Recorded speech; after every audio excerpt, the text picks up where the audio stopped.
Good morning, sir. Can you see and hear us? Yes, thank you very much. Thank you. In a moment, I'm going to call Mr. Altman King's counsel. Before I do so, I should say, because it's a Wednesday, there's a fire drill at 10 a.m., and so the feed will be cut for those that are following online. All right, that's fine. We'll all remain in the room. Yeah. Thank you. Yes, Mr. Altman, then, please. I do solemnly, sincerely, and truly declare and affirm that the evidence I shall give shall be the truth, the whole truth, and nothing but the truth. Thank you, Mr. Altman. As you know, my name is Jason Beer, and I ask questions on behalf of the inquiry. Can you give us your full name, please? Brian Altman. You should have in front of you a witness statement with the URN WITN 10350100, which is 48 pages in length. Can you turn to the last page, please, page 48? Yes. Is that your signature? It is. And are the contents of it true to the best of your knowledge and belief? They are. Thank you very much for providing the witness statement. A copy of that will go up online on the inquiry's website. I'm not going to ask you questions about every part of it. Can I start, please, with your background? I think it's right that you were called to the bar in 1981. You took silk in 2008. You served as Treasury Counsel between 1997 and 2013, the last 3 years of which you served as first Senior Treasury Counsel. Yes. At the material times we're concerned with, practice principally in criminal law, is that right? Yes. Thank you. Can I start, please, with the general approach that you took to the work that you did on behalf of the Post Office and your understanding of what they wanted from you? I think you ceased to be first Treasury Counsel at the end of June 2013, is that right? Yes.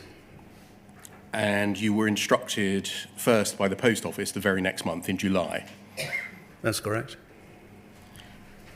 When you were instructed, were you conscious then and afterwards that the Post Office wished to trade on your former status as first Senior Treasury Counsel? I wasn't conscious of it, but I suppose I would say it didn't surprise me that they came to somebody with that history. It didn't surprise you? No. Was there anything more than that? No one ever said to me that we are instructing you because of your professional history. Can we look at some documents that Yes, touch on this, please? This issue, please. They come up on the screen. Poll 00192287. And the page 2, please, at the bottom.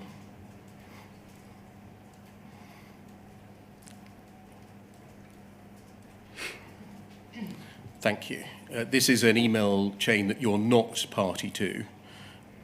It's not to you, it's about you. And you'll see that it's dated the 18th of July 2013 between Gavin Matthews and the people set out on that distribution list. He was a partner at Bond Dickinson, who was then to instruct you. Yes. And he says to Susan Crichton, then General Counsel at the Post Office, here's a list of possible candidates. And you'll see, I think, Mark Ellison in a link on that web page, Ian Winter at Cloth Fair Chambers, you at 2 Bedford Row, Nick Purnell at Cloth Fair Chambers, and then a couple of others whose names aren't revealed by the URNs. I'll skip over the next paragraph, the from speaking to colleagues. It says, in the following paragraph, Brian Altman KC is interesting in that he is first Treasury Counsel, though his practice is not big on fraud cases. Simon Richardson, one of the solicitors, points out the possible attraction politically of having first Treasury Counsel on board. And then if we scroll up, please. Keep going. And keep going. And then just stop there. Gavin Matthews says he's spoken to the various clerks. and then under 2 Bedford Row, that's you. And then if we scroll down, please. There, at the top of the page, it says he, that's you, is no longer First Treasury Counsel from 1st of July, but he has the ear of the Director of Public Prosecution stroke Attorney General's Office. And then at the top of the page, if we keep going, please. There, stop. Mr. Flemington, one of the lawyers, says, how long is a few weeks in Brian's case? That's, I think, how long you're away for. And then his connections sound useful. Did anyone communicate to you upon instruction or otherwise that an attraction of having you as counsel would have a political dimension to it, in particular because you had the ear of the DPP or AG's office? Never. Were there any conversations that you had upon instruction or otherwise in which such sentiments were revealed to you? Not once that I recall, no. Would you understand why a client in the position of the Post Office in mid-2013, reviewing its past disclosure in criminal proceedings and possible miscarriages of justice, would see a political attraction of having you as its counsel? No. I see the attraction of having me from a legal perspective as their counsel, but not politically. A legal perspective because you are a very experienced prosecutor? Yes. Can you understand what they're talking about here at all? Your connections, your having the ear of the AG's office? Well, I can see immediately from that email it was not me who made that representation, but I can see probably it was that attracted them. You can see that what a belief that you had connections may have attracted them? Oh, yes. Did you ever use any such connections? No. Were you ever asked to use such connections? Absolutely not. Why do you think you can see why they would think that you having political connections would be useful? I can't answer that, Mr. Beer, because I don't know what was in their mind, other than they may have thought that having somebody like me on the Post Office side instructed by them might give them some leverage in the political arena, but they were totally wrong if they did. Thank you, that can come down. Can we look, please, at poll 406802?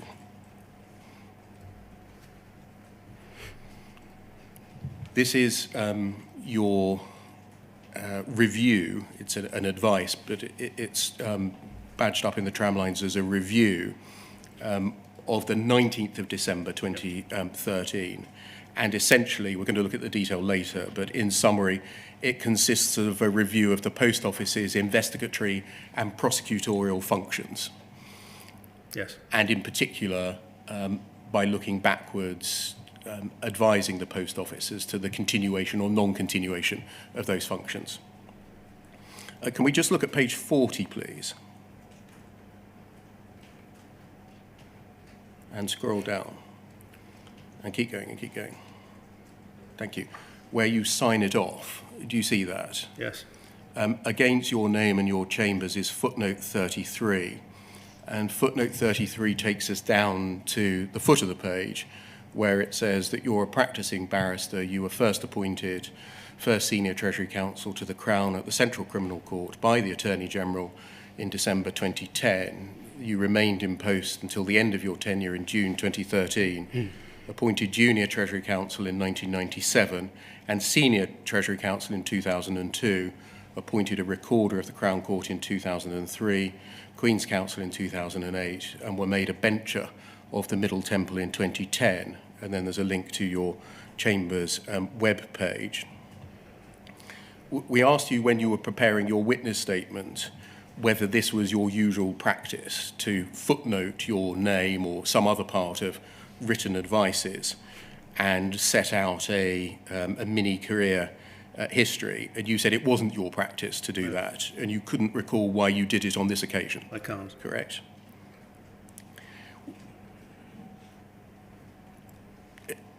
Can I suggest some possibilities. Was it that you knew or believed that your advice might be deployed outside the organisation? I mean, I've thought about this because I was asked the question, and the interesting thing is there's an absence of a biography like this on the General Review. Yes. Just to, I think I understand the point you're making there. You're saying if there was going to be a document that was to be deployed outside the organisation, it would be more likely to be the General Review. Exactly. The only thing I can think of, but this is purely speculative, is that I was told or understood that this document would go to the board. But whether I was ever told there was a possibility this review would go outside the organisation, I can't say. And if you were told that the documents would or might go to the board, why would that lead you to emphasising these points as you do in footnote 33?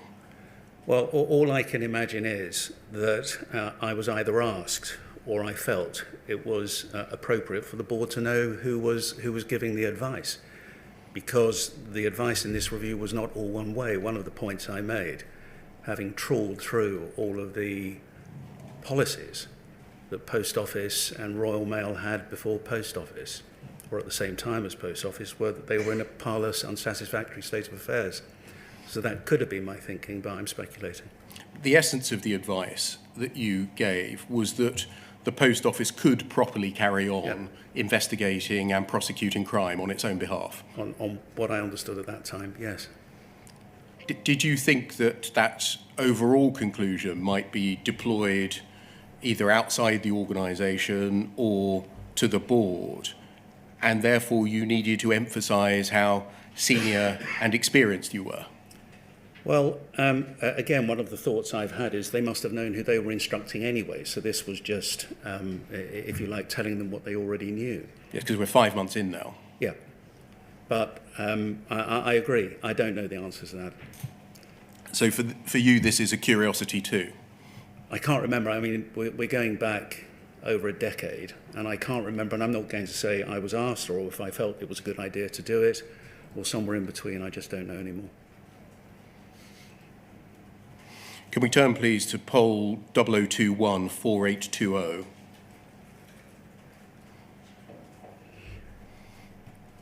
And this is an exchange of emails, again, to which you were not party, in December 2014, so a couple of years further on.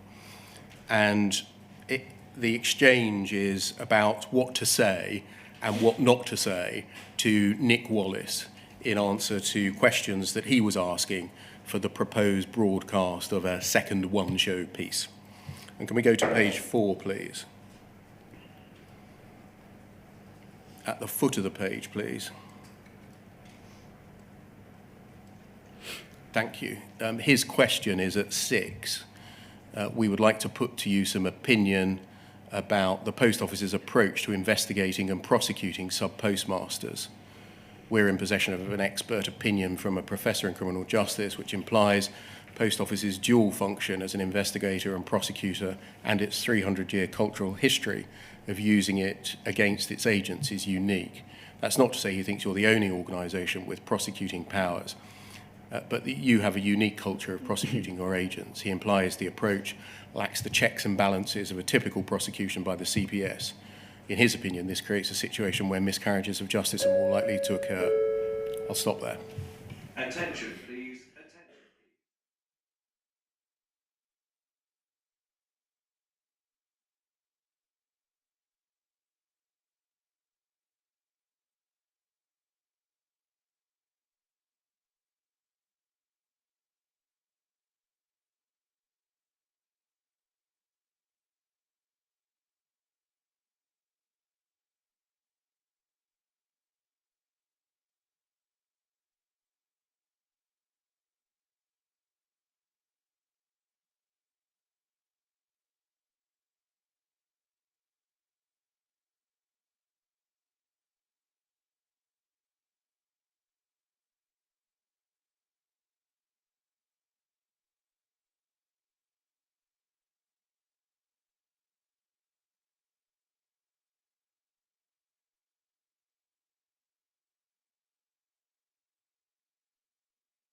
Thank you. Could I just check that you're still online, sir, and you can see and hear us?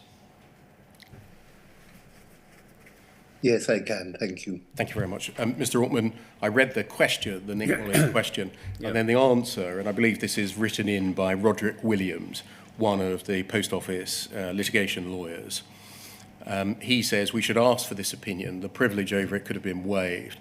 The expert cannot comment on what our culture is, at least not without speaking to us first.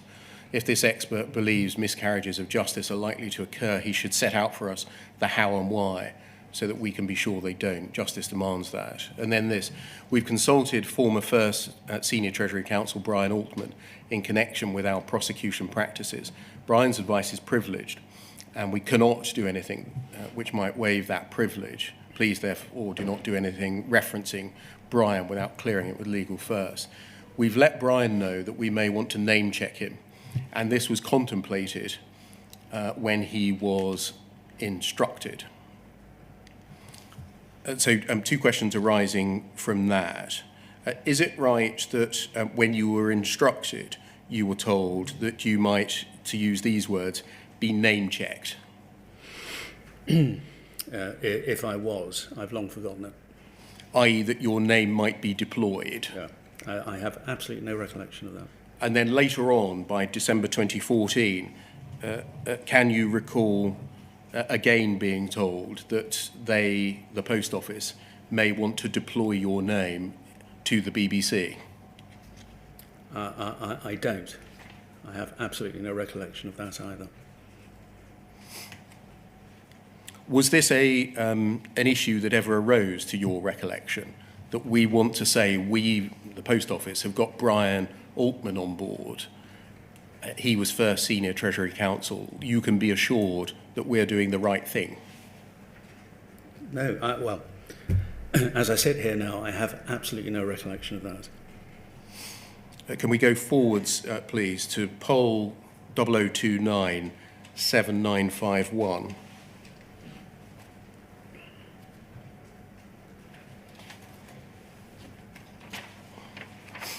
We're going back to the time of your instruction. This is an exchange between Andrew Parsons, then a senior associate at Bond Dickinson, to Roderick Williams in the Post Office, a lawyer, and Gavin Matthews, the partner, with you as its subject heading. I think this is after you had given them the short, I think your clerk, John Grimmer, put it as a 20-minute freebie. I can't remember the 20-minute freebie, to be frank with you, but the email I seem to recall was dated the 18th of July, so this is a few days afterwards. In short, Brian looks like the right man for the job. In my view, he was very impressive. He's clearly taken this type of exercise before and is very live to the political dimension. Again, were you made aware that your client believed that there was a political dimension to the issues that the Post Office was facing? Well, if that line in this email is accurate, then clearly I must have been. But what it was, particularly at that time, I can't tell you. Was this political dimension described to you? Well, as I say, Mr. Bear, I can't remember. If the email is accurate, maybe something was said about it, but I can't remember what that was. They seem to think that you were very alive to it, the political dimension. Well, everybody probably at that time who read anything about Post Office was probably alive to the political dimension. I don't think I had any unique insight into it. What would you understand the political dimension to have been in mid-2013?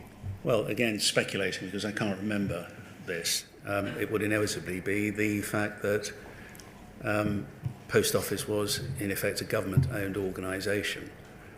And clearly the balloon was going up in respect of what had happened during the course of past convictions. Mr. Parsons carries on. Big question. is Brian's work private advice for the Post Office or an independent assessment of the Post Office's criminal law position, one for us to think about?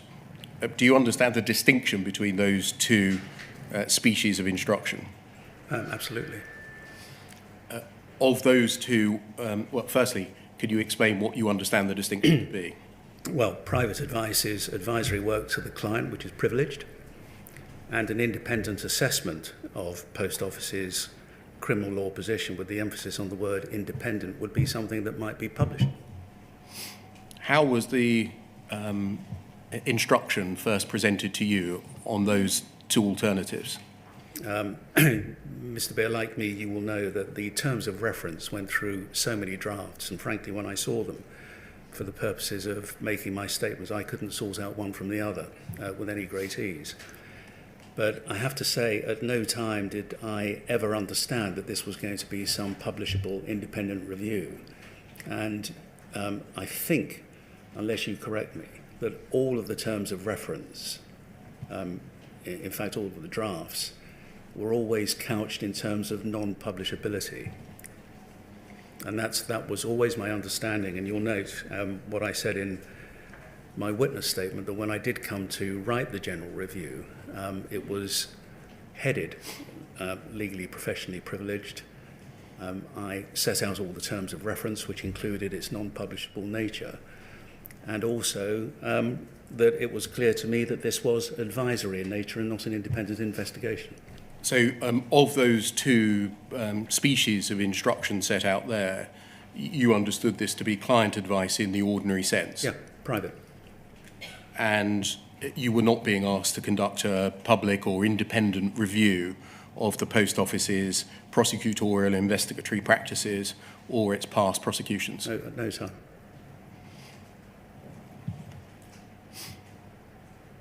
If the latter had been the case, that you were instructed to conduct an independent assessment of the Post Office's criminal law position as it's put out there, how would you have approached your task differently? I might have asked for more assistance than I had. So I might certainly have suggested that it would have to be far more wide-ranging and searching if it was in the nature of a proper investigation rather than advisory. And so I would have almost certainly said I wanted resources. Terms of reference might have been different because in the nature of even a non-statutory inquiry or an investigation, you want to think about procedural fairness to people who might be criticised in the course of a publishable document. So all of those things I would have thought about, and I think my approach to it would have been very different.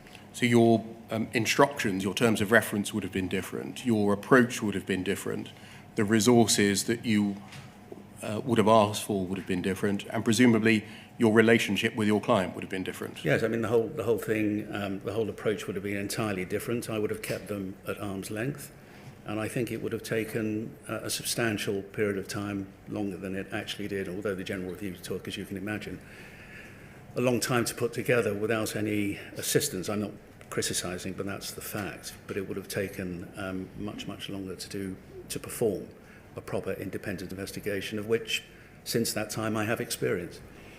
Later in the piece, the inquiry is aware that the Post Office came to rely on the work that you did do as having given the reviews conducted by Cartwright King great or greater credibility. Yeah. Were you aware when you were instructed that that might occur or was to occur? Forgive me for asking, do you mean within the organisation or outside the organisation? Outside the organisation. To, for example, the CCRC. Essentially, and I'm summarising greatly here, you can trust the reliability and integrity of what we've done in reviewing our past convictions. After all, we've got First Senior Treasury Counsel reviewing the work of Cartwright King. Well, I think I was aware that the Post Office was either likely to do that or had to do it. I know I was privy, I think, to some of the correspondence that went to the CCRC. But yes, I suppose I was alive to that possibility. And so in that sense, the Post Office was treating your work as falling between two stools. It was private work enjoying privilege, but the existence of which was relied on for benefits when deployed outside the organisation. Yeah, I suppose you could say that. So they kept your advice private, but used your name to, would you agree, bolster the integrity of what they were doing? That's a possible inference. After receiving these instructions to, this can come down, after receiving these instructions to advise the post office, were you advising as a prosecutor briefed by a prosecuting authority, or as a member of the independent bar with considerable prosecution experience advising a commercial entity? Principally the latter, but not forgetting the former. And why do you say it was principally the latter, advising a commercial entity because that happened to prosecute people? Yeah, well, because post office is or was a private prosecutor. But at the same time, because of my history and my experience, you have to always have in mind that even a private prosecutor has to act as a minister of justice and act with fairness. And I made that clear, I hope, pretty early on. And so I always had in mind all of the principles which I was very much alive to in advising them. In that calculus, did you bring into account the fact that although the post office was a commercial entity, it could be seen as a public authority in that it was government-owned? I think I was actually asked that question, and I'm struggling right now to remember where it is I confronted that issue. But I did. But at the same time,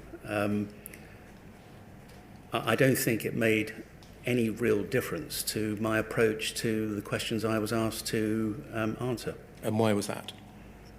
Because at the end of the day, whether you're a private prosecutor or a public authority which prosecutes, the principles are the same. Did you consider whether you were approaching the matter from the perspective of being the subject to the same ethical standards as if you had been asked to advise, say, the CPS? Yeah, my ethics would never have changed. This issue, the capacity in which you were advising, doesn't appear to be touched on in any of the advices, i.e.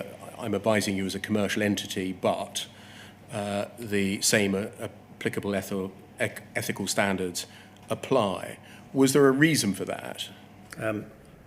I can't say if there was a reason. I probably didn't even think it was necessary to have to spell out the precise capacity in which I was acting. But as I have said, I can remember very early on advising the post office of what its duties were, and it had to act with fairness. Was there any shift in the basis on which you were instructed when you were instructed on behalf of the post office in the Court of Appeal, essentially to prosecute? Any shift? Yes, any difference? None that I can think of, no. Were you ever contacted by, or did you ever contact BTO, a firm of solicitors in Scotland, instructed to advise the post office in Scotland? Not once. Do you know whether your draft or final versions of your advices that were addressed to the post office were distributed to BTO solicitors in Scotland or to the Crown Office and Procurator Fiscal in Scotland? I have absolutely no idea about that. Was there any communication with you about the distribution north of the border of the advice that you were giving? None that I recall. Thank you. Can I turn to the second topic then, please? This is Mr. Clark, Simon Clark's advice of the 15th of July 2013 and the treatment of Gareth Jenkins. Now, I think you, as you've said already, you were asked for your views and observations on the terms of reference for your initial instruction, correct? Yes. And so you were asked to advise on what you should be asked to advise on. Yep. I've got that right, yes. Yes. Okay. Can we look, please, at poll 406804?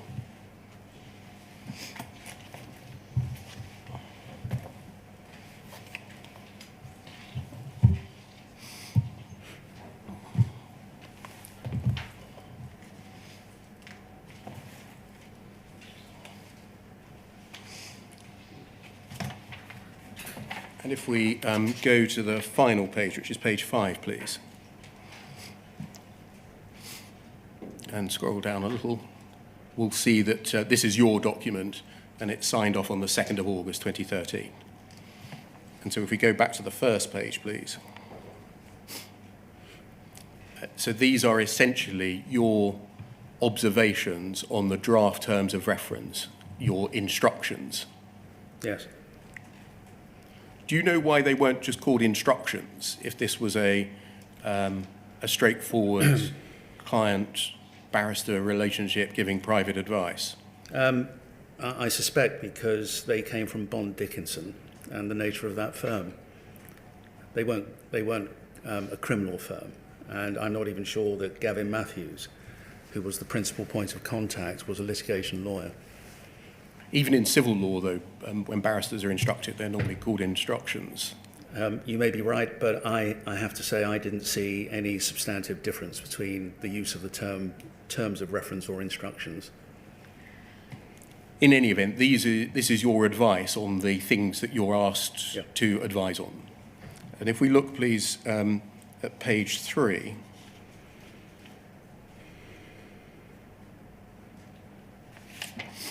under the heading Process,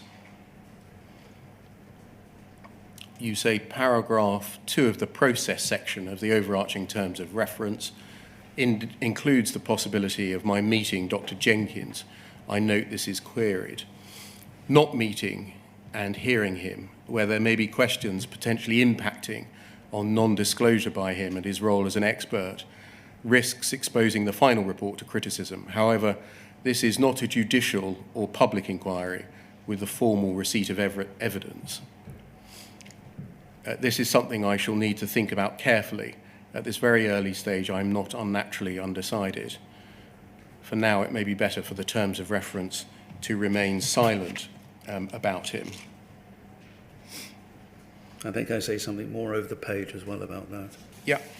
At all events, if we just go over the page, paragraph 3 is generally worded, covers it, as is acknowledged in para 2.3 of the covering email, and in my view should be the wording adopted for both the overarching and abbreviated terms of reference documents. In your witness statement, you say, and no need to turn it up, it's paragraph 21 on page 8, it's clear from this, and that's this document, that early on in my instruction, I did consider whether to meet Gareth Jenkins. I do not have a copy of the document I'm referring to here, which must be an earlier iteration of the draft terms of reference, and I do not know now what was queried, how it was queried, or by whom. In the event, I did not meet Gareth Jenkins, and I cannot find any record I had any further discussions about it, or any record of my reasoning for not doing so. If we go back a page, please, and scroll down. In that final paragraph on the page there, why were you concerned that not meeting or hearing from Mr. Jenkins would risk exposing your final report to criticism?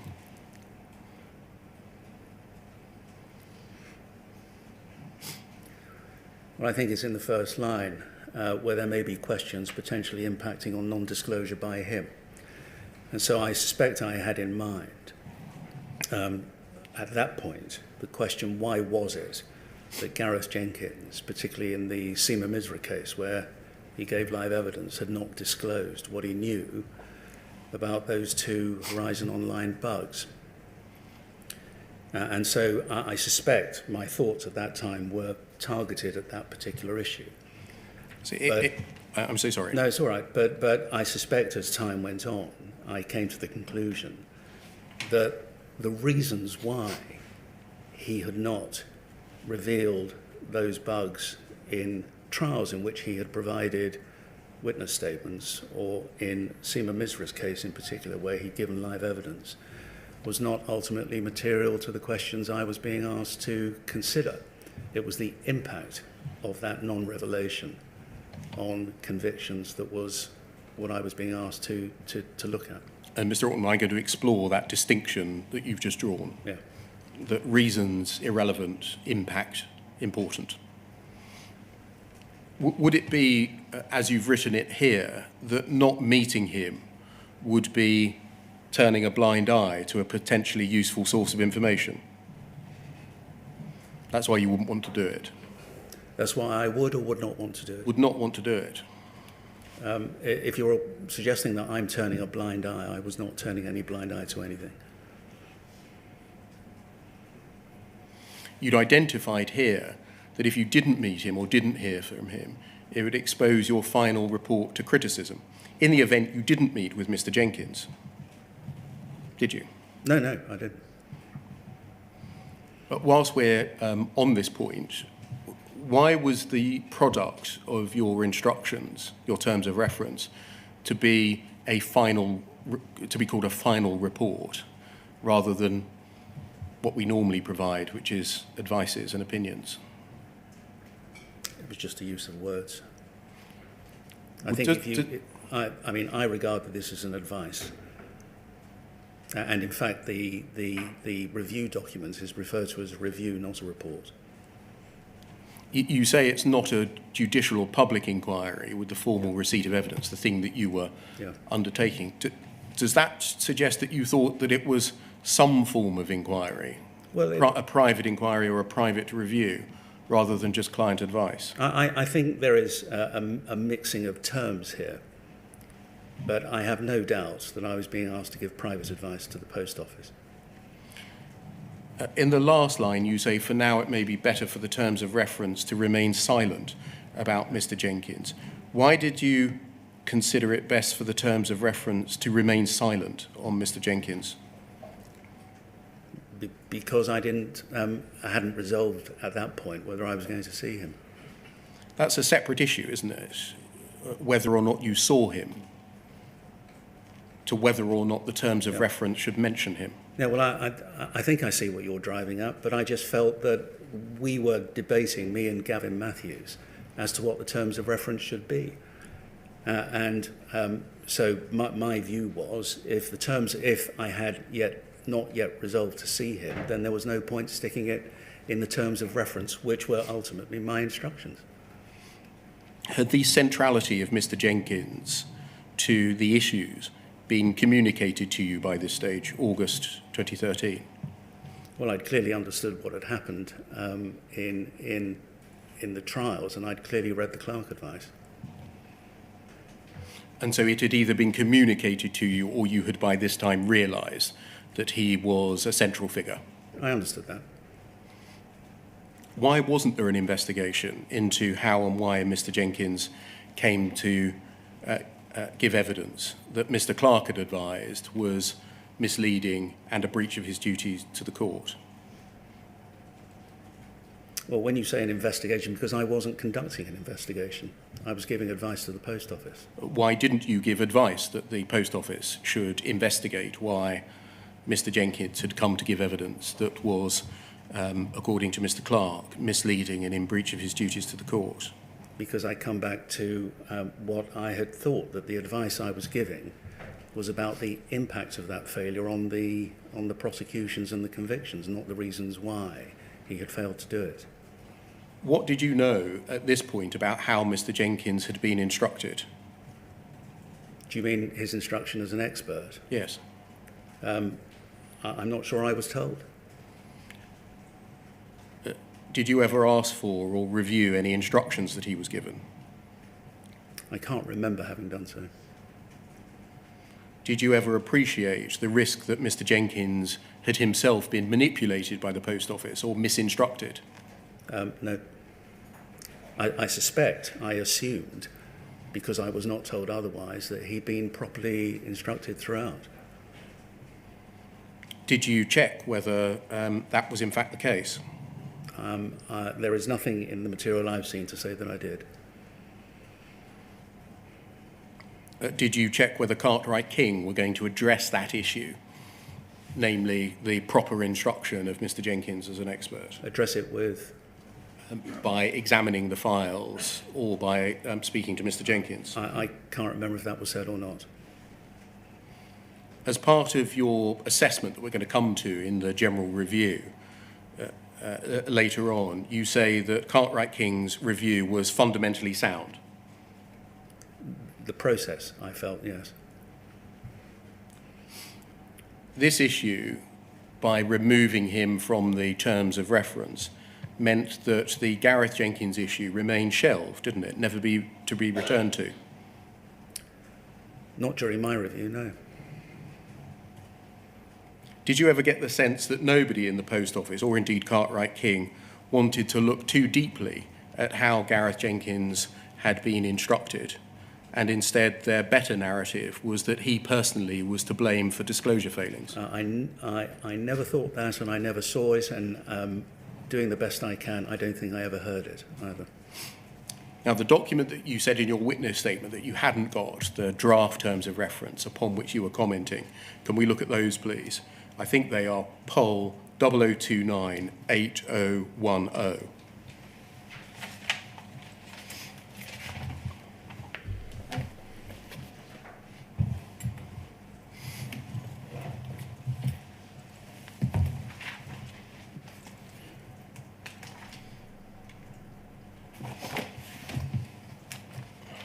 These are dated the 26th of July 2013 and are prepared by Bond Dickinson, as we can see in the top right. And so these are the draft terms of reference. And if we just pan out a little bit, please. You can see they're divided into instructions, process, output, and then over the pages, timing. And just on instructions. Well, pausing there, Mr. Beard, you made the point before that the word instructions wasn't used. It is. Under the heading of terms of reference? Yeah. But the fact is the word instructions is to be found there. One, to review and advise the Post Office in a written report on its strategy and process for reviewing past and current criminal prosecutions given the findings of the Second Sight Interim report dated the 8th of July 2013.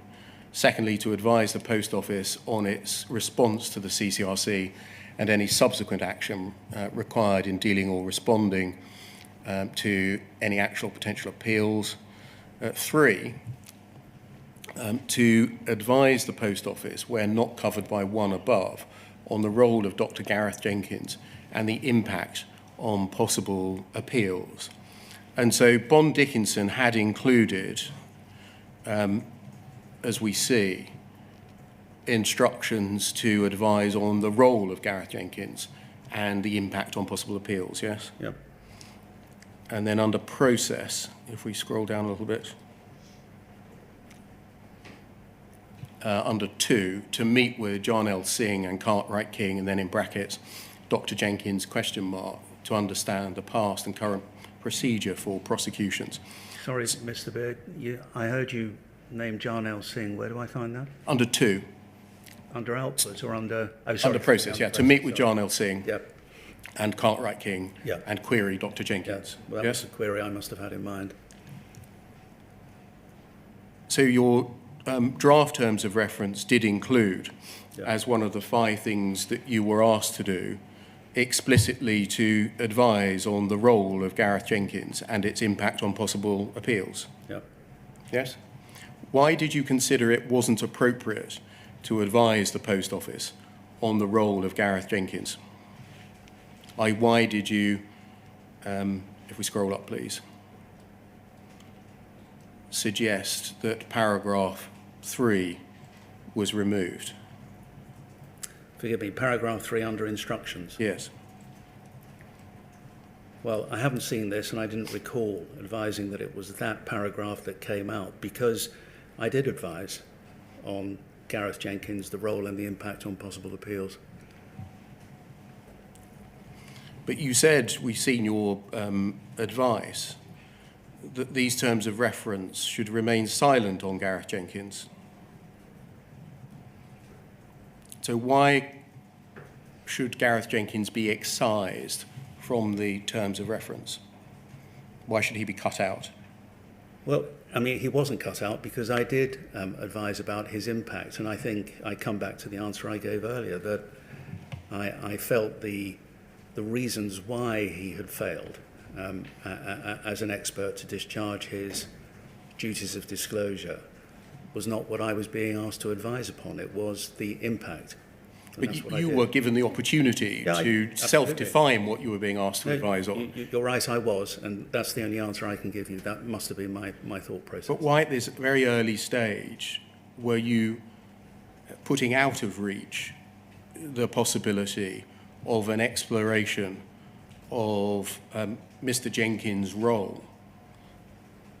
I think my answer has to be the same. I was looking at the impact I felt. By the time I got to agreeing the final terms of reference, that was what was in my mind. I didn't feel, I suppose, partly speculating, it was because I did not feel I was an investigator at this stage. It was simply gathering information and writing an advice on the impact. Weren't you not loading the dice by excising him in this way?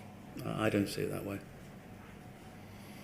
Now, if we look at the final version of the terms of reference, the one that was settled after your advice, poll 304 0044.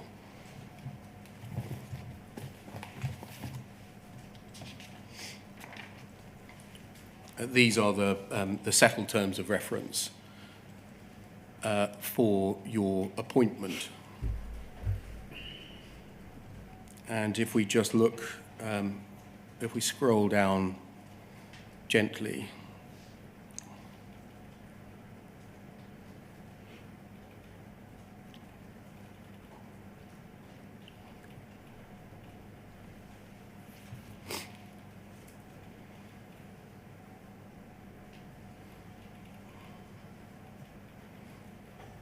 thank you.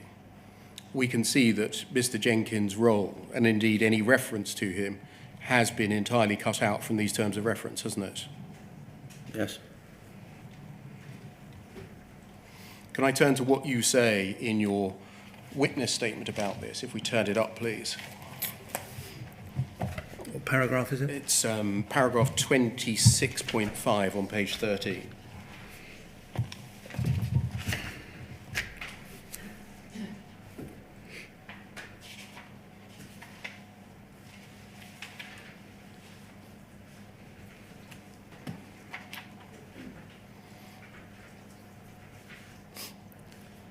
And in the third line, you say why Mr. Jenkins had failed to reveal in his witness statements or evidence the bugs or defects he knew about was not a matter for my review. Yes? That's because you cut it out. Absolutely.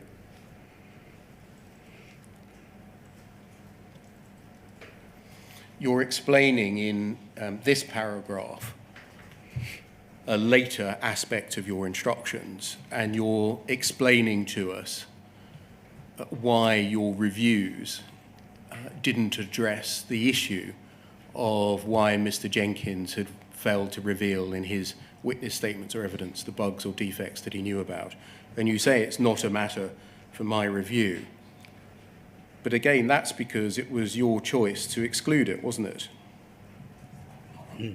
It was excluded. I don't know what discussions I had with Gavin Matthews. I don't know what my thought processes were between the July version of the draft and the final September version of the terms of reference, other than what I said in the observations document. Doesn't the approach that you took rather ignore the point that the reason for Mr. Jenkins' failures might well be relevant to whether or in which cases they were disclosable? I'm not sure that's right, actually, Mr. Beer. And explain why. Because what he said about individual cases I don't think would necessarily make a difference if he had not understood his duties as an expert, and as Simon Clarke pointed out, was by and large making the same statements in every case. Then generically, I think his failures fell for disclosure. I don't think asking him about every single case in which he made a statement and the whys and wherefores would necessarily impact, as perhaps you think it would, on disclosure. If the failures arose from a failure by the post office to A, provide Mr. Jenkins with a proper letter of instruction, B, instruct Mr. Jenkins as to his relevant duties as an expert witness, those failures would be disclosable too, over and above the mere fact of his own failure to disclose knowledge of bugs, errors and defects, wouldn't they? I agree with that, but they are generic issues of disclosure, not case-specific. And therefore require to be investigated, don't they? Well, if that was right, and obviously I didn't know that, but if that was right, they would be disclosable, but I don't think they need to be investigated. How would you discover whether that was the fact? Well, if somebody had told me. But you've cut it out, haven't you? You've Yeah, excised it. I know, but it's slightly circular, because if somebody had told me he'd never been properly instructed, I might have taken a different view. Can we move on, please, to your generic review, please? Poll 406803.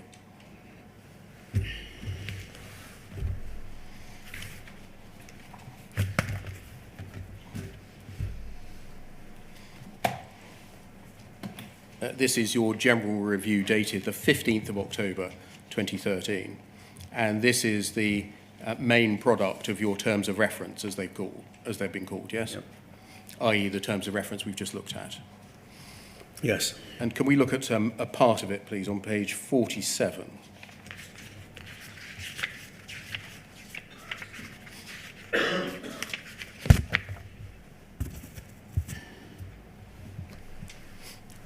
And paragraph 148.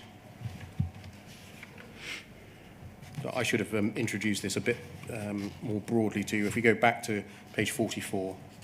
Page 44? Yes. Under the heading Gareth Jenkins and his impact on possible appeals. It's within that section. If we go forwards, please, to paragraph 148 on page 47.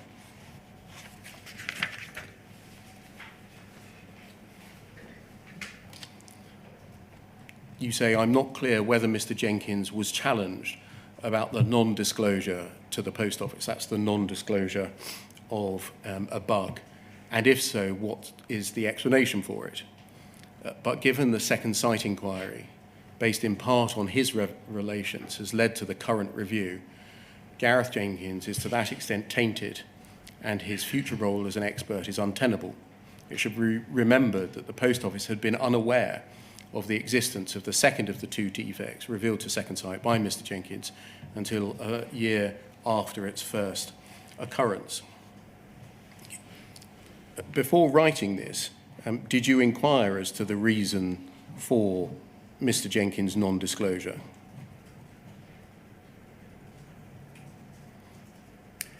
You can read that first sentence in one of two ways.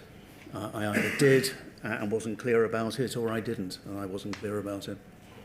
Did you see any post office instructions to Mr. Jenkins in his role as a witness giving expert evidence in prosecutions, or correspondence involving the post office legal department or post office external lawyers regarding Mr. Jenkins giving evidence in legal proceedings? Again, as I sit here now, I've got no recollection of that.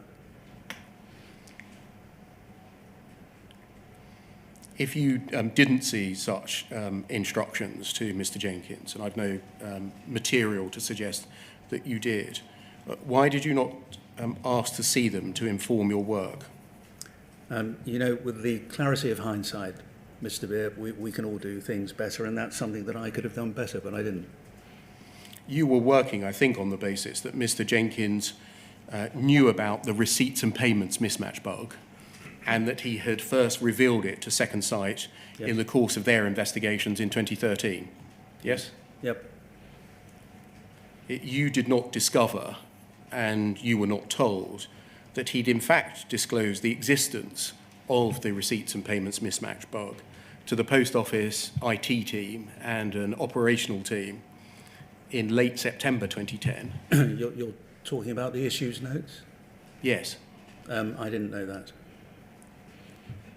You didn't know that he had written the report, the lost discrepancies document of the 29th of September, and that had been sent to a Post Office investigator, Alan Simpson, and indeed sent on to lawyers, Rob Wilson, Juliet McFarlane and Jarnell Singh.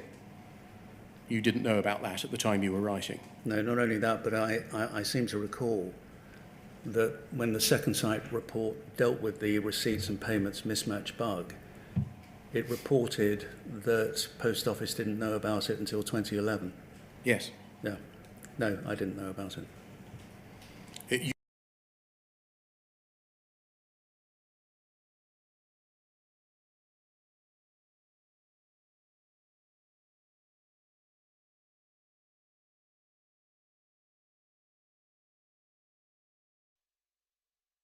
Obviously since, but I didn't know it at this time. All of that would have put an entirely different complexion on the advice that you were giving, wouldn't it? I accept that. And just explain why you accept that it would have put an entirely different complexion on matters. Well, because if I had known about the issues notes and the other document, the correcting accounting for discrepancies document, all of which came into being, as you say, very shortly before Mrs. Misra was tried in October 2010, I suspect I would have taken the same view as we took much later during the criminal appeals, that that is something that should have been considered for disclosure and disclosed to Mrs. Misra before her trial. Did you give any consideration to the procedure by which the expert witness, Mr. Jenkins, had been instructed? Well, as I've said, Mr. Beer, nobody indicated to me he'd never been properly instructed. Looking back, of course, it's something I should have queried, but I rather blindly, I suspect, assumed that that must have been the case. And so I think you agreed that it would have been responsible to recommend to the Post Office that the issue of how evidence from Mr. Jenkins had been obtained was looked into. It would have been responsible for the Post Office and those instructing me to let me know. I think it would have been, in my case, better to have asked, yes. On this topic, were you aware that the Post Office did not escalate Mr. Clark's advice, the 15th of July 2013 advice, about Gareth Jenkins Escalated to Fujitsu? I wasn't aware of what was going on in the background. So you didn't know one way or the other? I don't think I did. Thank you. That can come down. I think it follows that you weren't informed at the time that you were advising the Post Office that it was known to the Post Office that Mr. Jenkins either hadn't been properly instructed or may not have been properly instructed as to the duties owed by a person giving expert evidence to a criminal court. Yes, I should have known that. Or at least that there was a very serious question as to this. Yes. We've got some manuscript notes of a discussion held between lawyers in September 2013 about that issue, whether Mr. Jenkins had been properly instructed and that it appeared that he may not have been properly instructed. That discussion between lawyers, it was Roderick Williams and Martin Smith, that was not revealed to you. Did you say September? Yes, 2nd of September. No. Do you agree that you ought to have been informed of this, a realisation amongst some of the lawyers that Mr. Jenkins had not been properly instructed, or that there was a serious question as to whether he had? Yes. And is that because the issue went to whether it might be indicative of broader failings on the part of Post Office prosecutors? It would certainly have gone to that issue, yes. It might be relevant to the scope of disclosure that needed to be given. Yes. And also, I suppose it's easy for me to say now, it may have changed my view about what to do about the Jenkins problem. What do you mean it might have changed your view? Well, I might have come back and said, well, perhaps now I ought to speak to him and find out what was really going on. or call for any papers that go to the issue of the instruction of Gareth Jenkins. Or the absence of them, as such. I don't know, but that's what probably would have happened. But it might have gone to the issue of whether there were broader failings on the part of Cartwright King, Yes? and whether there was a conflict accordingly in Cartwright King advising on its own cases. No, it's an interesting take on it, Mr. Beer, but yes, I suppose that's right. Well, it's not only interesting, it would be a matter that would concern you, wouldn't it? If this train of inquiry had been pursued, if this thread had been pulled, i.e. who has instructed Gareth Jenkins and how, that may have been revelatory of disclosure failings, but also of misconduct by prosecutors, mightn't it? Potentially. It goes to the issue of how deep into the organisation and how close to the lawyers the problem is, doesn't it? I agree. I think you're now aware that not only was Mr. Jenkins not instructed as to his expert duties, but the inquiry has seen evidence in a series of communications that prosecutors actually misstated the nature of an expert's duties. I'm not sure I am aware of that. Well, certainly I'm aware of the former. I'm not sure I'm aware of the latter. For example, he was asked, he sent an email to a lawyer saying, what do I expect when I give evidence? And well, he was told, like any other witness, you've just got to tell the truth in relation to questions asked of you. Well, forgive me if I've missed it, because I was sent an awful lot of documents over Okay. the past 7 days. But I'm aware now, but I'm not sure I was aware of that.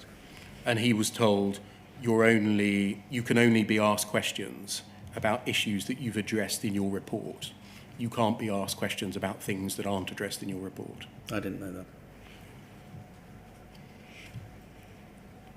But the Post Office never volunteered to you that it hadn't instructed Mr. Jenkins as to his expert duties. No.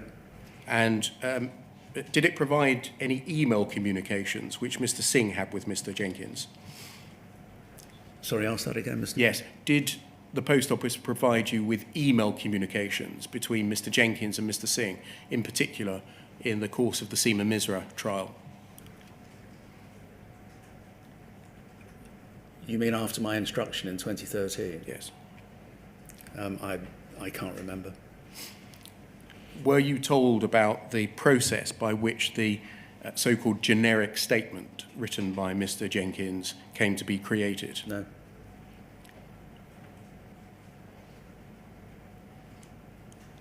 Is it the case that you became aware that there were serious issues as to the use made by the Post Office of Mr. Jenkins and their instruction of him in the course of the criminal appeals?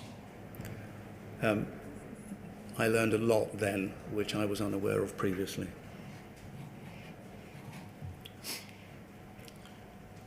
And so I think it follows that no one informed you at the time of your 2013 advices that Mr. Singh, Julia McFarlane, another lawyer in Post Office Legal, and Rob Wilson were provided with the 2 detailed notes about the receipts and payments mismatch bug.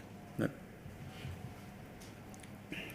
And that whether by inaction or by a positive decision, those documents were not disclosed into Seema Misra's trial. Well, obviously I didn't prosecute Mrs. Misra. There is any number of reasons why that might have happened, but it didn't happen. Were you told at the time of advising in 2013 that people that were called senior stakeholders within the Post Office had been informed of the receipts and payments mismatch bug in November 2010 and had been informed by a note about the receipts and payments mismatch bug? Who do you mean by senior stakeholders? Well, if we look at the document, poll 0029 4684.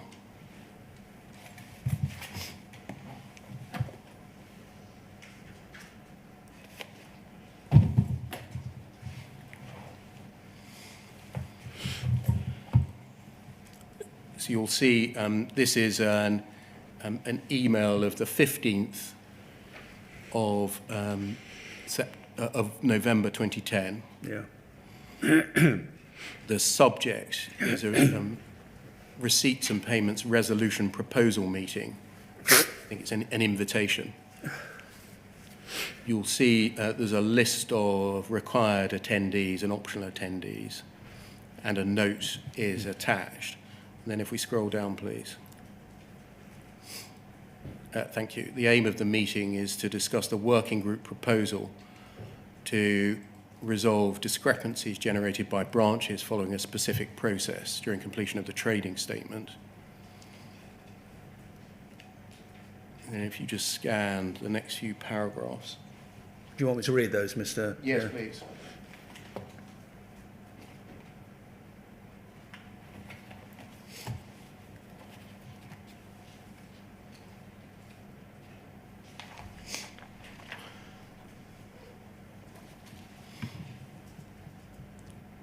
Yeah. And then if we go over the page, please. So just look at the foot of the previous page. There are several solutions to resolve the issue at the affected branches. They are as follows. And then if we scroll down. Solution 1, 2, 3. You probably recognise those. I do, yeah. Because they're from the notes Yeah. of late September, early October 2010, Yes. where there was a discussion over which of these three solutions to adopt. And I think you recognised subsequently that solution 1 was a very significant one, not only for the receipts and payments mismatch bug, but because it revealed that Fujitsu had the ability manually to write entry values into the local branch account without the sub-postmaster knowing. Is that right? I think so, yeah. So it seems on the 15th of November 2010 that this is still an open discussion about which solution to adopt. And then if we scroll down, please. At the foot of the page, it says, "We are looking for you as senior stakeholders to agree this approach is a way forwards." So the point I'm making is that there had been some non-disclosure in Seema Misra's case before trial, and then afterwards there was still a discussion going on in November 2010 within senior stakeholders of the Post Office as to the receipts and payments mismatch bug. Yeah. This is all. This would all be news to you, advising in 2013, because you were under the impression that the receipts and payments mismatch bug had been discovered by Second Sight. Second Sight on the information of Gareth Jenkins. Yes.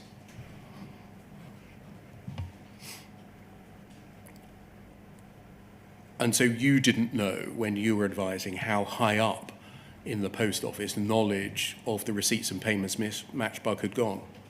I knew none of this at that time. Can we look at the time, closer to the time that you were advising them, please? Poll 0002 9618.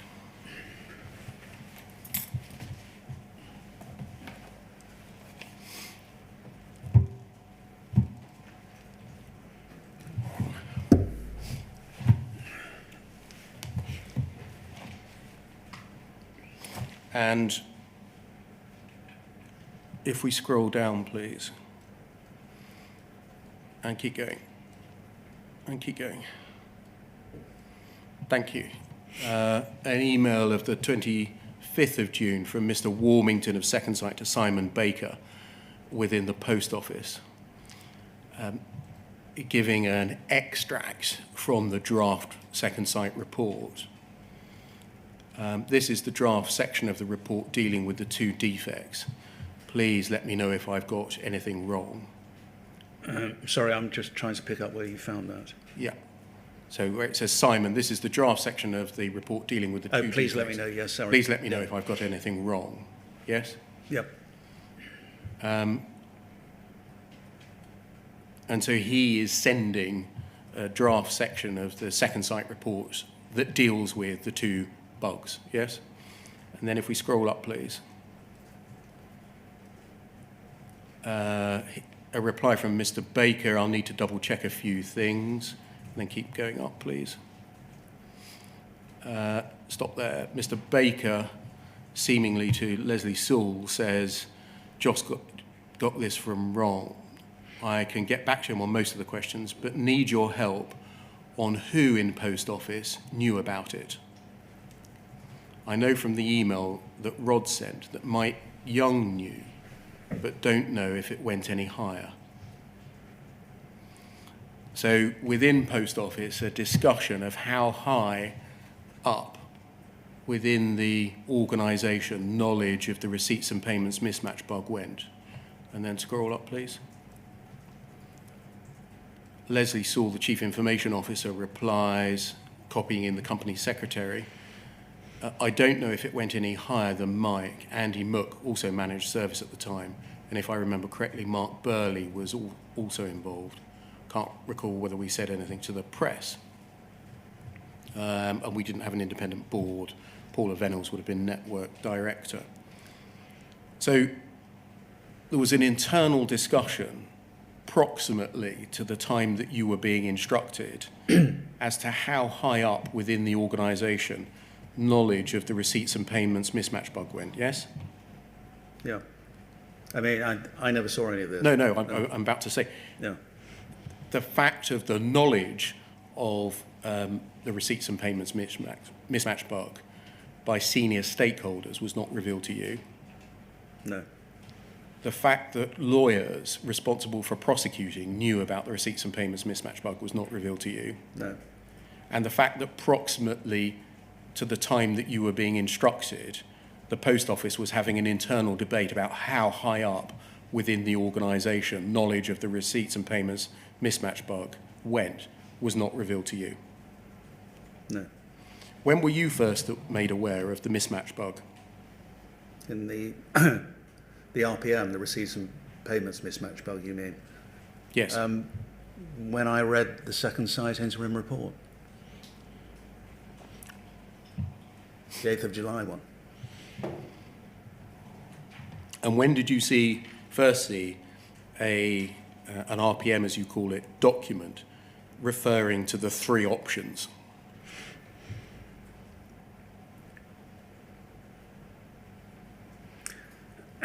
I first actually saw the reference to those three solutions, if my memory serves me, in Mr. Justice Fraser's judgment on the Horizon Issues trial. So after December 2019? Yeah. Or in or after December 2019? Yeah. Although, not to be unfair to Post Office, one of the documents I was asked to look at, one of the additional documents, which I hadn't seen before, was an index to the bundle of the material which Roderick Williams sent to me for the purposes of the 2016 review. And under the second section, in relation to balancing transactions, was reference to the issues notes and the correcting discrepancies document. But I don't think I ever opened up that part of the bundle, because you'll recall Roderick Williams and I agreed in 2016 that I wouldn't be advising on the balancing transactions issues because they were instructing Deloitte to finalise a report. So, not to be unfair to Post Office, it was there, but I don't think I ever saw it or read it in 2016. And frankly, if I did, whether I would have appreciated its impact, I'm not sure. We saw that under Solution 1, Yeah. as well as obviously revealing the fact of the RPM bug, it also gave an insight into the facility for a form of remote access. Yeah, can we go back to it, do you think? Yes, I think so. Poll 0029 4684.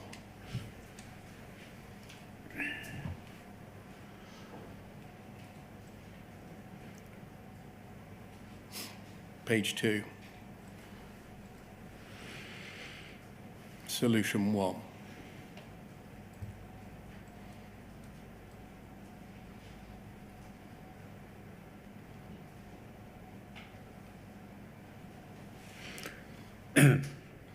Yes, thank you.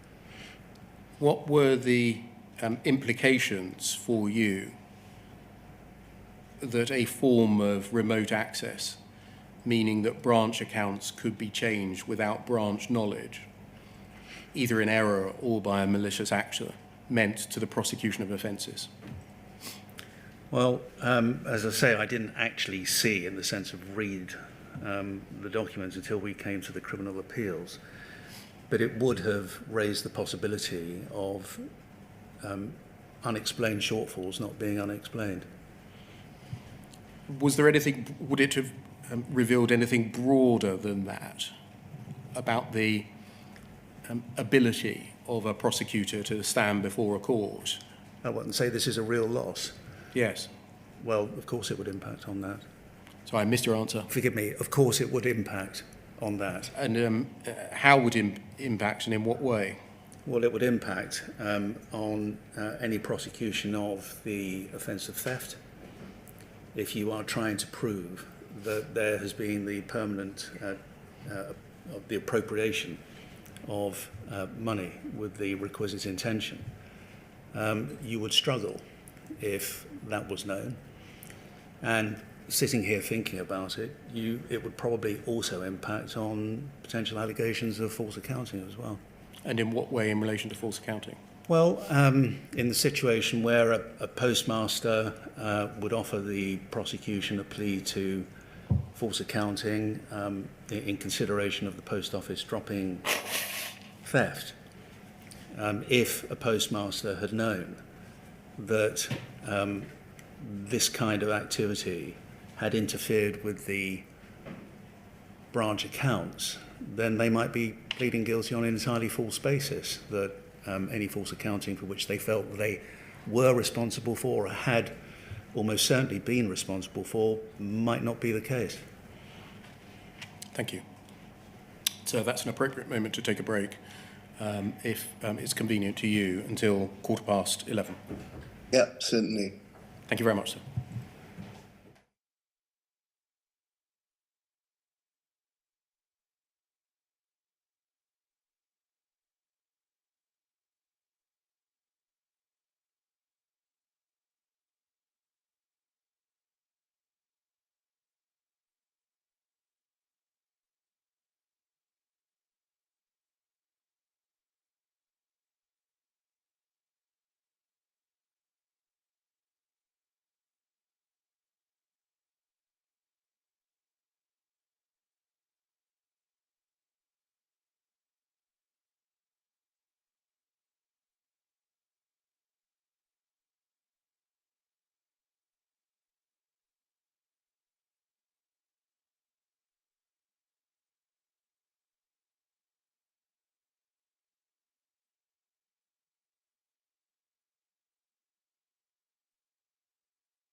Good morning, sir. Can you still see and hear us? Yes, I can. Thank you. Thank you, Mr. Altman.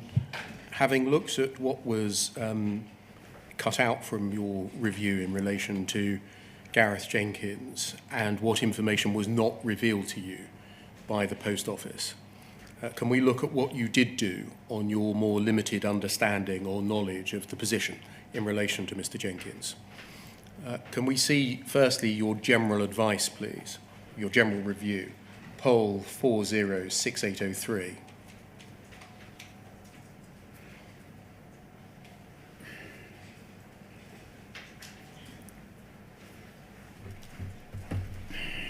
Remembering this is your general review of the 15th of October 2013. And can we look at page 6, please? Excuse me. Yeah. And scroll down to paragraph 10, Roman 10. And this is essentially an executive summary Yeah. of the review. And in relation to Mr. Jenkins, you say, I agree that Gareth Jenkins is tainted and his position as an expert witness is untenable. Thus, a new expert should be identified as soon as is practicable. Yes? Yeah. Were you basing that view principally upon what you had read in Simon Clarke's advice of the 15th of July 2013? Yes, I think that must be the case. What was done to inform past defendants and those in ongoing cases that Mr. Jenkins had wrongly withheld knowledge about bugs in the Horizon system? I know what you're driving at, Mr. Beer, and it's something in recent weeks which I have thought about, and it's something that should have been disclosed to appropriate people. Is the answer then that nothing was done to inform convicted defendants or those in any ongoing cases that Mr. Jenkins had wrongly withheld his own knowledge of bugs in the Horizon system? Yeah, I think unhappily that has to be the case. I mean, with the benefit of hindsight and having thought an awful lot about this, it's something that should have been considered for disclosure and disclosed in appropriate cases. No question. And should have been considered for disclosure by you, Mr. Yeah, I'm accepting that. Yeah. Thank you. Can we look at Mr. Clarke's advice on Gareth Jenkins to see what he said? That's poll 406798.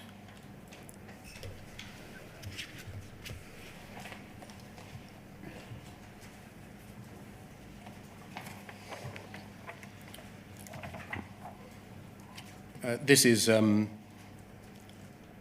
advice of the 15th of July. We can see that from the last page, page 14.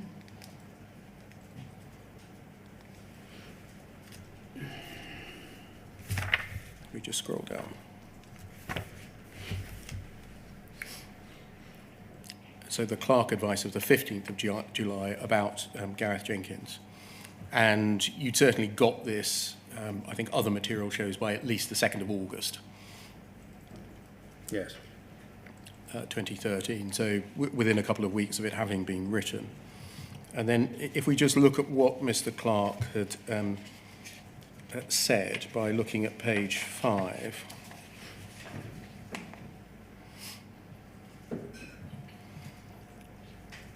at paragraph 15, he says, Gareth Jenkins has provided many expert statements in support of the Post Office and Royal Mail Group prosecutions. He's negotiated with and arrived at joint conclusions and joint reports with defence experts, and there's a cross-reference to Khayyam Ishaq's case there, footnote 7, and he's attended court so as to give evidence on oath in criminal trials. And then if we go forwards, please, to paragraph 37 on page 13.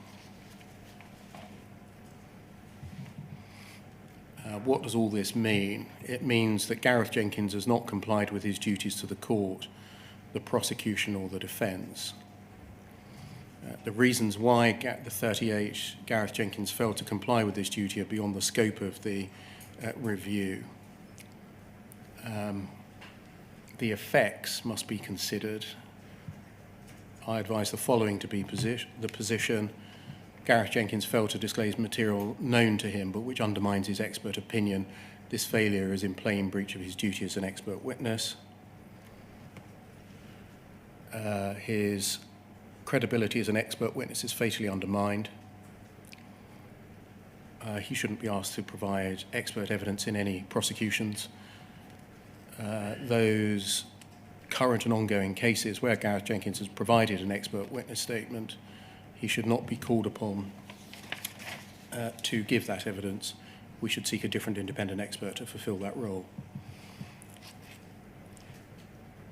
You agreed with those views, didn't you? Yes. Was the agreed position then that you and Mr. Clark had arrived at that Mr. Jenkins hadn't complied with his duties to the court, to the prosecution or the defence, that he was in plain breach of his duty as an expert witness, that his credibility as an expert was fatally undermined, to your knowledge, ever disclosed to past or current defendants? At that time, no.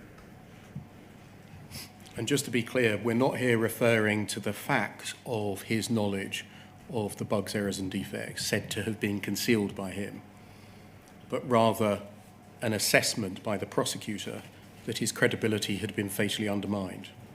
They're two different facets, do you agree? They are, and I accept, as I've said already, that to my knowledge that was not disclosed. Was there ever an investigation into whether others involved in the prosecution of sub-postmasters knew about bugs but had not disclosed them? I'm just struggling to think about who you might mean, others Well, involved in John L. prosecution. Singh, Mandy Talbot, Rob Wilson, a whole group of investigators who had knowledge of bugs. Mandy Talbot, I'm not sure that's a name familiar with me. John L. Singh obviously is. And Rob Wilson, I never met, but I know the name. And forgive me, the question is whether it became obvious to me. No, what was there, to your knowledge, ever an investigation into how wide the knowledge of bugs, errors and defects pre-prosecution, pre-July 2013, went? No. If Mr. Jenkins had withheld from prosecution cases his knowledge of bugs, did you ever advise the instigation of an investigation as to whether such concealment of bugs was known about or facilitated by others? And being frank on my state of knowledge at the time, and one always has to be careful, and I'm sure you'll accept this, Mr. Beard, that, you know, as I termed it earlier, that the clarity of hindsight provides a clear-sightedness, as it were, that you didn't have at the time. But at that time, I don't think it crossed my mind that it went wider than Gareth Jenkins. That document can come down, thank you. Was any consideration given by you, or to your knowledge by others, as to whether the agreed position that we've just seen reached between you and Mr. Clark was not privileged?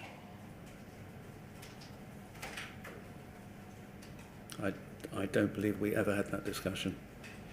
Do you think there ought to have been a discussion as to whether this meeting of minds between prosecutors was not privileged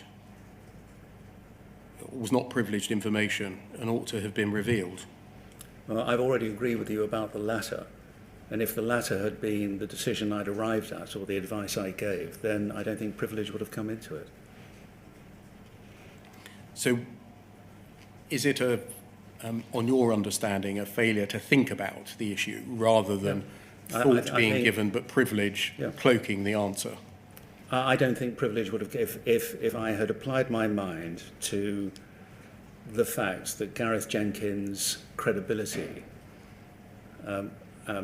was in issue and his assessment as an expert was in issue, I think I would ultimately have advised that that ought to be disclosed in appropriate cases. I clearly didn't. I can't think now why I didn't. I'd like to say it was a misjudgment, but I'm not even sure there was a judgment. I don't know why. I think we were, if I have to think back and speculate, I think the focus was so geared towards these two new bugs that just slipped through, as it were. The disclosure that was given on your advice to convicted or some convicted defendants was A, the second sight report, Yeah. and B, the Helen Rose report. Yeah. Neither of those documents revealed anything about Gareth Jenkins' state of knowledge of the two bugs, did they? No, I accept that. They didn't. That's a further problem, isn't it? Because Yeah. you reached a position that Mr. Jenkins was fatally undermined, he breached his duties. The response to which is to disclose two documents, neither of which reveals that information to a defendant. No, there would have been a gap in anybody's knowledge. I accept that. There was therefore a well of knowledge sitting below the surface Yeah. that was not disclosed. And can you help us? Why was that? I've given the reason. I think the focus was so targeted towards these two new bugs and their impact on affected cases that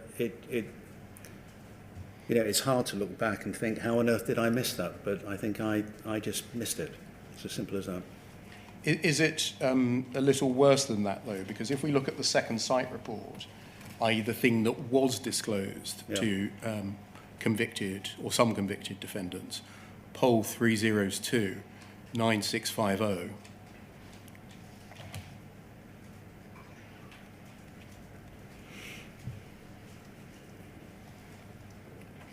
this is the second sight report of the 8th of July 2013.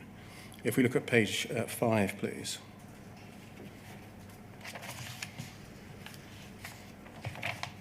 Foot of the page, para 6.4. In the course of our extensive discussions with the Post Office over the last 12 months, Post Office has disclosed to Second Sight that in 2011 and 12 it had discovered defects in Horizon Online that had impacted 76 branches. And then it continues with the first defect and the second defect over the page. So the second sight report was saying that the disclosure of the bugs came from Post Office. Which I frankly don't understand. Not Gareth Jenkins. No, but which surprised me, because clearly Second Sight, not just Cartwright King, I've read that, and I'm well aware of 6.4.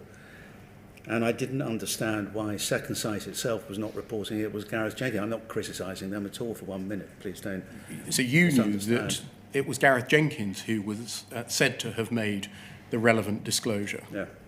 And therefore, if the report had included that, it would have been a disclosure of his own knowledge of bugs that he hadn't disclosed at the time. Yeah. Can I say I didn't realise this at the time? I don't think it registered. Obviously, since I've looked at this again. And I've puzzled about 6.4, why it was Second Sight didn't name him, but they didn't, because it wasn't Post Office. I don't think it was Post Office anyway.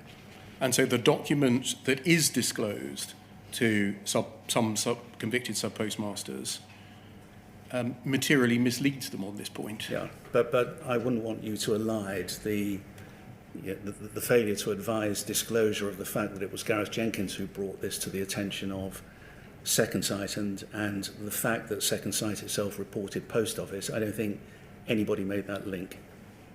Thank you, that can come down. In fact, I know no one made the link, and I certainly didn't.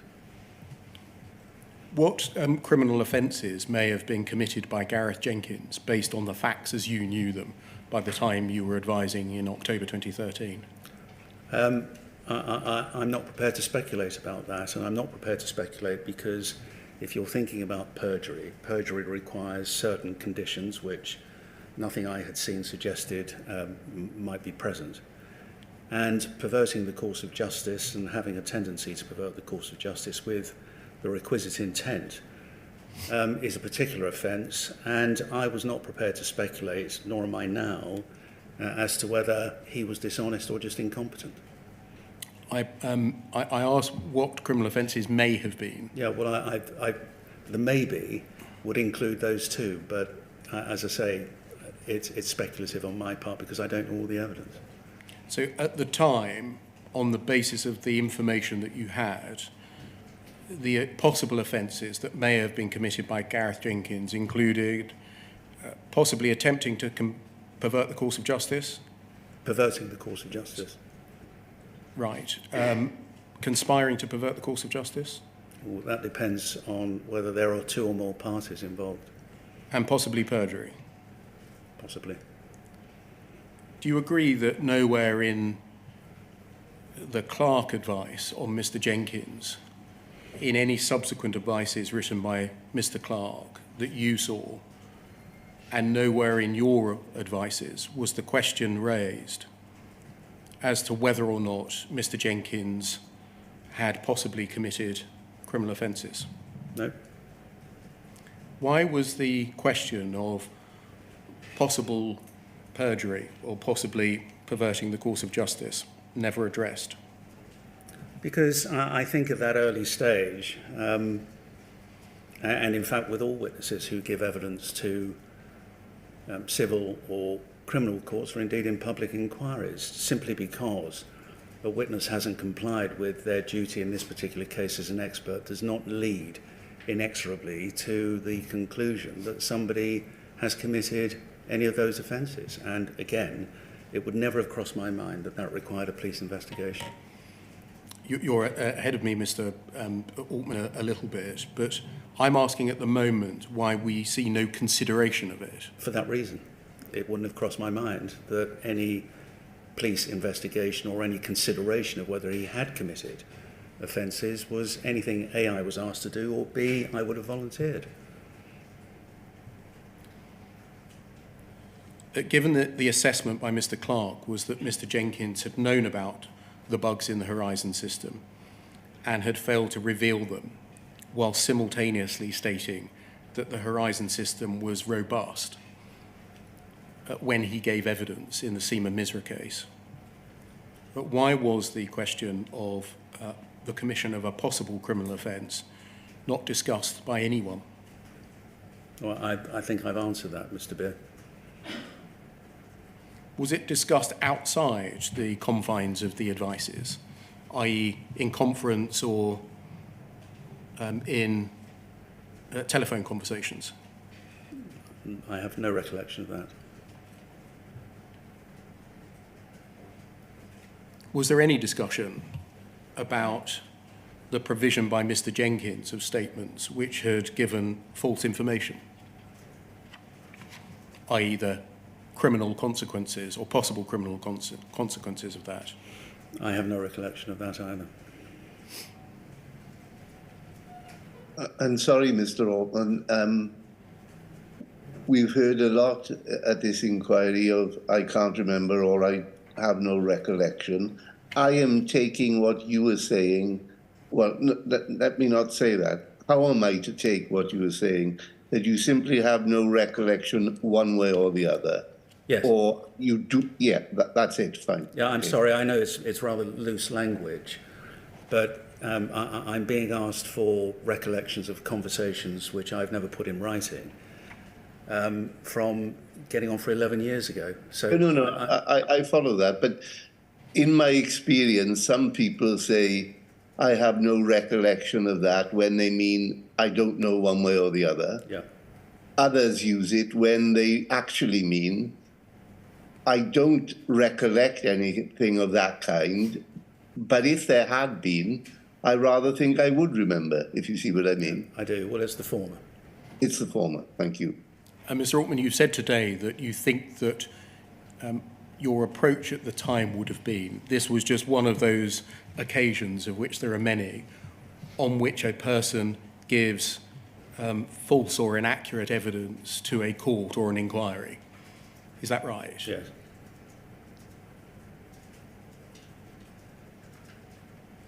Did you instigate or advise the instigation of any inquiries or an investigation into whether that was in fact the case or not, i.e. by post office? No. Wasn't that important? It could have been important, but I don't think I don't think that was my role. You seem to be saying, Mr. Altman, that the fact that a witness has given false evidence in court is just one of those things. No, I'm not saying that. Well, can you help us with exactly how you thought about it then? Because we don't see in any of these papers the suggestion that the conclusion that he had given false evidence be revealed to defendants, that the police be called in, that he might have committed a criminal offence, or that anyone should pursue in any way whatsoever the evidence that he gave. It sounded from your answers earlier that lots of people give evidence that's false in court, meant that you just described it as one of those things. Am I wrong to take that? No, well, I may well have done. I may well have come to the conclusion that, A, that I was not prepared to speculate about what he had done and as I said earlier, why he had done it. But secondly, witnesses can be incompetent and not dishonest. And was not probably sure at that time that that wouldn't be a huge hammer to crack a nut. I just had not been presented, I felt, with sufficient evidence to infer what you seem to be suggesting I should have done. Nowhere in your general review, would you agree, was any consideration given to the disclosure of the Clark advice about Mr. Jenkins' lack of credibility, your view that Mr. Jenkins was a tainted witness, to the CCRC? Not at that time, no. But it went to the CCRC, as you know, the general review. Do you agree that the failure to advise, that the Clark advice and your own opinion, or at least the substance of the conclusions that were reached, ought to have been considered for disclosure?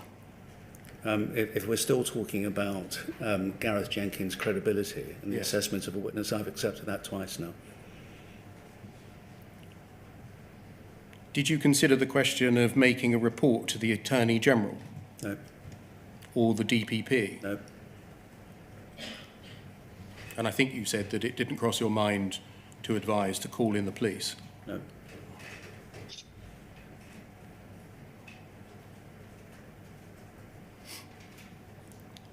Would you agree that as you didn't advise those things, that failure contributed to those facts not emerging until the Court of Appeal Criminal Division? I'm not sure I am prepared to accept that because the CCRC had the general review and every word you've quoted at me from it so far in February 2015.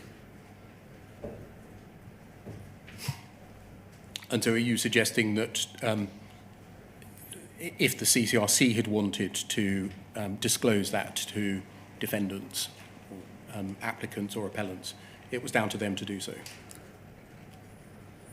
They were able to do it subject to their duties under the Act under which they operate. But the fact is they had all of that information, and if they had felt that any part of what I had done had been remiss or there were gaps in the advice I had given, then it was within the gift of the CCRC to conduct their own investigation. If Mr. Jenkins, as a mainstay of the Horizon system, one of its architects... Did you say if? Yes, if Mr. Jenkins, a mainstay of the Horizon system, had concealed some bugs, did the possibility occur to you that more bugs were in his knowledge? I think not, because I think he was clearly prepared to reveal to Second Sight in a report which he must have realised would be published. Those two bugs in Horizon Online. And so, no, I wasn't aware, and it didn't occur to me that there were many more, certainly not what came out in the Horizon Issues trial.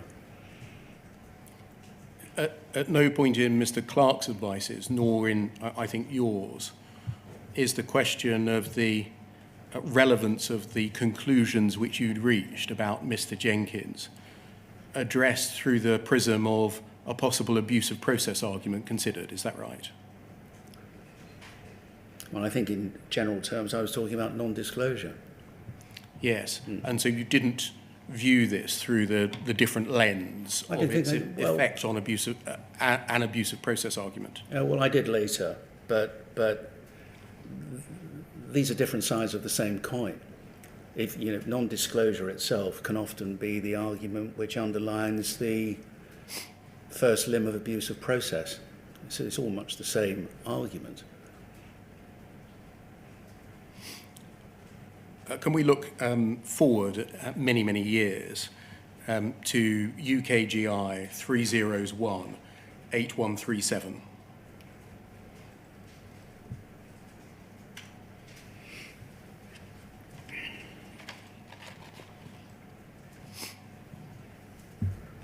And this is the Horizon Issues judgment with which you'll be very familiar. And I think you were provided with a copy of this under the embargo provisions at the time that it was still in draft in December 2019 and asked by the Post Office to advise on it, yes? And I think I was only given certain sections of it. Oh, I see. Yeah. I wasn't given the whole thing. Can we look, please, at page 150?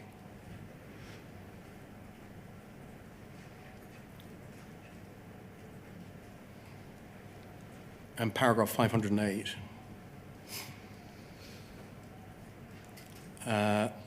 The absence of Gareth Jenkins, that's the absence of Gareth Jenkins from the Horizon Issues trial. It's entirely a decision of the parties which witnesses they choose to call in any proceedings. The position of one person, however, who did not appear in the Horizon trial must be considered in more detail than would be usual, as the claimants made considerable complaint about this. The person in question is Gareth Jenkins. And then if we go to page 152, please, paragraph 511, when Post Office served their evidence,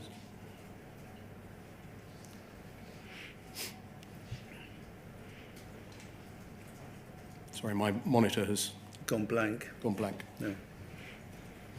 Has yours as well, Mr. Altman? Yes. Okay.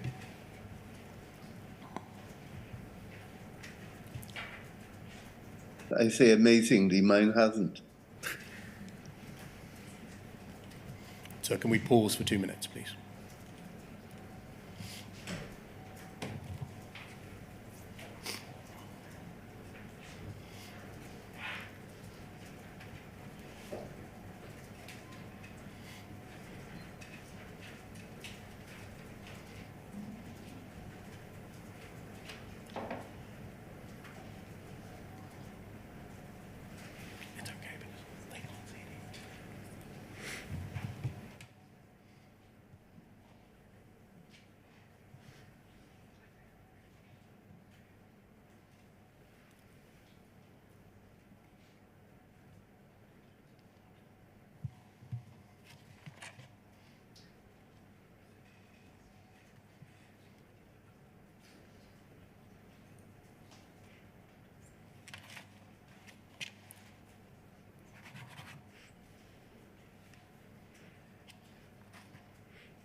So I'm told that RTS are just rebooting the system.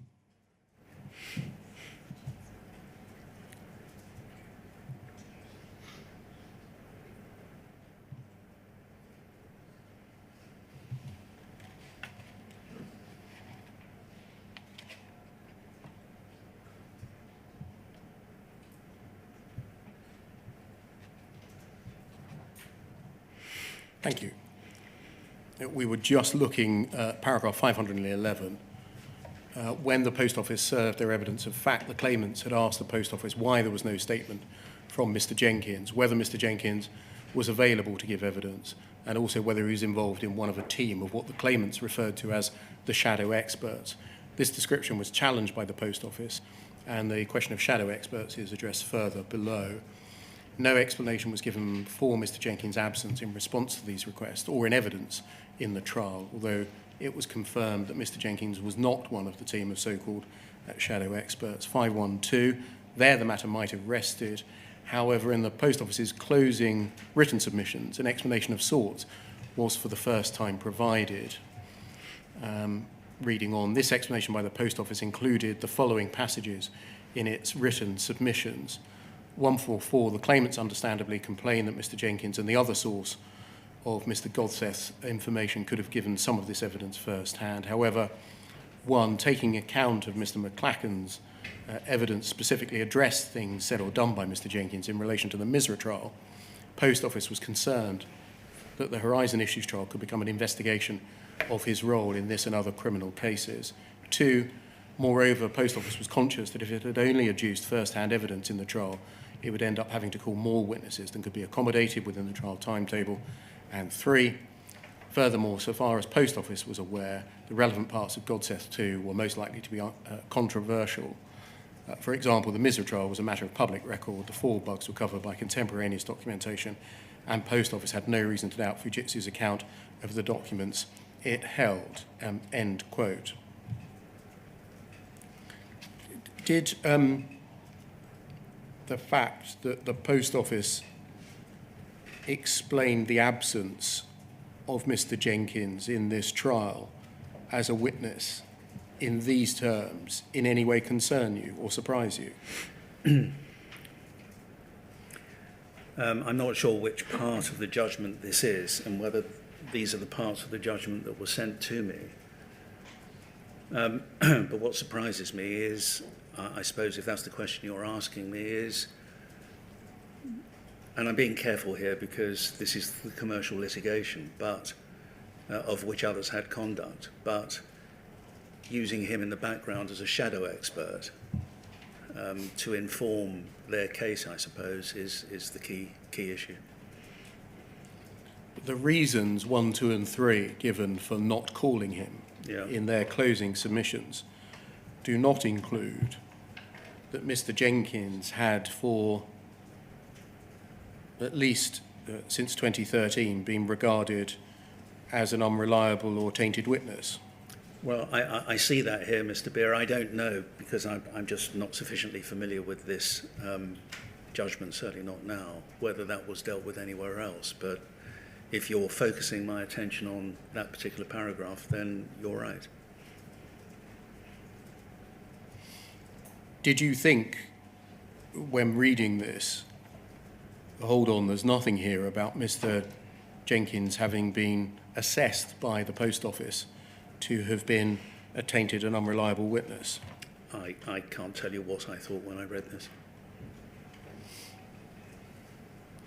I take it that you didn't consider it a part of your duty to raise that kind of issue with the Post Office? Mr. Beer, I can't remember what I thought when I read this paragraph, assuming I did, back in, what was it, 2019?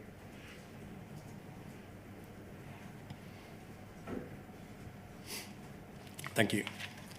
Can we go back, please, to the breadth of your terms of reference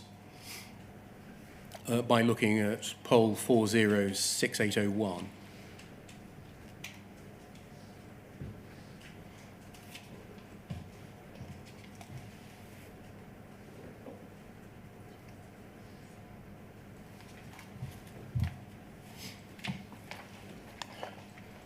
And again, this is a copy of your interim review dated the 2nd of August 2013, so a stopping off point towards your general review.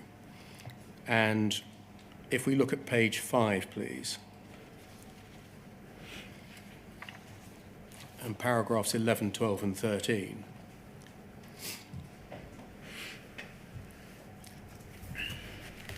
you say, I wonder whether non-disclosure by Gareth Jenkins of aspects of the Horizon system is the only potential issue that arises in these cases, or whether there may be other issues which need to fall within the remit of your review.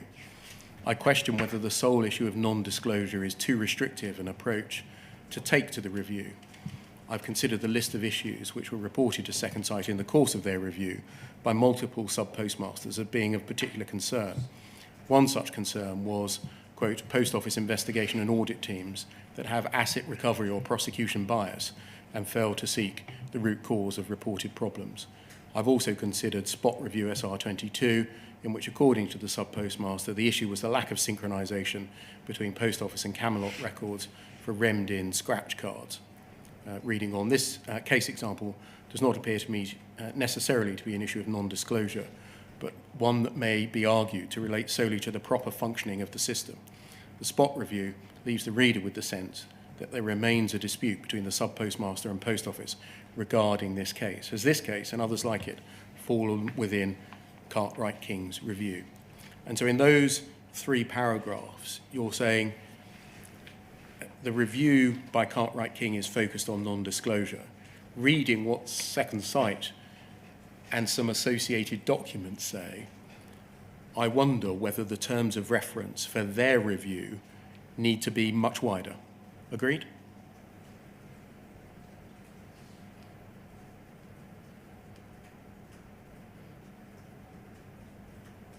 Yes. What issues other than non-disclosure did you apprehend or appreciate?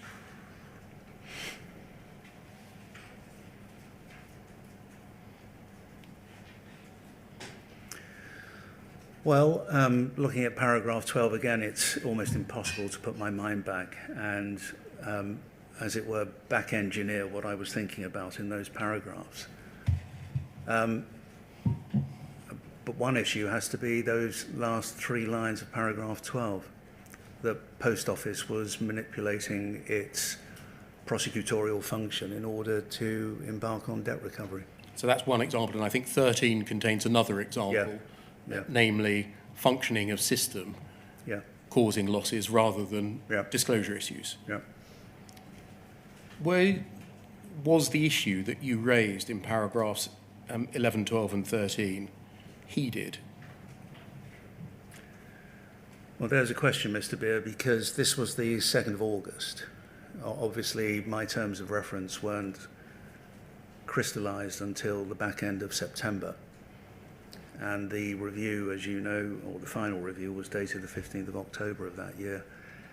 I have looked at this and I can't remember what happened in the meantime or whether anybody came back to me, and if so, how, about their views about this or what their responses were. I mean, to be clear, we're not so much here focusing on the terms of reference for you. No. This is you raising issues about the breadth of the Cartwright King review. Well, it is that, but I suppose I would have expected if there had been any amendment to this, then I would have seen it in the terms of reference somehow expressed. Who did you understand to be making decisions about the breadth of the Cartwright King review?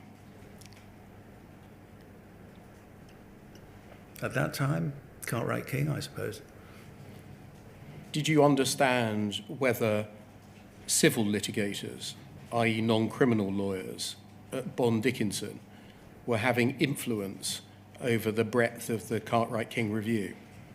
All I was, forgive me, all I would say about that is that clearly it was Bond Dickinson, particularly Gavin Matthews, who was communicating with me about the terms of reference. So I assume Bond Dickinson had some contribution to that question. Can we look at what happened as a result of your raising the breadth of the Cartwright King review? Poll 00298123.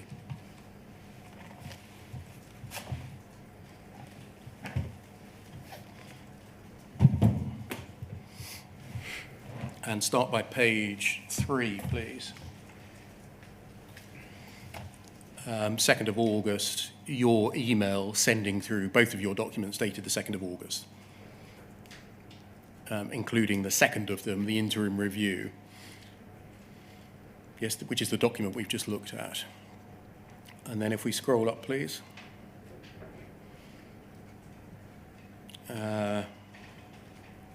Simon Richardson says that you're away, but that gives you, Susan Crichton, time to discuss with Gavin Matthews and internally the terms of reference.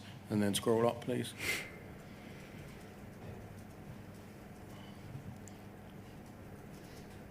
And a bit more. Yes, thank you. This is Mr. Matthews' reply. You're not copied in on any of these. No. This is Mr. Matthews' reply, saying he's now had a chance to review your interim review of Cartwright King's process, i.e. the document we've just read, and set out mine and Simon Richardson's comments and suggestions for future action. It's clearly good news that the current limited Cartwright King process if adopted is broadly fine. And then 2, he raises the issue of whether the current review is too narrow.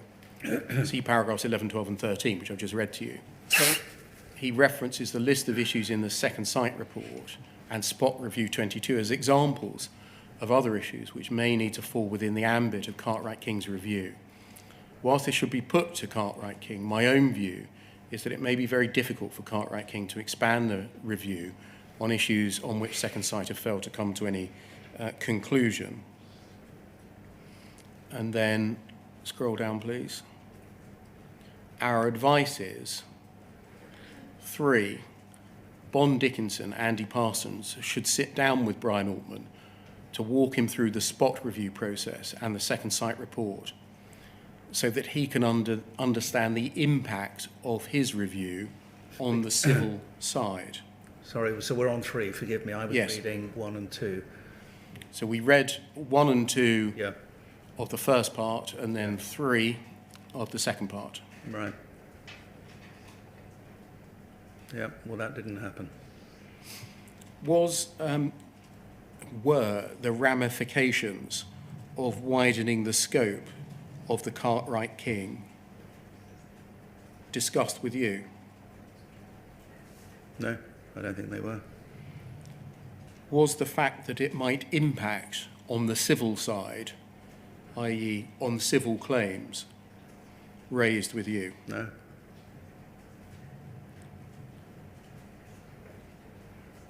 Were you ever told that that issue, broadening out the limited Cartwright King process, needed to be treated with some circumspection? You mean the what's expressed there in point 3? Yes. No.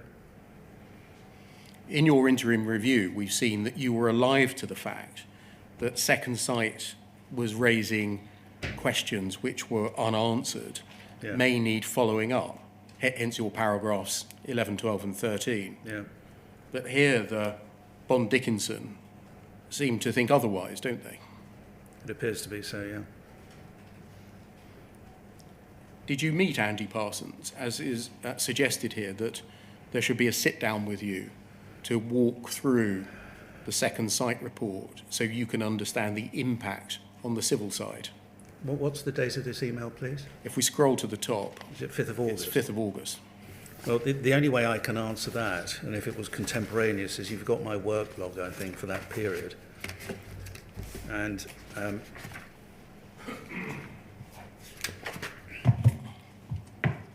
I think we'll find the first conference I ever had, and it's work record 1, was the 9th of September. The 9th of September. Yeah. So outside of that, Well, beyond it, yeah. I'm sorry, The 9th of September postdates this email by several weeks. yes. So outside of that, what is contemplated here, that the civil lawyers sitting down with you, Oh, a civil lawyer. Yeah, Andy Parsons, you mean? yes, If I had such a conference, it would be reflected in my work record. and so that didn't happen. I have no recollection of anything like that happening, I'm afraid, no. So what happened to the point that you raised in your paragraphs 11, 12 and 13 about the broadening of the Cartwright King review? I don't know. What happened when you realised, as you must have done, that your suggestions had not been followed? Again, at this distance in time, I just can't remember.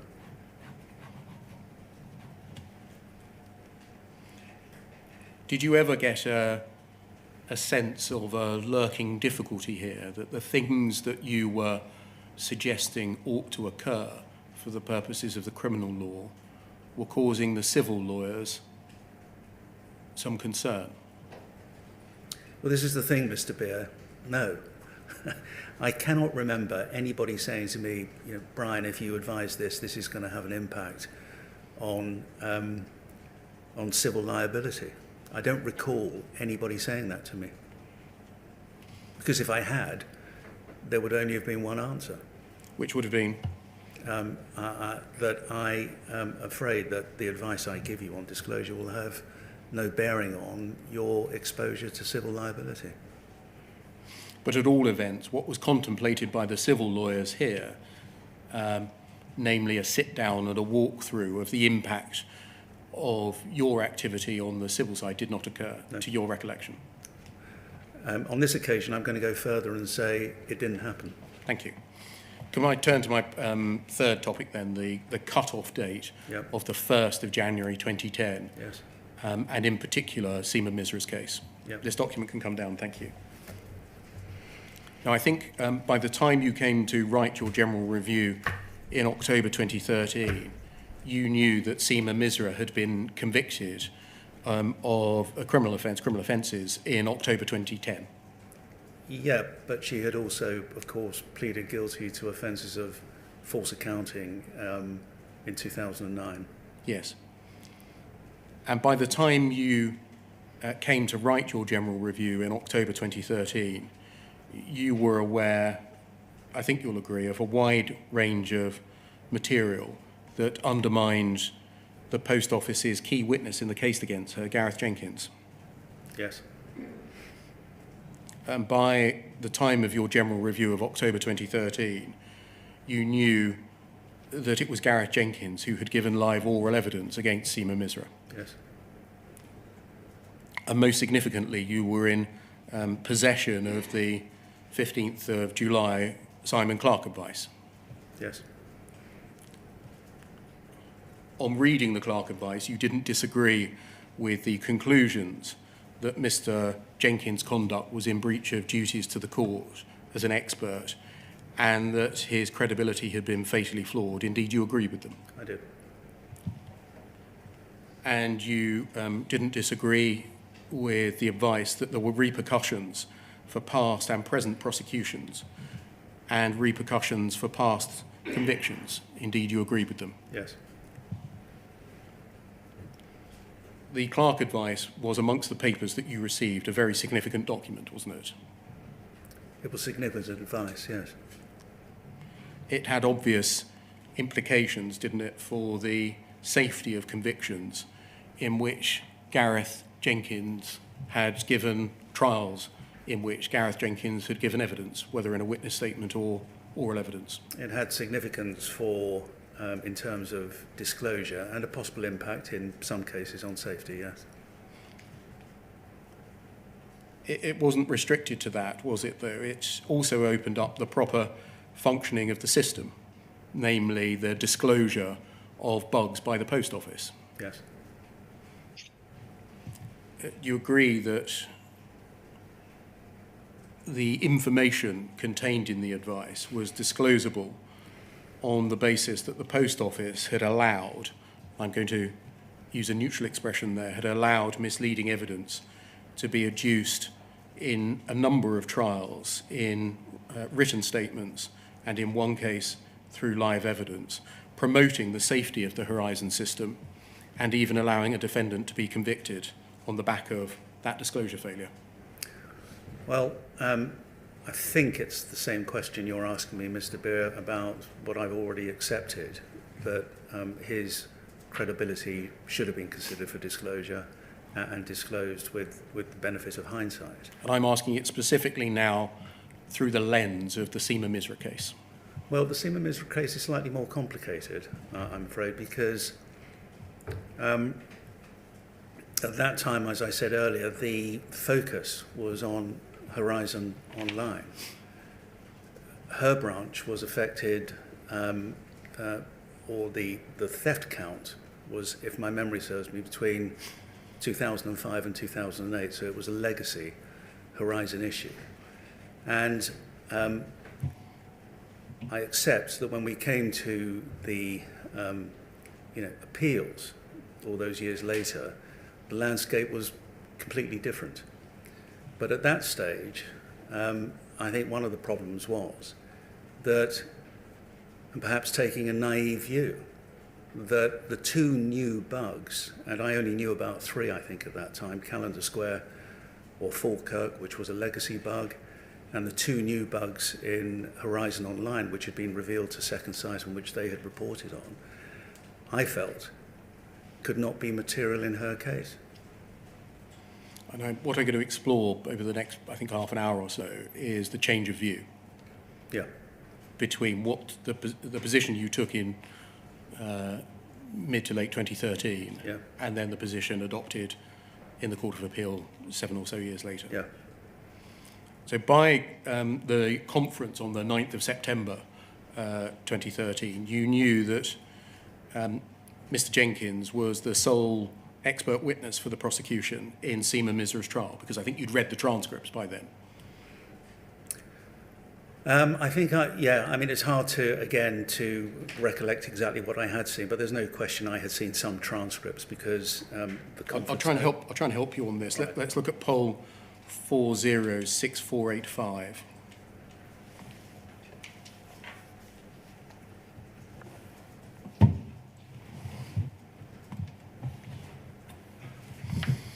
This is one of two notes of the conference on the 9th of September 2013. Yep. And you are recorded as opening the conference by confirming that you had read through all 5 of the ring binders delivered by Bond Dickinson. And then if we go to page 3, please. And the second paragraph, you're recorded as saying that you required a full transcript of day 6 of Seema Misra's case. The copying had only copied every other page, Yeah. and that was going to be sent on to you. So by this time, you had got into the detail of Seema Misra's case. I certainly read it, yeah. Yes. Can we see, according to the other version of the minutes, what you said or were recorded as having said about Seema Misra's case? Poll 00139866.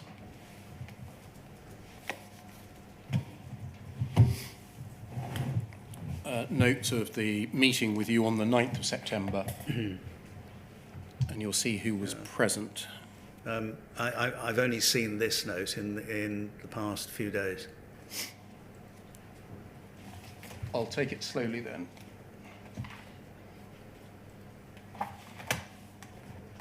Again, a similar start, QC, that's you, said he had read all of the papers. And then if we go to page 6, please.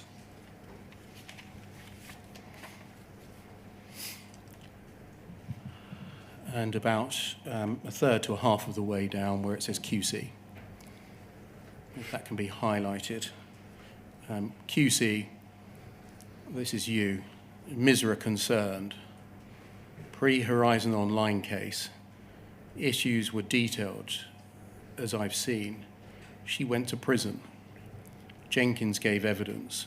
Training and Horizon issues. Professor McLachlan, much of it hypothesis.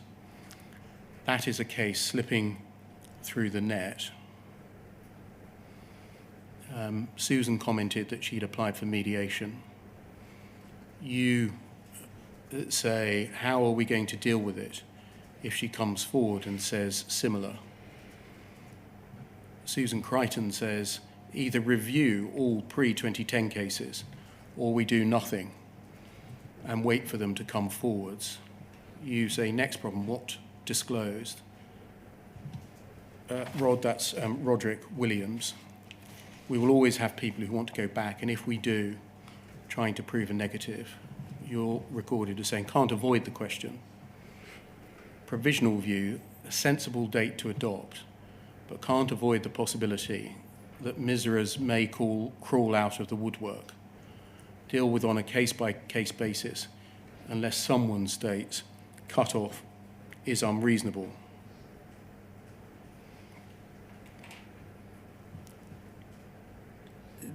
Does this record of this conference fairly reflect your view that the cut-off date of the 1st of January 2010 was sensible to adopt, but that there was a possibility that miserers might crawl out of the woodwork? As I say, I've seen this conference note for the first time in the last 7 days, and I didn't have an opportunity to look at it all those years ago. But I've no reason to think that it's inaccurate. And just scrolling up a little bit, where it says slipping through the net, can you see that? Yeah. That the Misra case might be a case slipping through the net. Was that an acknowledgement that Mrs. Misra's case fell outside the parameters of the review that you approved?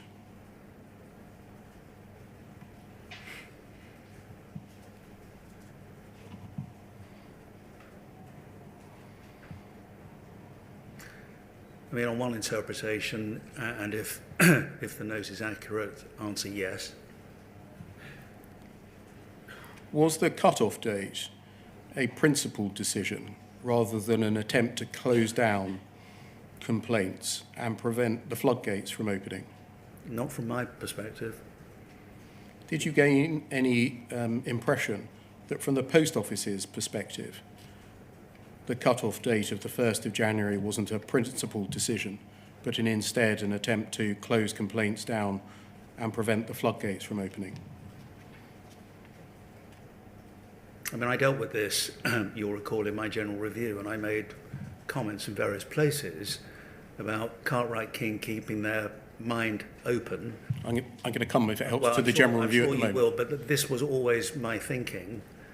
To answer your question, I remember making some comments about Simon Clarke's view about the cut-off date, and I had some views that some of the factors he brought to bear on that decision were nothing I could support and did support. And we'll see that in a moment when we look at the general review. You say some of his logic was not supported. Yeah, I'm sorry, I know I'm jumping ahead, but to answer your direct question, I don't recall getting the impression that Post Office saw it in the way that you suggest they might have done. So can we take our second break? At that point, please, I'm going to come back to this meeting after the break. Until 25 past, please. You read my mind, Mr. Beer. Thank you, sir. 25 past.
Good afternoon, sir.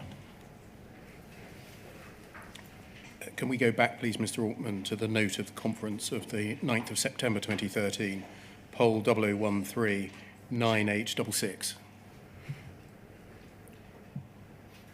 And page 7, please. Sorry, page 6.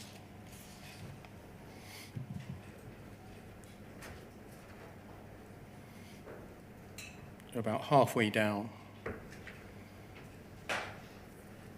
Thank you. And your recording is saying, in relation, I think, to Miss Misra's case, that it is a case slipping through the net. And then Susan Crichton replied, or she commented, that she, that's Miss Misra, had applied for mediation. Yes? Would you understand that to mean, or to be a suggestion, that she wasn't slipping through the net entirely, because after all, Mrs. Misra had applied to be a party to the mediation? I'm not sure I would have, at least at that time, have linked the two, my comment and hers. You subsequently advised against the inclusion of Mrs. Misra in the mediation scheme, didn't you? Yes. And so to the extent that this is a suggestion by Susan Crichton that she wouldn't slip through the net, your subsequent advice had the effect of meaning that she would slip through the net and the mediation scheme would not save her.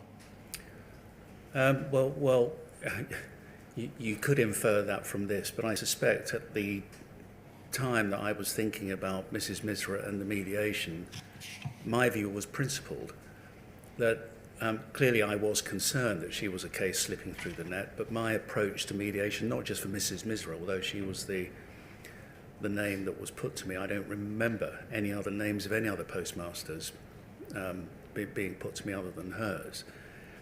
But mine was a principled approach to it.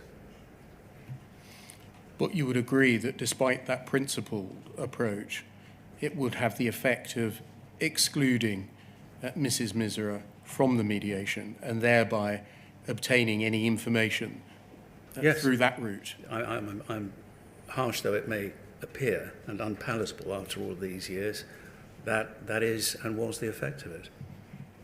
And if we read further on in the attendance note, if we scroll down, please.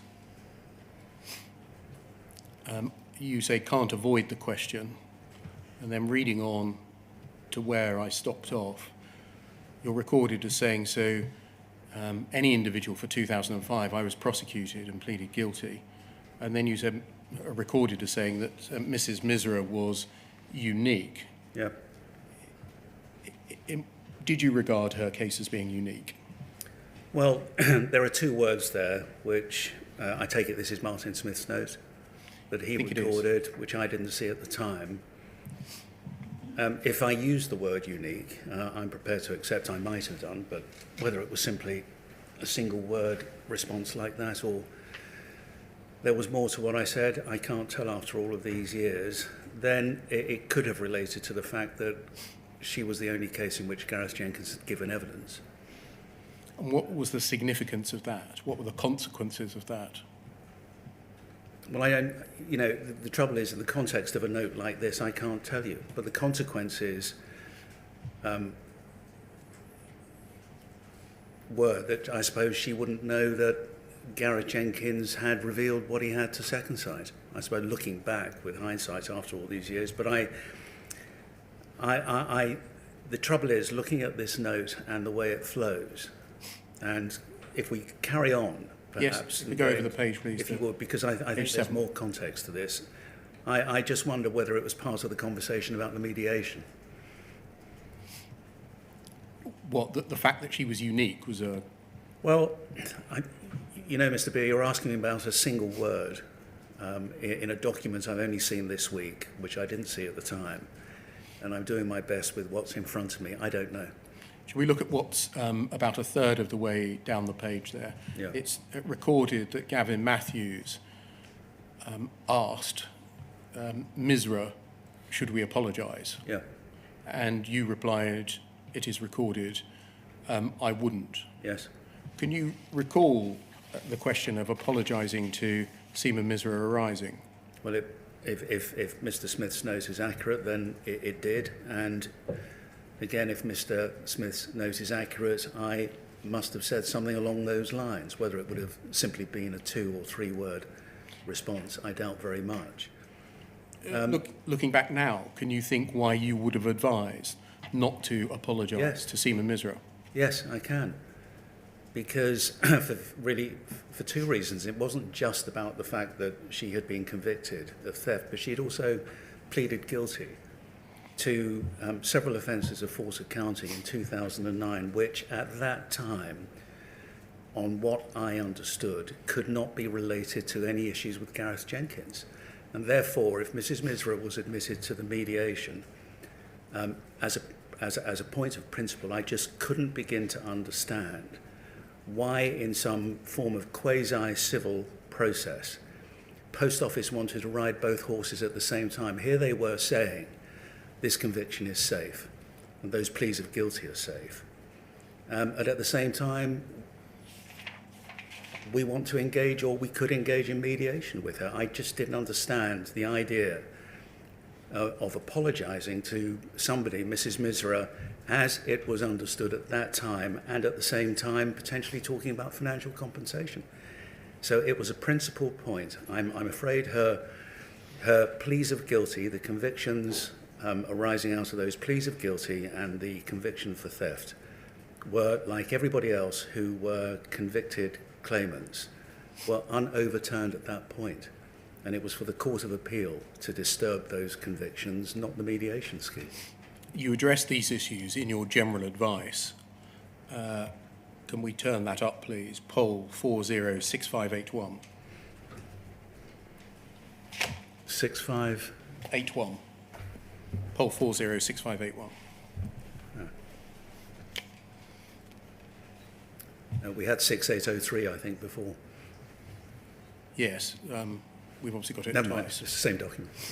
And can we look at page 23, please? Page 23. Yes.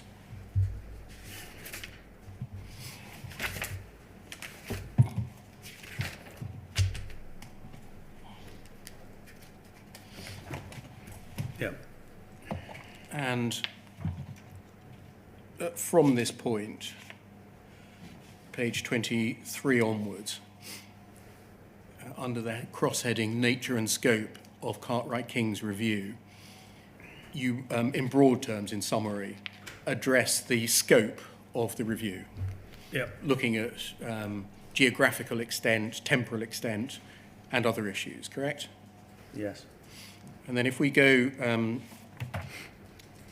so if we look at 58, the nature and scope of the review was defined in Simon Clarke's 8th of July advice, which coincided with the day of publication of Second Sight's report. The advice was that cases affected, including Royal Mail Group cases pre-separation, and the areas of concern were the proper functioning of Horizon training and customer support.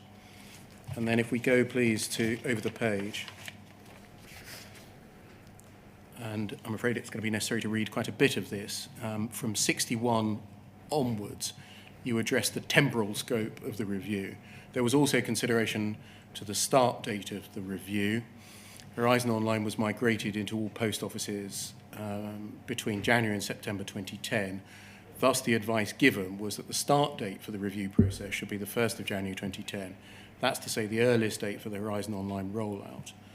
Mr. Clarke advised in an advising on this date, he had in mind issues of proportionality, resourcing, transparency, and the post office's reputation. Just stopping there, were they proper or all proper reasons to focus on when deciding whether to look for material that may disclose a miscarriage of justice? I think I dealt with this, didn't I, in the general review, where I said they weren't proper factors. Yes, and so the 4 factors set out there, Yeah. proportionality, resourcing, transparency, and reputation, which of them were not proper factors?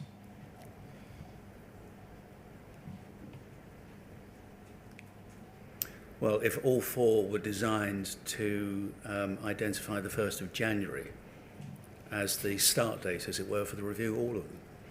So that none of them is a proper factor. I didn't think so, and I'm sure, I think I said that a little earlier, Mr. Beer, at 63 and onwards, I think I deal with this. You come on to address some of them. Yeah, or some of them, but I didn't think any of them applied, and certainly not Post Office's reputation. No. So in deciding how far back to look on whether exists material relevant to a miscarriage of justice, the Post Office's reputation is not something to bring into account. It was nothing to bring into account, and that's why I said what I did.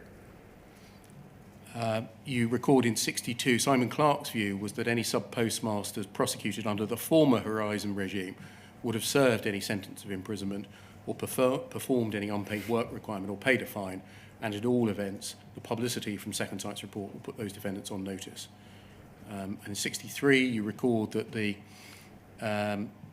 appendices in the Second Sight report are posted on the website. And then line 3, you say, I'm afraid I do not see those who have served their sentences, etc., should for that reason be excluded from the review. They have an interest if their conviction was unsafe.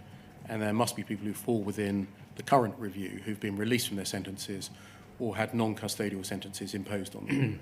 So you're saying that that element of Simon Clarke's reasoning, that all these people have done their time, is illogical and can't be relied on. Yeah, I mean, with respect to Simon Clarke, I just didn't, I frankly didn't understand those points. And then, as you'll see, I dealt in that final sentence with 2 other of the factors which I'd listed above, resourcing and the reputation. Beside the point, correct. And then you continue, when I queried the rationale behind the cut-off date, I was told and entirely accept that prior to each branch rollout, a cash audit was done so that each branch balanced. I advised in conference, and repeat here, although Post Office has no positive duty to seek out individuals before the 1st of January 2010 start date for a review of their case, nonetheless, if Post Office was approached, it would need to make ad hoc case-specific decisions about the need for disclosure. The Misra case is an example of the case I have in mind. Although she was tried in October 2010, allegation related to events between 2005 and 2008, long before the rollout of Horizon Online. However, the issues raised in the case, which were made late by the defendant in one or more defence statements, were very similar to those generally being raised currently in the Horizon Online system. She was eventually to claim that the approximate £75,000 deficit in her office was due to a technical error or her own incompetence, having initially sought to blame employees. There's no information that Mrs. Misra is now seeking to appeal her conviction, although she is seeking to participate in the mediation process. 67, there are currently 12 or 13 conviction case applicants. And then over the page, you've considered Second Sight's inquiry. You note it is not time limited. The definition of horizon that Second Sight relied upon is widely drawn. And you note in the last 3 lines of that paragraph, the spot reviews, or several of them, involve horizon issues predating 2010 rollout of Horizon Online. And then 70, despite the open-fronted nature of Second Sight's inquiry, it's important to recognise that Second Sight has only so far discovered and reported on 2 Horizon defects, respectively occurring in 2010, which you assume to be a defect with Horizon Online, and 2011. And then your conclusion, in my judgment, the 1st of January 2010 start date for Cartwright King's review is both a logical and practicable approach to take. That's not to say if a case predating the Horizon Online rollout presents itself, that CK should exclude it from consideration. There may be cases that raise genuine, thorny technical issues, which are not unrelated to issues concerning Horizon Online, which, after all, is next generation Horizon. If they arise, they'll have to be dealt with as required on a piecemeal basis. If it got to the stage where the floodgates of pre-Horizon Online cases began to open, then the Post Office and Cartwright King will have to remain alive to the possibility of commencing a subsidiary review. So you say that the cut-off date is logical and practicable. Dealing with practicability first, why was it practicable?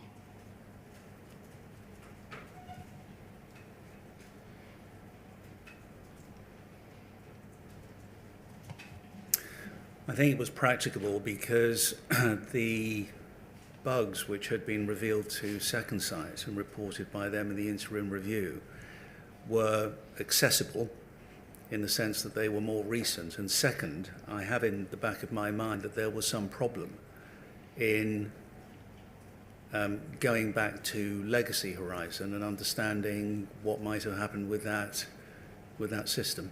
Where did you get that understanding from? I am sure I knew about that. I know I don't say it here, but I'm sure I knew about that.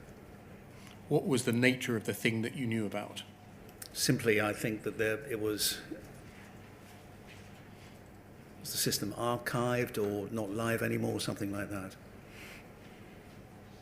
In terms of the logic, you say that it is a logical approach to take.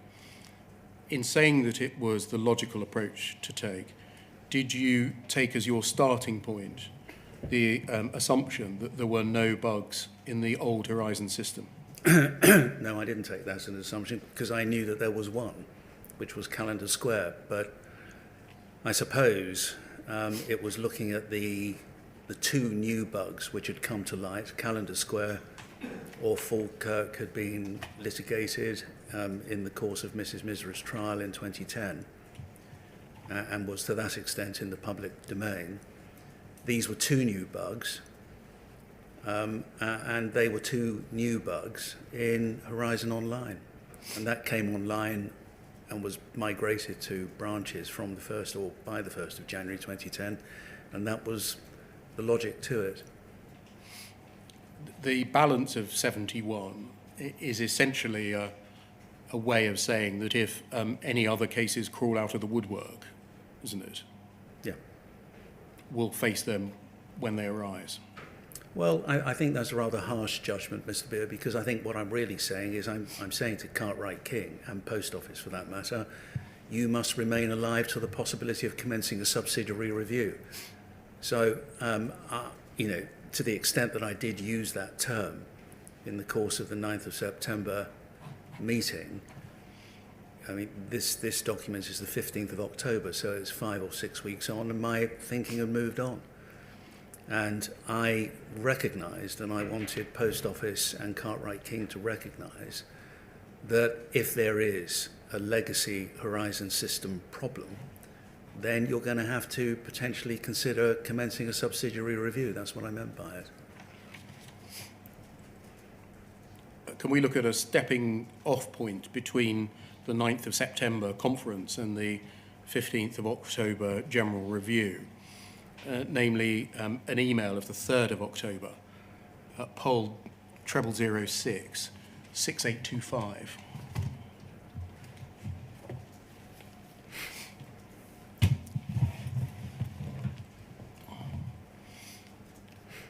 This is an attendance note from Martin Smith of Cartwright King of the 3rd of October 2013 of a conversation that he had with Gavin Matthews of Bond Dickinson. So this is after your September the 9th conference, but before your 15th of October general review. Yeah. The summary telephone call Gavin Matthews, he's spoken to Brian Altman KC. Detail telephone call Gavin Matthews, he's spoken to Brian Altman QC. Mediation cases can go on separate spreadsheets. So far as date is concerned, understand why the 1st of January 2010, but on the basis no bugs prior to then on old system, he advises only need to review Horizon Online cases since that date. Martin Smith says he's not sure that is correct. HB currently looking at Misra transcript to see what Gareth Jenkins said. HB, Harry Bowyer? Probably. Yeah. Think it likely to contain a reference to the Misra bug. Gavin Matthews suggests that you may well have advised on the basis of an incorrect assumption. Martin Smith said he would call tomorrow. And then the rest is about something else. Right. Are they right that you advised on the basis of an incorrect assumption that there were no relevant bugs pre-Horizon Online? I can't see that's possible. I can't see that's possible because by the 3rd of October, as you pointed out earlier, I'd read transcripts from the Misra trial. Did either of them raise their belief that you were advising on an incorrect basis with you? No, I saw this as part of the disclosure to me. Frankly, I can't remember if it's in my original bundle or the additional documents, but it doesn't matter. I was totally unaware of this.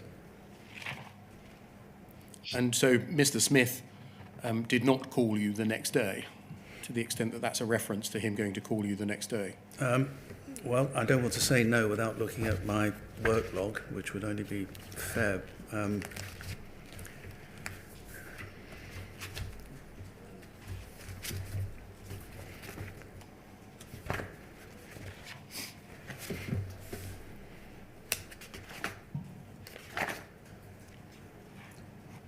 The next Be the 4th. 4th of October.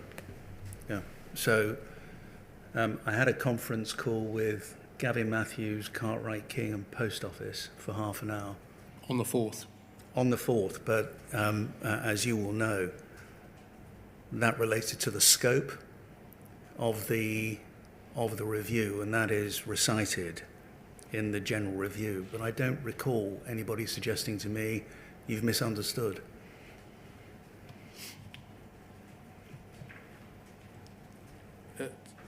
Thank you, that can come down. Sitting here today, do you stand by the advice that the correct cut-off date was the 1st of January 2010?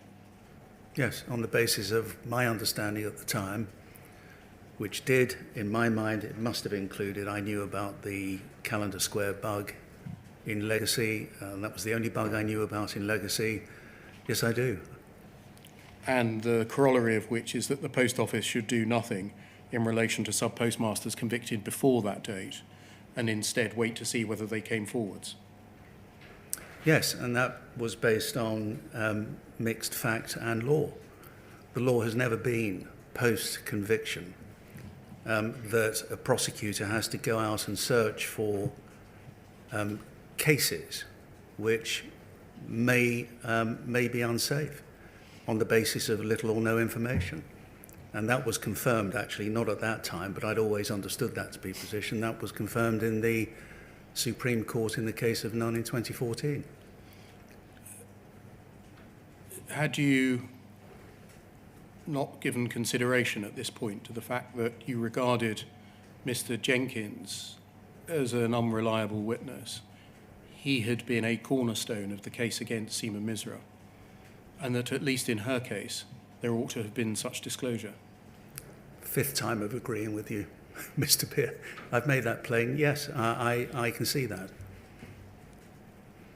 What accounts for the failure?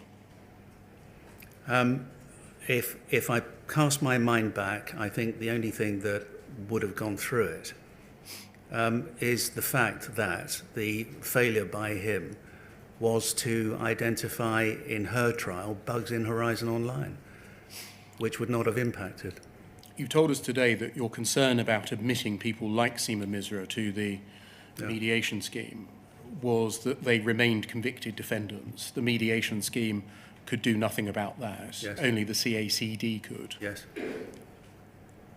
Can we look, please, at poll 406485?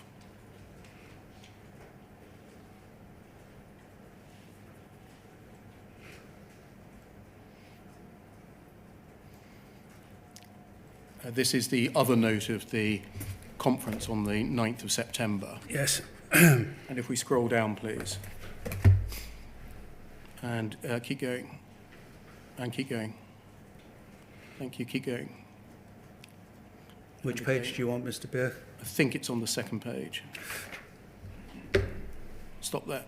Yes, it's the On the screen, it's the second paragraph from the top.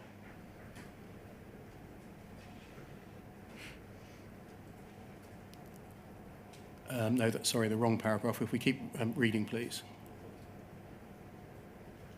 Keep going on the scrolling. Yeah, there. Third paragraph. There was then a discussion in relation to the overlap between the intended mediation process and criminal cases. Andrew Parsons reported the current position in relation to the mediation process and how it was intended to work. Individuals currently being prosecuted are not eligible, though individuals who've previously been convicted are eligible for the scheme. And you're recorded as saying that you advised considerable caution in relation to mediation cases involving previously convicted individuals. Seema Misra has already indicated an indication to be within the scheme. The concern is that lawyers acting for those individuals may be using the scheme to obtain information they would not normally be entitled to in order to pursue an appeal. Is that, so far as you can recall, an accurate summary of your advice as to why convicted individuals should not be admitted to the scheme? That wasn't my advice at all.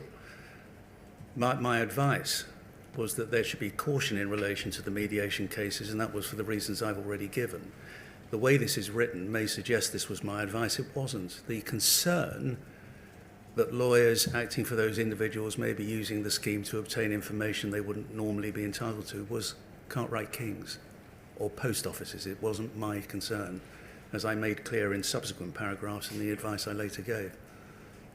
This doesn't record as the reason for not admitting sub-postmasters who have been convicted to mediation. No. That they remained convicted. No. It's recorded as you expressing a concern about lawyers getting information to which their clients are not entitled. No, I'm sorry, but that is a misreading, or it's an unfortunate juxtaposition of two sentences. The first was my advice. This one doesn't say BA said. This one said the concern is that. And I made that clear in my witness statement. And if you go to the general review, you will find me expressing, perhaps more accurately than this is prepared to do, that the concern, in fact, I think I used the words understandable, but that the concern was Cartwright King's. And if my memory serves me, I think you'll find that in paragraph 129 of the general review. And so this paragraph in the conference note, which I think you did have an opportunity to settle at the time, didn't you? No, I don't think I did. You weren't sent this to I'm not saying I approve or wasn't amend. sent it, but I don't think I was sent it to approve. And frankly, if I'd have looked at it, obviously, all these years after, one can go through it with a fine-tooth comb as we are. But even if I had, I don't think I'd have done that or looked at it with any particular, unfortunately, using the word concern. But I can tell you categorically that second sentence was not any concern I advised on. It was not my concern, it was theirs. And so this should either be a new paragraph after the end of the words the scheme, Well, beginning with the concern, Well, and yes. it should read Cartwright King held a concern. If I was writing it and I'd applied my mind to it, if you think that this was me saying it, I'm afraid, Mr. B, you're very wrong. I was not. And as I say, I made that perfectly clear when you come to look. As I say, I think it's paragraph 129 of the general review. Because this was an ongoing theme. And I think 129 is where I recite the conference we've just been looking at of the 4th of October. It's the same thing.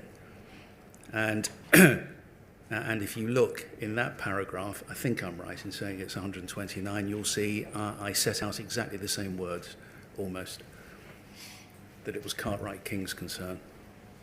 Did you say to them, that's an improper concern to hold? I think what I said is what appears, again, in somebody else's note in the paragraphs that follow. Were you concerned at all about the need for the Post Office or Cartwright King to take control over what Second Sight was disclosing in the course of the mediation process? Yes, it was about supervision, and it was about controlling the information disclosed or being disseminated to individuals who were within that scheme, not being blindsided by evidence that they were not aware of, and auditing the information, which, in my experience, is no different to what any prosecuting authority does in any disclosure process. And again, actually, Martin Smith's note on this occasion sets it out pretty clearly, because I had said, I think it may be page, I can't remember now, page 8, possibly page 6, where he noted that I said that there should be a sharing of the information and it should all be recorded by Cartwright King. That's what I was talking about. You weren't concerned that Cartwright King or the Post Office should control what Second Sight was disclosing in the course of the mediation process? I felt there was a risk, as I recall it, that Second Sight, this was an uncontrolled environment. So I felt there was a risk. And that's why I gave the advice I did. This wasn't about not disclosing. This was simply advice about supervise what's happening so that you know what's going out of the door. It was as simple as that. A record, an audit trail, you know what's being disclosed. Can we look, please, at poll 0033 7202?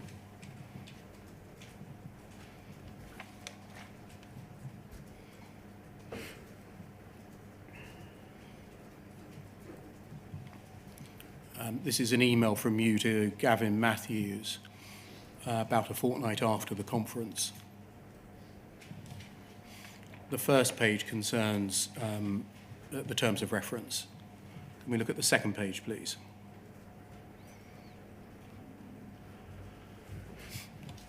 Regarding the conference note, I think that's the conference note for the 9th of September, it accords with my recollection, except in a case of a couple of matters listed above.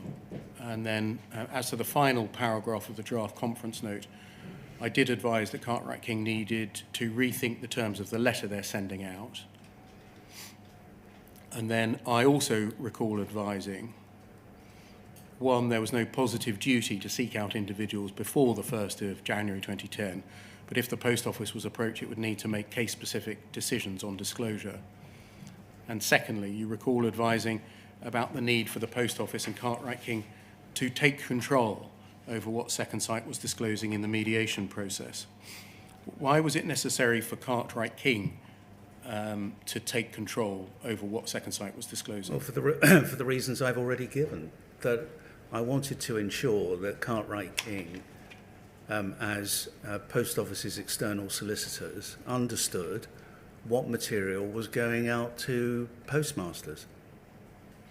That's a slightly different issue, isn't it? They should have visibility of what is disclosed. No, it's the same thing. I spoke in terms, I used the term control and supervision pretty interchangeably. It was, I wanted them, and I've already said this, what Second Sight, I think, or what I understood was doing, was uncontrolled. I wanted Cartwright King to know what was being disclosed. So it's 1 o'clock. Might we take the lunch break? And Yes. 10 to 2, please. 10 to 2 is a truncation of the transcriber's lunch break in any event. How do you foresee this afternoon going, Mr. Beer? I envisage going until about 20 past 3, and then some questions from call participants. And so we need to have 10 minutes less for lunch, do we? I'm afraid so. All right, then 10 to 2. Thank you, sir.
Good afternoon, sir. Can you see and hear us? Yes, thank you. Thank you. Good afternoon, Mr. Altman. Can we turn to my fourth topic, please, which is the legal advice you gave in relation to the Post Office's investigation and prosecution roles? And can we start by looking at your advice on this issue, which is Poll 406802.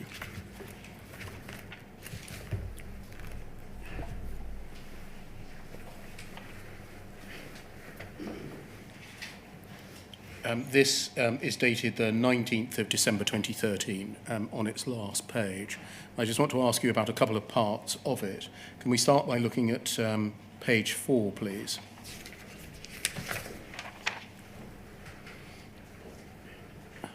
Again, you provide an executive summary, and under paragraph 5.1, you say, I've seen no evidence to suggest that the Post Office exercises its investigations and prosecution function in anything other than a well-organised, structured and efficient manner through an expert and dedicated team of in-house investigators and lawyers supported by Cartwright King and their in-house counsel, as well as external counsel and agents where required.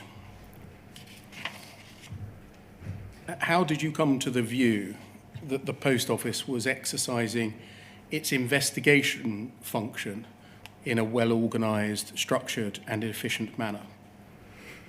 I think based on what Post Office had sent to me, I had met Cartwright King, I had met Broderick Williams, I'd met John L. Singh once, maybe twice, and I had read by that stage certainly 2 of the prosecution files. I had more insight into Post Office through the general review. And I think the overarching view I came at was is reflected in that paragraph.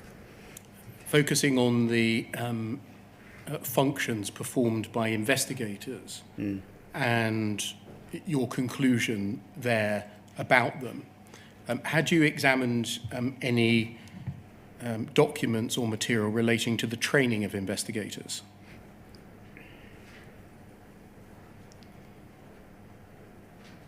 I've got an idea I might have asked for something, but I can't remember. Had you examined the knowledge and experience of Post Office investigators? I think I knew that some of them were former police officers. Was that the extent of it? I can't remember. Had you examined the investigators' knowledge of and practical application of the law of disclosure? The investigators? Yes. No. Had you examined the extent to which investigators actively investigated all reasonable lines of inquiry, No. including those which pointed away from the guilt of the suspect? No. Had you investigated what supervision, checks and balances, if any, existed to superintend the work of the investigators? Well, I understood that Cartwright King were involved as the external agents, and I understood that they were the instructing solicitors, and I had met Simon Clark and I'd met Harry Bowyer, and I remember being impressed by them. That's being impressed by lawyers. I'm asking at the moment about superintendence or supervision of the work of the investigators. No, but I rather thought that Cartwright King had that superintendence. Had you examined how in practice decisions as to whether to prosecute or not were made in practice? No. Had you discovered who the decision maker was in relation to any decision to prosecute? Well, if my memory serves me, during the course of this review, I had referred to several Post Office policies, and I think one of those policies put the hands of the ultimate decision-making in the hands of somebody who was non-legal. Had you examined... So, forgive me, so Yes. I made a point about that. Had you examined what the training or experience of that person was? Of that person, no, but the point I made, I think, was it ought to be in the hands of a legal individual. Did you examine how much consideration that person gave to an analysis of the evidential strength of a case? No. did you examine what tests that decision maker applied when deciding whether a case was to be prosecuted? No.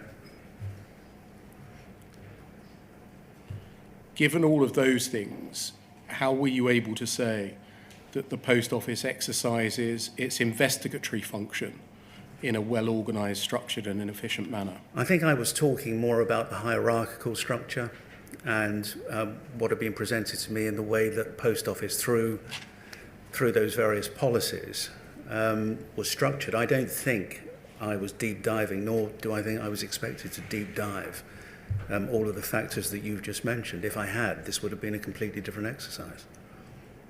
Do you think there was a danger in the conclusion that you wrote there being misunderstood and therefore misapplied and being used as a weapon by the Post Office in fending off criticisms of it?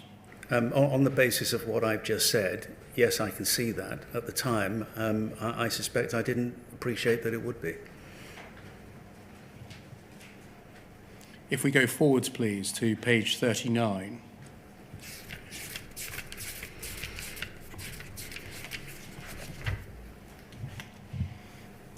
And paragraphs 105, 6 and 7, you say that it may be thought that the Post Office prosecution role is anachronistic and highly problematic. 106, the recent events have to be seen in the proper context. The serial non-disclosure of relevant material occurred in circumstances in which the Post Office asserts that it and its advisors were wholly unaware that there might be disclosable material or information, and so whatever the reason, were not placed in a position whereby they knew of its existence and could deal with it appropriately. Yeah. You tell us in your witness statement that later events proved your information and understanding that you set out there to be wholly incorrect. I think I said catastrophically incorrect. We'll just check that. Which paragraph do you have? 41.1 on page 21. Certainly somewhere I recognised it was catastrophic, or that the information I had afterwards but not then. Yeah, no, it's not in that paragraph, but certainly somewhere else I say that.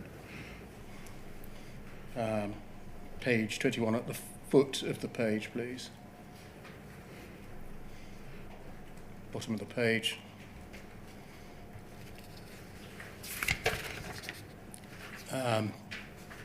The paragraph that I've just cited from your advice is followed with the sentence, later events proved my then information and understanding to be wholly... No, you're right, but I'm fairly sure somewhere here I made a similar point, but somewhere else. That it was catastrophic. Catastrophic, yeah. Yeah. Can you please set out what you now know that demonstrates that the information upon which you were advising was wholly incorrect? Firstly, in terms of the Post Office being in possession of disclosable information. I'm afraid I can't give you detail because it's so complicated, and my knowledge has developed over the course of the years, up to and including the appeals in March 2021. But what I discovered in later years, and by later years I actually mean the Horizon Issues trial onwards and that judgment, was the landscape, as I called it earlier, was entirely different, that it was perfectly clear to me that individuals within the Post Office were very well cited on all of the problems. Some of them you demonstrated during the course of your examination today. And, I look at paragraph 106, which I've read more than once, as a remarkable insight into my ignorance and what I wasn't told and what I didn't understand. In terms of the Post Office being, quote, wholly dependent on Fujitsu and or the expert to reveal material so that Post Office could perform its prosecution duties, who provided you with that incorrect information? Sorry, which paragraph is that? It's highlighted on the screen. Oh, sorry. It's a citation forgive me, it's my... from your advice. Post Office was inevitably in a position where it was, quote, wholly dependent on Fujitsu and or the expert to reveal material so that Post Office could perform its prosecution duties. And I'm asking, who provided you with that material, that information? I just don't know, but it was clearly something that was in my mind at the time that I wrote this. Was that, in fact, not information that was provided to you, but rather a conclusion which you drew by reading the material that you had been given? I.e., it's your subjective assessment. Perfectly possible that it's an inference from everything I saw. Thank you. Or everything I was told, or perhaps not told. That can come down, thank you. Were you told about a possible plan to transfer cases to the CPS to consider for prosecution? What, the Post Office had a positive plan to do that? Yes. Or was considering whether to do that? Well, I think it was something obviously I looked at in this review document. Whether I did it off my own bat or whether somebody suggested to me, is this something we should be looking at, or further than that, there is a plan to do this. I simply can't recall. Can we have a look at an email exchange, please? Poll 0014 7419.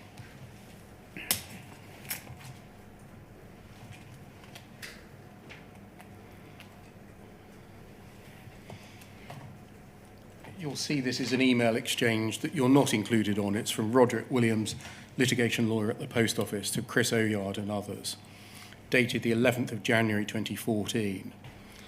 And it's a summary of what he says was his discussion with you earlier that day. But which obviously postdates this review by a month or two. Yes. Yeah. And can you see that under A, just in passing, you seem to have advised in the last bullet point, board minutes or discussions about pursuing a prosecution policy for commercial aims may need to be disclosed. If the application of that policy was ever called into account, this presents a risk of reputational damage. And the key message beneath that? Yes. Yeah. Where it records a key message, do you think that's him summarising a key message that you told him, Roderick Williams? Well, I think it's the penultimate bullet, the one above the highlighted one. Yeah. And so where it says key message, that's essentially something that you said or would have said to Mr. Williams. Well, Chris, here's a summary of my discussion with Brian earlier today. What I'm just looking at the moment is the attribution of words here and whether or not I see. The key message is something that is Mr. Williams setting out his key message or setting out your key message.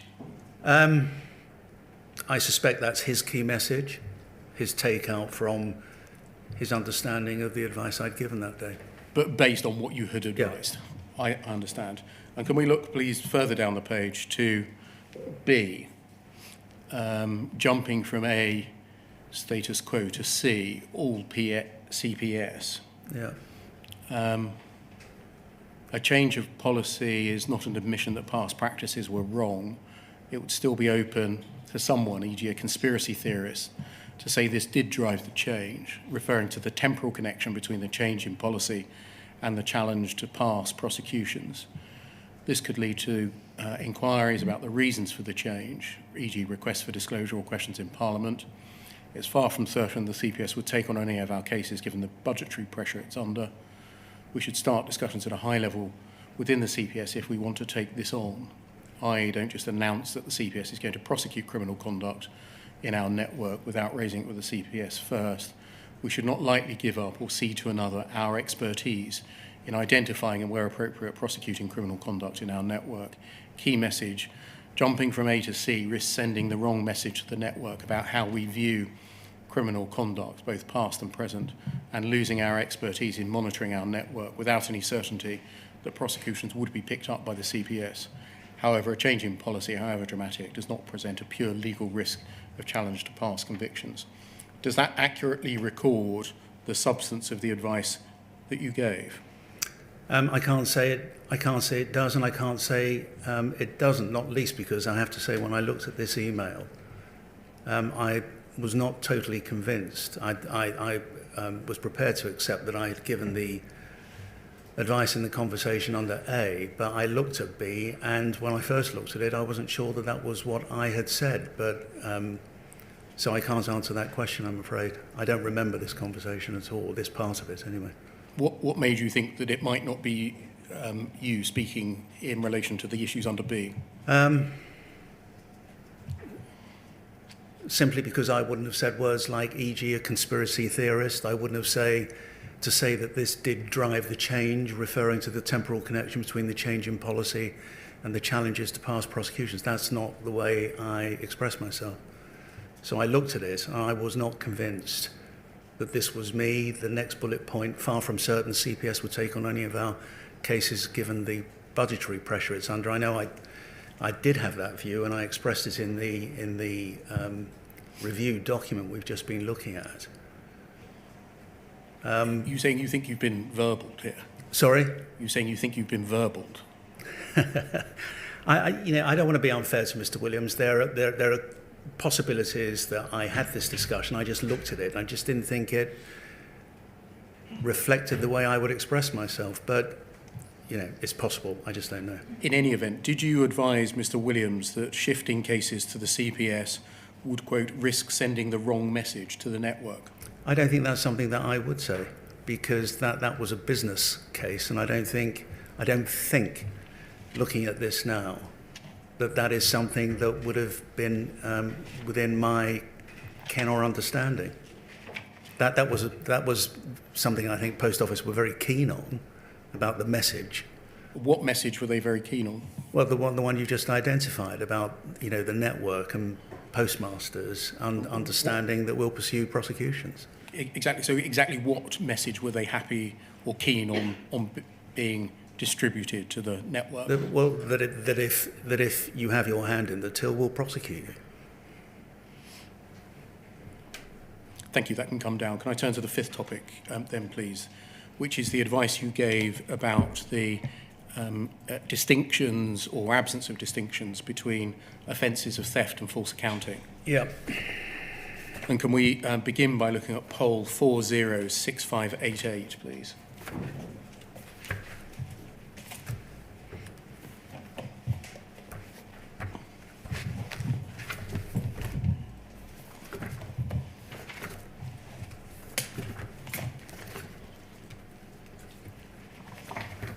This is your advice on theft and false accounting. Yes. It's dated the 8th of March 2015 on its last page. Yep. We just read through some of the paragraphs. First, paragraph 1, you'd been asked to advise the Post Office on my view of the equality of the offences of theft and false accounting under the Theft Act 1968, and to consider the terms of a letter sent by Post Office, the second site, on the 24th of February 2015. And then over to page 2, please. Do you mind, before you do that, going to paragraph 2, because that's the information I had as to why I was being advised. It wasn't just about the letter. Of course, the arguments. You were told that Yeah. second site is beginning to advance arguments that the Post Office is abusing its prosecutorial role by charging sub-postmasters with theft when there's no evidence of it, in order only to pressurise them into pleading guilty to false accounting. Thank you. Then over the page, please, to page 2, paragraphs 5 and 6.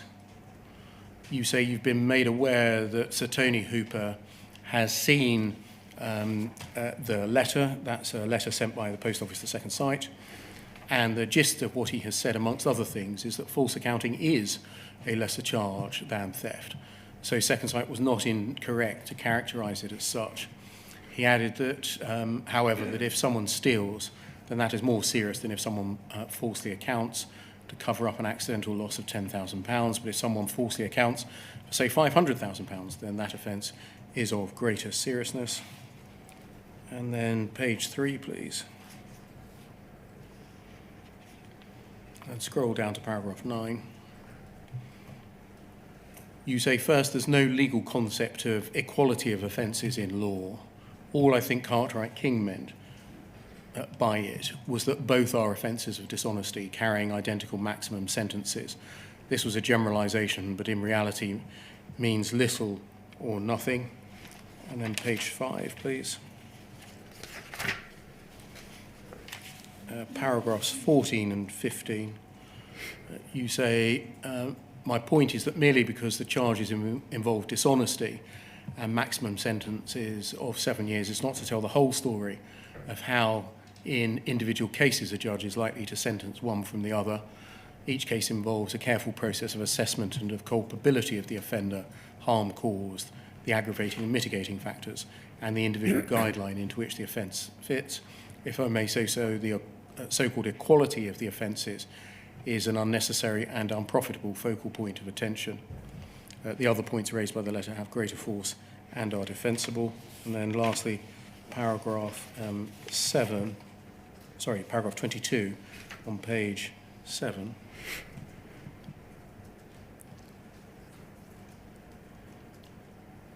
In conclusion, I advise that both offences of theft and false accounting do indeed involve dishonesty and do carry a maximum sentence of 7 years imprisonment. I think the only argument that may be advanced to defend the statement is that it is accurate within the narrow context in which it was stated.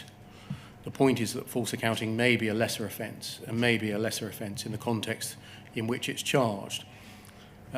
So to argue it's not a lesser offence is not accurate. It all depends on the circumstances of the individual case, as Tony Hooper's illustrations show.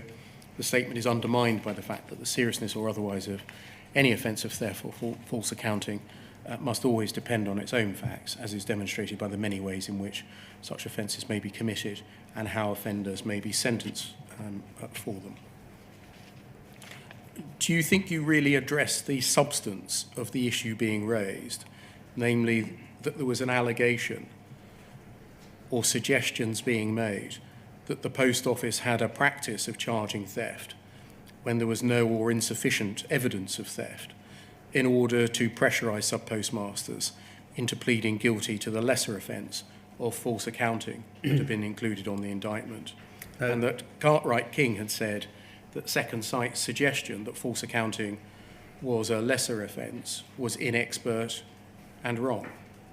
No, because I wasn't asked in that advice to address the allegation which I set out in paragraph 2. I was simply asked to address, and that's what I did address in my instructions, the defensibility or otherwise of the letter which Post Office, crafted by Cartwright King, had sent to Second Sight. Wasn't the point that in the context of the real world involving cases of sub-postmasters being prosecuted, an alternative charge of false accounting to theft would inevitably be a lesser offence in terms of the likely sentence? It can be, not necessarily always. It depends on the facts. These are fact-specific issues. But I wasn't asked to state what anybody who practices in crime knows, that people will plead guilty to offences or lesser offences in order to attract a lesser sentence. But that was the issue, wasn't it? I didn't think it was. You confined yourself to the very narrow question of whether technically what your client had said in a letter could be defended. And that's what I was asked to do, Mr. Beer. If they had said to me, and by the way, Mr. Altman, do people sometimes plead guilty to lesser offences to attract a lesser sentence, I would have said exactly the same. And you will know, because there is an email, that I asked Andy Parsons, who instructed me, to find out from Tony Hooper what it was that he was saying. I wanted to understand what his complaint about the letter was. And he came back to me, he told me what Sir Anthony Hooper's complaint was about the letter, and that is what I addressed. I'm sorry, I disagree. Were you straining here to help Cartwright King out and not advising on the obvious issue that in this context of counts charged as alternatives to each other? No, I'm sorry, Mr. Beard, that for me is a complete misreading, and I say that with great respect, of what I was asked to do in this advice and what this advice confronted. If I had been asked to advise on the question you would like me to have been instructed on, I would have responded. And in response to your other points that I was helping out Cartwright King, I don't see how I was when you read out what I said in paragraph 22, including the point is that false accounting may be a lesser offence and may often be a lesser offence in the context in which it is charged. So to argue it's not a lesser offence is not accurate. And it's absolutely accurate, as I continued here, to say it depends on the circumstances, as Tony Hooper's illustrations showed. So forgive me, I fundamentally disagree. And so you didn't think it was part of your function to make the obvious point? No, because it is an obvious point, and Cartwright King would have known it, and anybody else would who practices in crime. I did not for 1 second think I was being asked to advise on that. What I was being asked to advise on is exactly what I set out, is this paragraph. In other words, have we got this right? So Tony Hooper is saying this is nonsense. Cartwright King has given us this advice, and that has been reflected in this letter. Are we right or are we wrong? And the product of my advice is in the conclusions in paragraph 22. That was what I was asked to do. Wasn't it clear to you that Sir Tony Hooper was taking the point that it's really an irrelevance to say that the two offences are equal to each other by simply looking at whether they contain as an element dishonesty and whether they have the same theoretical maximum sentence? No. I mean, if you want to look at the email I got, I know you have it. It's a B31. But the email I got, because I was keen to understand what Sir Anthony Hooper had in mind, if Andy Parsons had made that point to me, and if that's what had been passed on to him, then I would have given the advice, of course. It is a lesser offence, and it's one to... And anybody in any environment will often plead guilty or offer a plea of guilt to what they perceive to be a lesser offence. I would have said it plainly. Of course I know that to be the case. I've been in practice for over 40 years. But this was not what I was being asked to do. Let's look at tab B31, poll 0012577.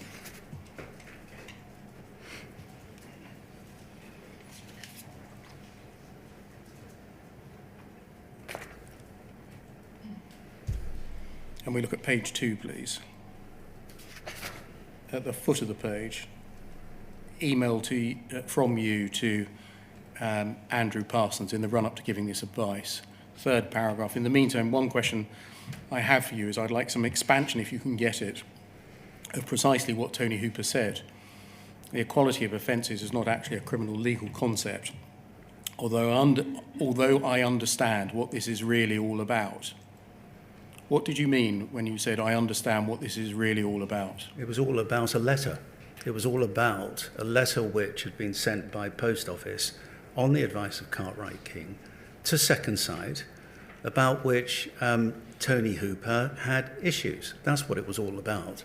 Aren't you saying there that it's not the technical issue of the maximum sentence of imprisonment or whether they contain both offences, a requirement to prove dishonesty? I understand what this is really all about, meaning sub-postmasters being pressurised into pleading guilty to a lesser offence, and lesser in that context. No, because you need to read the next sentence. What I'd like to know is what Tony did say, how he expressed himself, etc. And then if we go, please, to the reply. Page 1, please. Foot of the page. Brian, Tony's comments were, I don't know where you, Post Office, are getting your legal advice from, but it's wrong. False accounting is a lesser offence than theft. That's what you concentrated on, didn't you? That's exactly what I did concentrate on, because that's what I thought I was being asked. It was all about, if you go back to the advice, it was all about Cartwright King, and you didn't take me to this actually, Mr. Beale, when we went through my advice, but it's paragraph 6 and then paragraph 7 of the advice. That's what this was all about. Paragraph 6 in its advice. Hold on. Sorry. Mr. Altman, It's POL. it's all right, I can give the reference. All right. Poll 406588.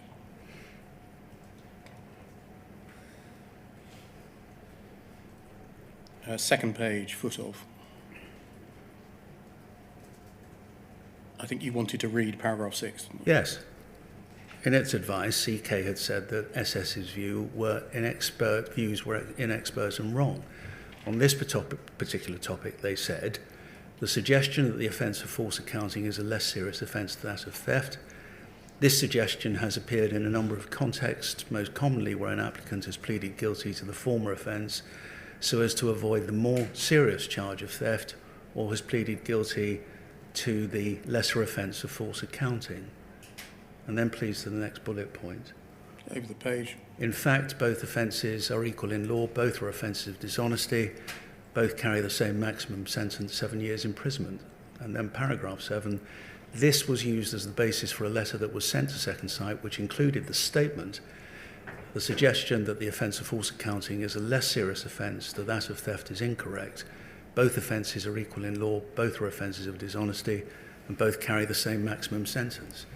That's what I was addressing. Just look at paragraph 8, please. Yes? Is defence... Scroll down, please. Bullet points 1, 2 and 3 focus on the statement. Yeah. Bullet point 4 asks you whether, in your view, it's fair to characterise these offences as being equal against whatever yardstick you think is most appropriate. Yeah, well, I'm afraid if Mr. Beale, with respect, you're saying that that was some Delphic suggestion that I should be looking at the points you're making, then it passed me by. I was looking at the defensibility or otherwise of that letter. So you thought your task was just to look at the very narrow issue of defensibility? I did, I'm afraid. I did. Can we move to a separate topic then, please, Mr. Altman? The legal advice that you gave in relation to disclosure. That can come down from the screen, thank you. Beginning by looking at poll 0012-3003.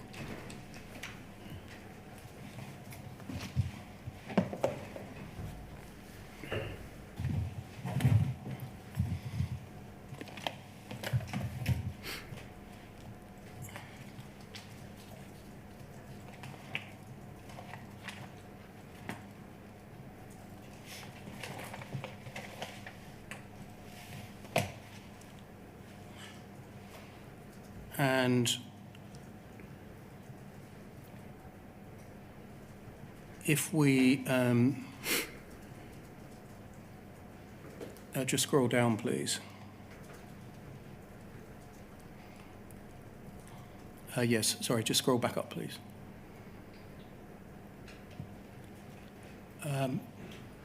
It's that sentence, or that paragraph 3 from the bottom, beginning Brian Altman KC's first review has now been received. If we just go to the top of the page, please, to get the context. It's not a chain you're copied in on. It's dated October the 21st, 2013, from Andrew Parsons to a range of lawyers and Belinda Crowe. Back down to where we were then, please. Brian Altman's first review has now been received. We've seen that. The first review looked into Post Office's compliance with its prosecution duties in the light of Second Sight's finding. In particular, it considered the Post Office's legal duty to ensure that the Post Office's findings were fully disclosed. Second Sight's findings? Yes, fully disclosed to any person who's currently being or has previously been prosecuted by the Post Office. You concluded that the Post Office is complying with its duties and that the approach adopted by the prosecution team was fundamentally sound. This report gives the Post Office good grounds to resist any formal external review of its historic prosecutions, i.e. by the CCRC. Had you in fact advised that your advice or report or review gave the Post Office good grounds to resist any formal external review of its historic prosecutions? No. Was there discussion with you after the production of your review that was how the Post Office was going to treat it, that it gave good grounds to resist any review by the CCRC? No, no, absolutely not. Not least because this email, as you just pointed out, is dated the 21st of October. We've looked at my work log, and I think the last conference I had was the 4th of October. Was that an accurate statement of the import of your general review advice? No. Was that ever discussed with you, that the review was viewed by the Post Office as a weapon, a shield or a sword to resist any oversight or investigation by the CCRC? No. And you didn't see it that way? I certainly didn't see it that way, and I never saw this. Can we move forwards, please, to February 2014, poll 302-1750.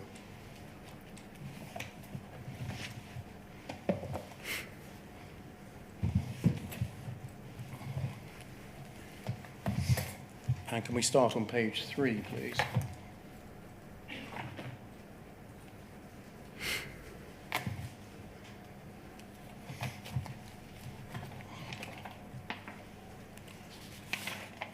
On page 3, we should see a series of questions to you of the 27th of February 14 from Andrew Parsons, the then Senior Associate at Bond Dickinson.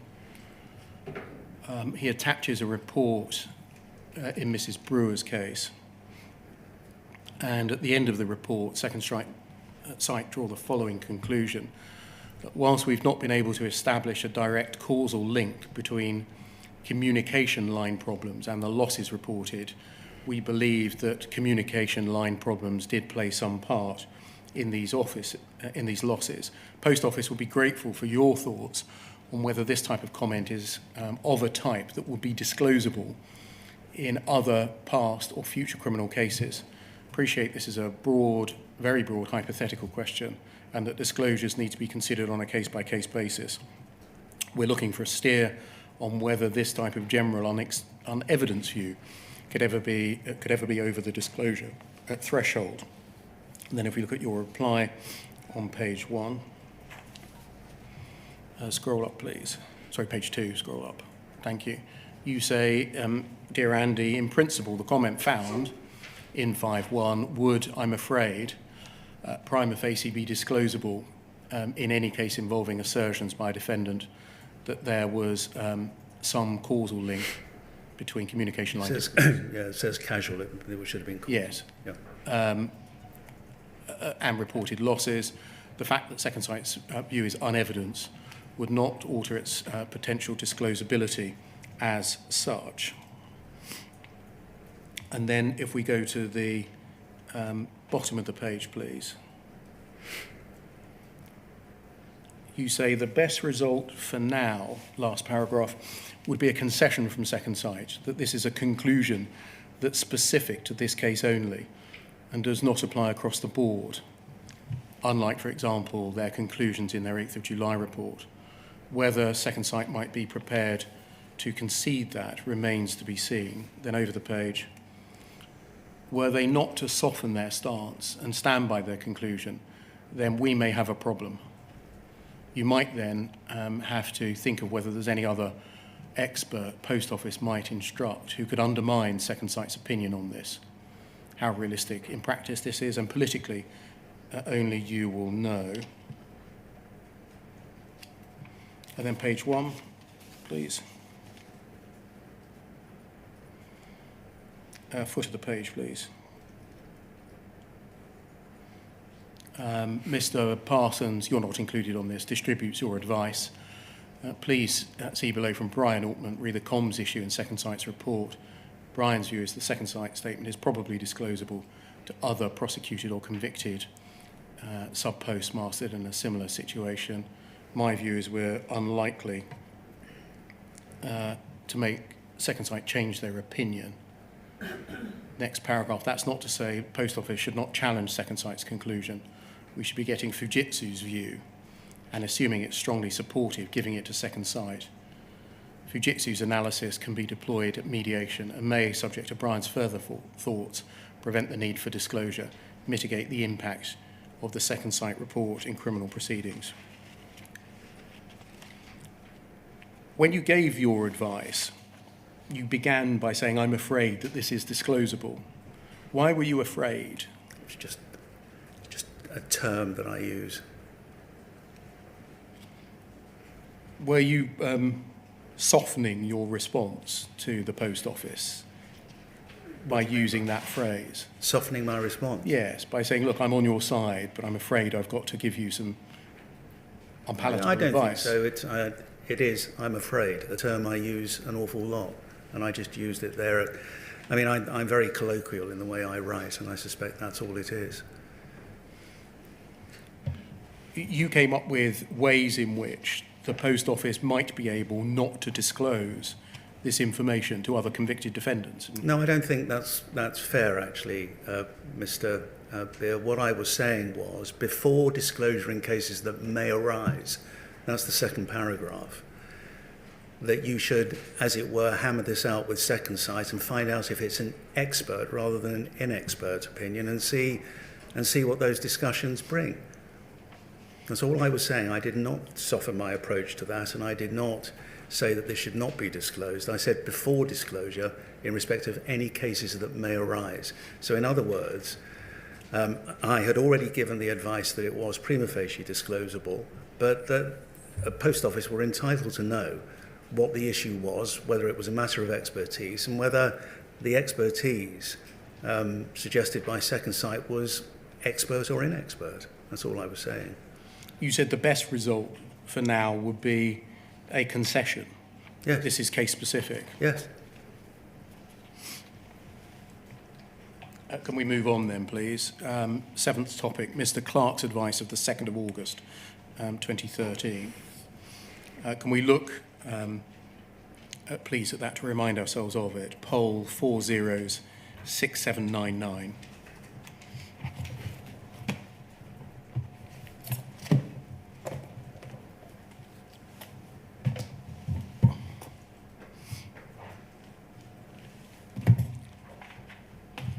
I'm not going to go to the last page because it will take too long, but we know this is dated the 2nd of August, yeah. And this was sent on to you, wasn't it? I'm sure I saw it, yes. And can we look, please, at page 2, please? At paragraph 5, to see the information on which Mr. Clark was basing his advice. Yep.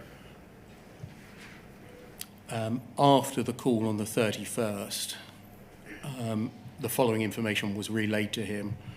One, the minutes of a previous conference call had been typed and emailed to a number of people. An instruction was then given that those emails and minutes should be and have been destroyed. The word shredded was conveyed to him. Handwritten minutes were not to be typed and should be forwarded to the Post Office head of security. Advice had been given to the Post Office, which he relays verbatim as, quote, if it's not minuted, it's not in the public domain and therefore not disclosable. If it's produced, it's available for disclosure. If not minuted, then technically it's not. And then Roman 4, please. Sorry, we go up. Thank you. Some at the Post Office do not wish to minute the weekly conference calls. Can we look, please, at poll 406803, which is your general review.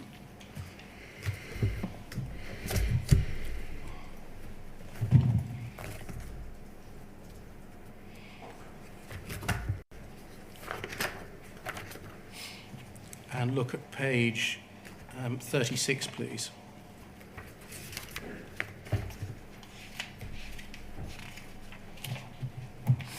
And paragraph 111 at the foot of the page. Under other initiatives, you say, I've been provided with an advice written by Simon Clarke, dated the 2nd of August. That's what we've just been looking at, in which he advised on the question of disclosure and Post Office's duty to record and retain material.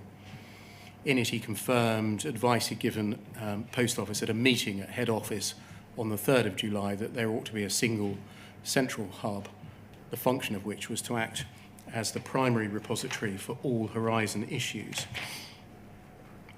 The hub would collate from all sources into one location all Horizon-related defects, bugs, complaints, queries, and Fujitsu remedies, thereby providing a future expert witness and those charged with disclosure difficulties with recourse to a single information point where all Horizon issues could be identified and considered. The rationale behind it is to put in place a mechanism to protect the Post Office from future such issues. In the result, a weekly Wednesday conference call meeting has been established. To meet the requirement, attendees are expected to bring all Horizon-related issues to the meeting and minutes are kept. However, early teething and, in inverted commas, cultural problems arose as highlighted in Simon Clarke's 2nd of August advice, and indeed to me in Harry Bowyer's response to my interim review. You refer there to what Mr. Clarke had described about an instruction to destroy or shred minutes as an early teething or a cultural problem. Is that how you saw it, a teething issue? I'm not sure necessarily the teething applies to that part of that advice, but the word cultural, you'll see, is in inverted commas. And I think that that refers back to the conference I had on the 9th of September 2013, where you will see it referred to as cultural. Yes, Susan Crichton said that there had been some cultural problems. No, I think it was Simon Clarke, actually. Okay. Not Susan Crichton, because there's a he that comes afterwards. So it was Simon Clarke who was referring to it. And he also said in that September conference that it had been overcome. And so... what were the teething problems you were referring to then? I can't remember. But the cultural problems were certainly, I think, was it John Scott? The head of security? Yeah, head of security, who had come up with some ridiculous suggestion, as you've just read out to me, and reminded me of in the 2nd of August advice. I don't know what conversation we had about it during the 2nd of September conference. I'm sure we did, but I had been assured that that had been overcome. I think that's the word that's used, and I moved on. So you're saying that the teething and cultural problems are referring to something other than the destruction or shredding of minutes? No, I think the cultural problems refers to the allegation or the idea that Scott had that minutes should be destroyed. I don't know if early teething refers to the same thing or something different. I think I also... Hold on, just if you look at that sentence has footnote 36 against it. Can you see? Yeah. I can't see the footnote at the moment. Yes, if you go down to the... Paragraph 5. Paragraph 5. Yeah. Exactly, which is the paragraph I read to you. Yeah, well, maybe I did refer to it in that way, but that was not to be dismissive of it. It was clear to me, and bearing in mind the date of this is the 15th of October, I'd been told 5 weeks earlier that the problem had been overcome, and I may also have understood by them then that in fact nothing had been destroyed or nothing had been shredded, despite the content of paragraph 5 of Simon Clarke's 2nd of August advice. And that's why I didn't deal with it at any length here. Was the suggestion of the shredding of evidence made by the head of Post Office Limited Security, head of security, where that evidence related to bugs, errors and defects in Horizon, a teething problem? I'm sorry, can you take me back to paragraph 5 of Simon Clarke's advice so I can just see that again? Exactly. Poll 406799.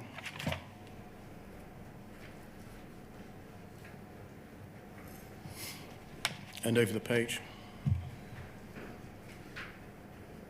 And it's paragraph 5.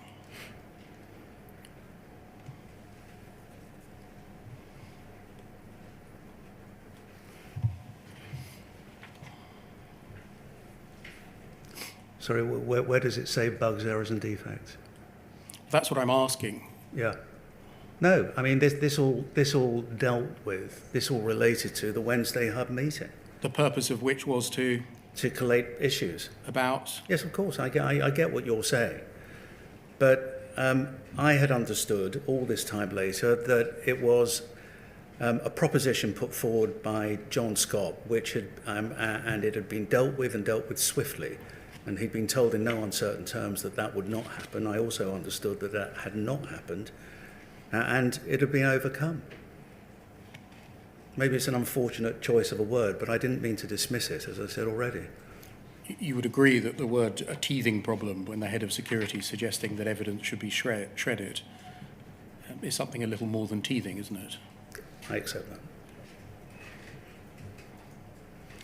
Were you made aware, that document can come down, thank you, of any investigation that had been conducted by Post Office into the allegation made against Mr. Scott? I understood, as I've just said, that the issue had been overcome, so I assumed there had been and he'd been spoken to. What did you understand had happened in order to overcome the issue? I can't remember now. Was the essence of it that the problem had been squared away? Had been squared away? I'm not quite sure I understand that term, what that means, squared away. He had been spoken to. He had apologised. He had said that he wouldn't do it again, or some other form of... I assume he'd been given words of advice that this is not what happens and it won't happen in the future. But I can't remember. I'm sure there may have been a discussion about it, but I can't remember what was done about it. But as I keep on saying, I knew by the 9th of September whatever had happened and whatever he had said had been overcome.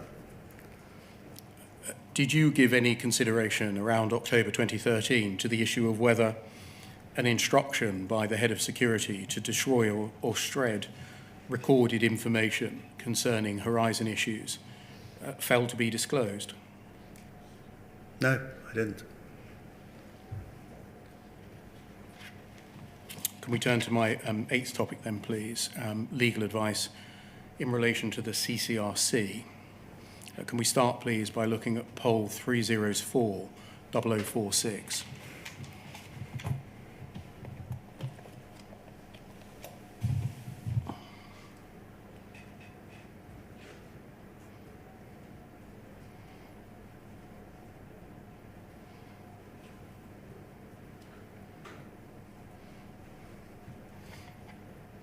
An email to you of the 23rd of October 2013 from Mr. Matthews.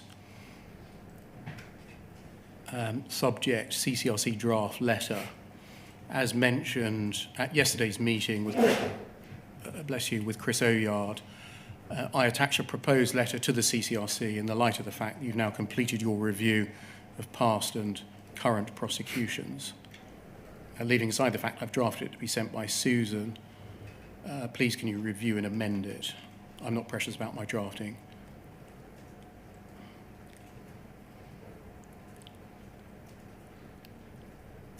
And can we look at the attachment, please? Poll 304-0047.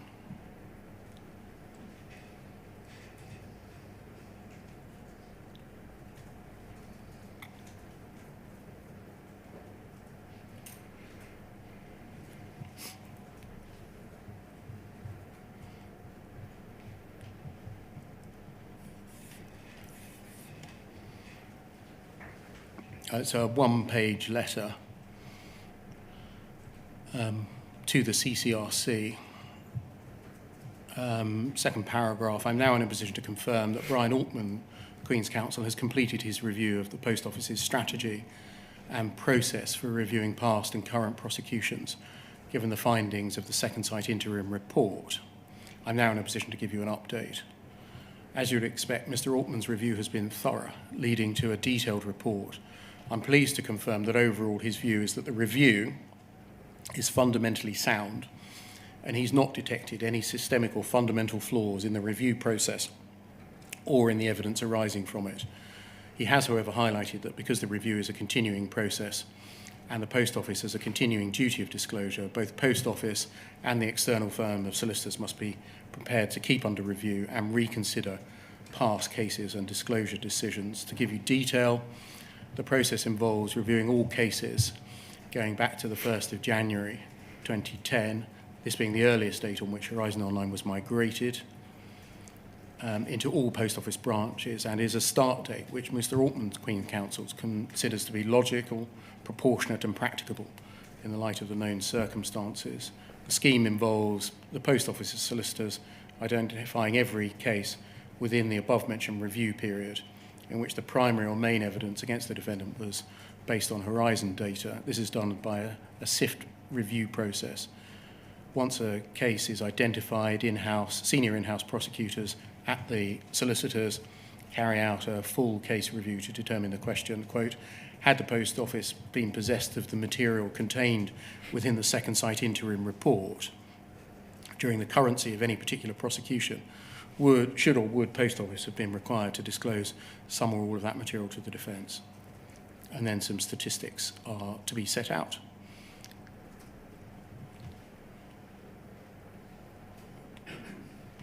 Would you agree that the description of your review is very much put at its highest there and lacks all of the caveats which you yourself placed on the Post Office review of its continuing disclosure duties?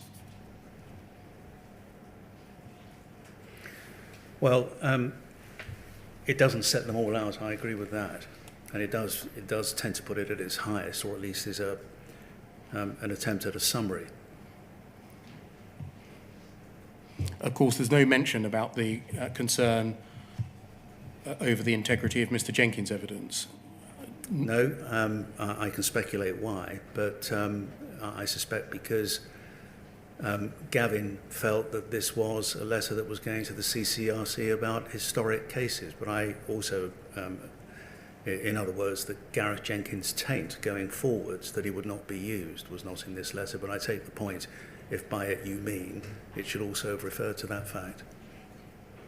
This was the occasion, this might be the 6th occasion I've asked you about it, in which that very issue ought to have been mentioned. Yep, I agree. And there's no reference there to the Helen Rose report either, is there?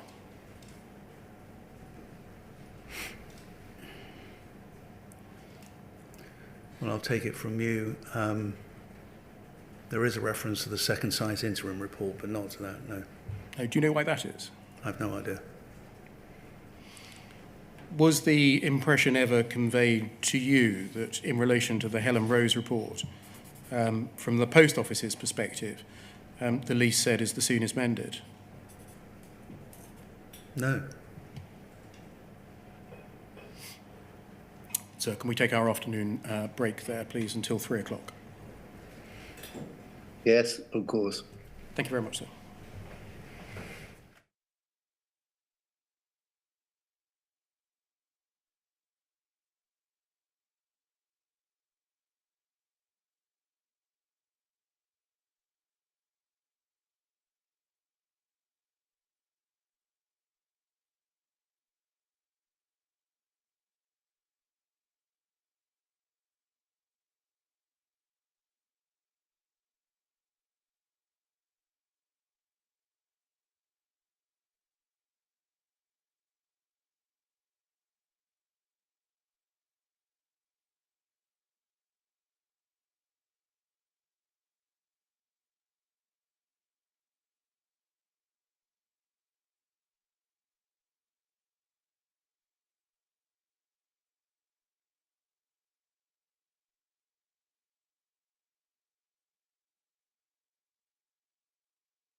Afternoon, sir.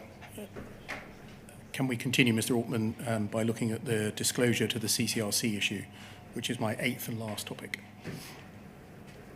Can we turn to 2014 and look at poll 00124350?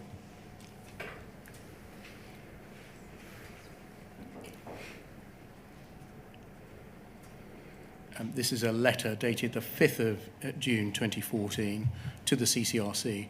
If we go over the page, please. We can see it signed off by Chris Oyard. And then if we go up the page to page 1, please. He says to the CCRC, in the first paragraph, some apologies over the lack of an update. Second paragraph, I confirm that Brian Altman KC completed his review of the Post Office's strategy and process for reviewing past and current prosecutions, given the findings of the Second Sight interim report, to which Susan Crichton referred in her letter to you dated the 26th of July 2013. That's the draft of which we've just looked at. As you'd expect, Mr. Altman's review was thorough, leading to a detailed report. I'm pleased to confirm that overall his view was that the review was fundamentally sound, and he did not detect any systemic or significant flaws in the review process or in the evidence arising from it. He did, however, highlight that because the Post Office has a continuing duty of disclosure, both the Post Office and the external firm of solicitors with vast experience of managing and prosecuting these cases must remain prepared to keep under review and reconsider past case reviews and disclosure decisions. To give you some detail, the process involved reviewing all cases going back to the 1st of January 2010, etc. Essentially, the scheme involved Post Office solicitors identifying every case within the above-mentioned review period in which the primary or main evidence against the defendant was based on Horizon data, and also included those cases involving suggested problems with Horizon training or support. This was done by a rigorous SIFT review process, and then an escalation to senior counsel. Then over the page, please. This involved Post Office's external solicitors carrying out a SIFT of 308 cases, a second SIFT of 229 cases, a full review of 53, in which disclosure was advised in 26, and discontinuance of 4 cases. I can confirm that since the publication of the Second Sight interim report, and despite the Post Office's thorough review, it hasn't received any application for permission to appeal. Were you aware that the Post Office intended to pray in aid your position with the CCRC when it was writing to them like this? When you say my position, by what you mean? I.e. the conclusions of your general review. I don't know what I knew. I can't say now, at this distance in time, whether I saw this letter at the time or not. That was what I was going to ask. Were you given the opportunity to input into this, to the letter that was eventually sent on the 5th of June 2014? I really can't say one way or the other. And so you can't help us whether the description of your conclusions here, which again lack some of the caveats that we've seen in your general review, was something that you had the opportunity to point out? I can't, but not to be unkind to Mr. Oyard, if you look at the final paragraph, I appreciate the above is a short précis of a very extensive procedure, and should you have any further questions, don't hesitate to come. So, I mean, he left open to the CCRC to come back with further questions, I suppose, is all that can be said. And so if we go to poll 0015-8047,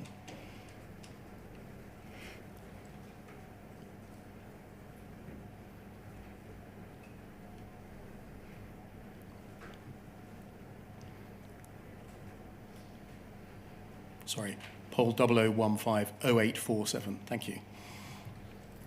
This is the CCRC's letter of the 14th of January, and if we scroll down, it's a requirement to produce materials. I write in relation to ongoing correspondence. Your most recent letter was dated the 5th of July. That's what we've just read. 5th of June. 5th of June, I'm so sorry. We've just read. Then there's some standard text it's considering the situation regarding the Horizon system and the associated criminal proceedings. The Commission requires you to identify all documents and materials in your possession relating to this matter and to produce them.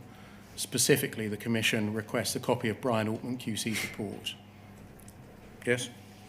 And it encloses a notice under Section 17 of the CAA 95 requiring the Post Office to do this. Do you remember this development? I'm sure I must have done. Do you remember there was a conference in Chambers with you at the end of January 2015 to discuss the CCRC's request for a copy of your general review? Yes, I'm fairly confident that must have happened. Can we look, please, at poll 0015-1181?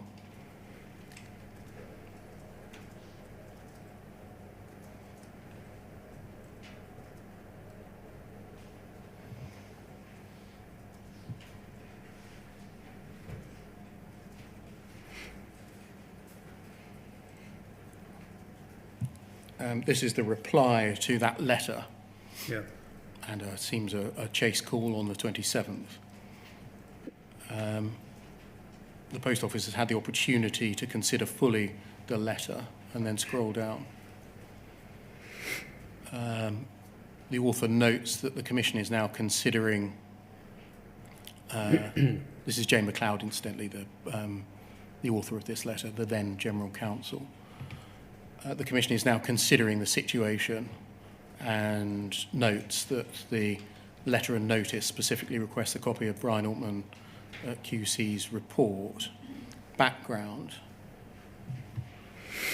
We trust you'll appreciate that the request you make is with respect wide and in the most general of terms, notwithstanding the specific request for Brian Altman KC's report. I've reviewed the previous correspondence. I summarise that correspondence as follows, and then she summarises some correspondence. That page, and if we go over the page, please. And then scroll down. And then under Poll's position. Having considered the position more fully against this background, I'm unfortunately currently unable to see how the request you make fits within the guidance of paragraphs 4 to 6 of the Commission's formal memorandum. The Commission's power to obtain material from public bodies under Section 17 of the Act. This is especially so given that Mr. Altman's report does not address individual cases, but rather the Post Office's strategy for reviewing past and current prosecutions generally. The Post Office continues to assert that LPP attaches to Mr. Altman's report whilst remaining aware of its duty under Section 17. Further, the position on individual cases remains that in respect of the cases which are prosecuted, it has not been made aware since the publication of the second sight report of any applications having been made for leave to, over the page, appeal. And then the rest of it concerns, there's a sentence which says the Post Office nonetheless wishes to emphasise that it wants to and will work with the Commission.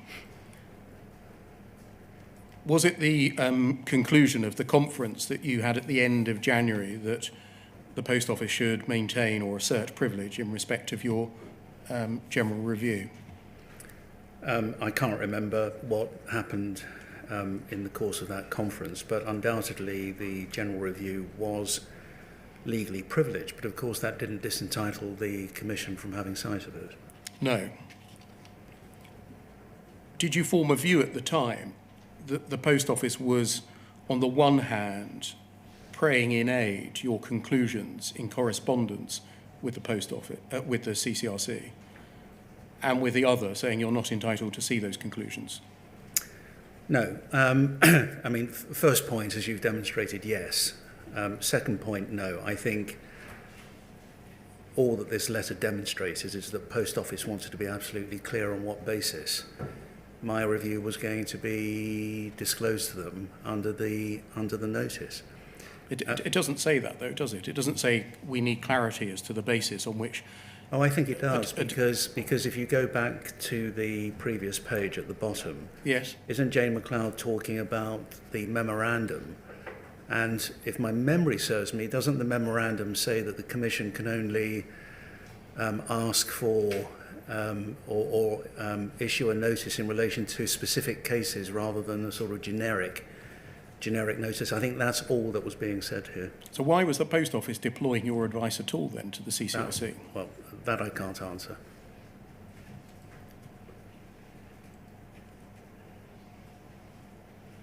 I think by 2015, it's right, isn't it, that you had taken a different position to that of Cartwright King on a number of matters? I would have, or I did. You did. You had taken a different position to them on a number of matters. I think so, yes. Were you aware of whether or not by this time the CCRC had been sent a copy of the Clark advice of July 2013? Well, we know now that they never were. Your question is more focused as Yes. to whether by that time I didn't.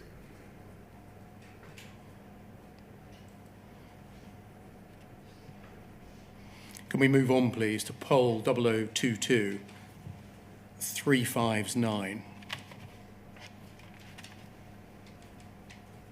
While that's happening, I take it from an earlier answer, Mr. Altman, that despite this letter, shortly thereafter, your report was disclosed to the CCRC. Yes, 27th of February 2015. Yeah. Cross-reference for that, sir, is poll 00151296 for the transcript. Yeah. 27th of February 15.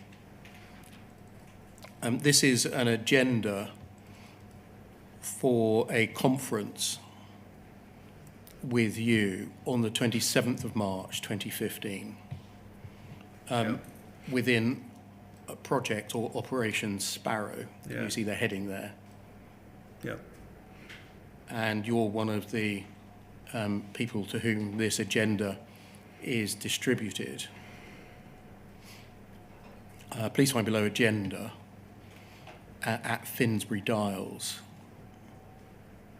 And then topic 4, approach to / obtaining comfort from pre the 1st of January 2010 prosecutions. Do you remember a conference in which the Post Office wished to obtain comfort in relation to pre 1st of January 2010 prosecutions? I'm afraid I don't even remember this conference, let alone the agenda, and I can only speculate what point 4 was about. But looking at, Can you help us? it's a pure speculation. But looking at the date, the 26th of March 2015, bearing in mind that my general review was at the back end of, or the autumn of 2013, we're talking about 18 months on from there. And as far as I know, nothing had changed in terms of information. It may be, I don't know, that the CCRC had asked questions about the cut-off date, the 1st of January, and maybe I was being asked to advise whether it was still appropriate and proportionate and all the rest of it. But to my mind, my knowledge of bugs did not change. In fact, it didn't change until the Horizon Issues trial. So that's my speculation. Can we look lastly then, please, at what might be a handwritten note of the conference? All right. Poll 0015 5545.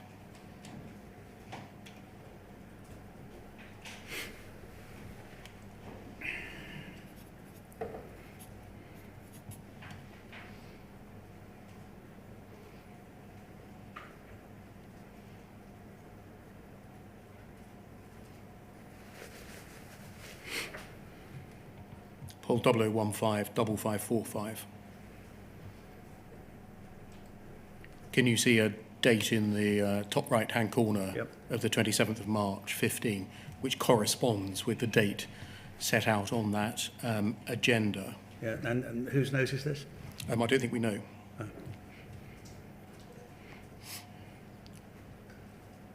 mean, it looks similar to some writing that we've seen elsewhere, but I'm not going to turn myself into a handwriting expert.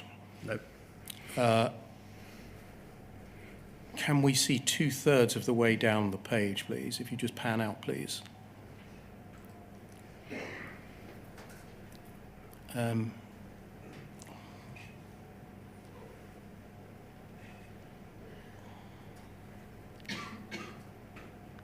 sorry, it's about halfway down the page. Next to CCRC. Can that be highlighted? CCRC sets out statement of reasons, goes to the Court of Appeal. Defendant has own representation. Does that sound like the kind of thing you might have summarised in a conference about the process? Yes, if I'd been asked about the process to remind them, I would have said this. And then Court of Appeal, miscarriage because error in conduct, judge made error, new evidence, point of law. I should have said misdirection or ruling against judge made error. So a summary of some of the grounds on which an appeal might be contemplated or even allowed.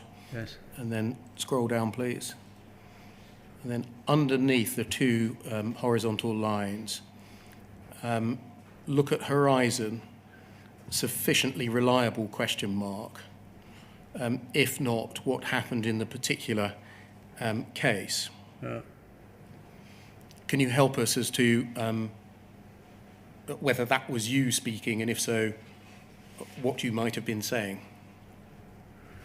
Can we just zoom back out so Yes. I can see the whole page? Because I'm just questioning. I don't know. If you look at the style of the note, it begins with arrowed bullet points, and then, as you point out, it's got the two horizontal lines, and then 2 points 1 and 2. So, if we assume that this note is still part of the same conference note of the 27th of March, and if we assume that this was me asking questions, then I think the answer to your question, Mr. Beer, is in the words which are written there. Okay. If that makes sense. If we scroll down a little further, please. At the, up. At the foot of the first page, in capital letters, this is what we've got. It's not everything. Can you help us with any context as to in which that might have been discussed? Really not. I mean, I wonder if the document handler would kindly zoom out of that again so I can see where it fits on the page, but I'm not even sure if this is not a note to self by the author. By the author.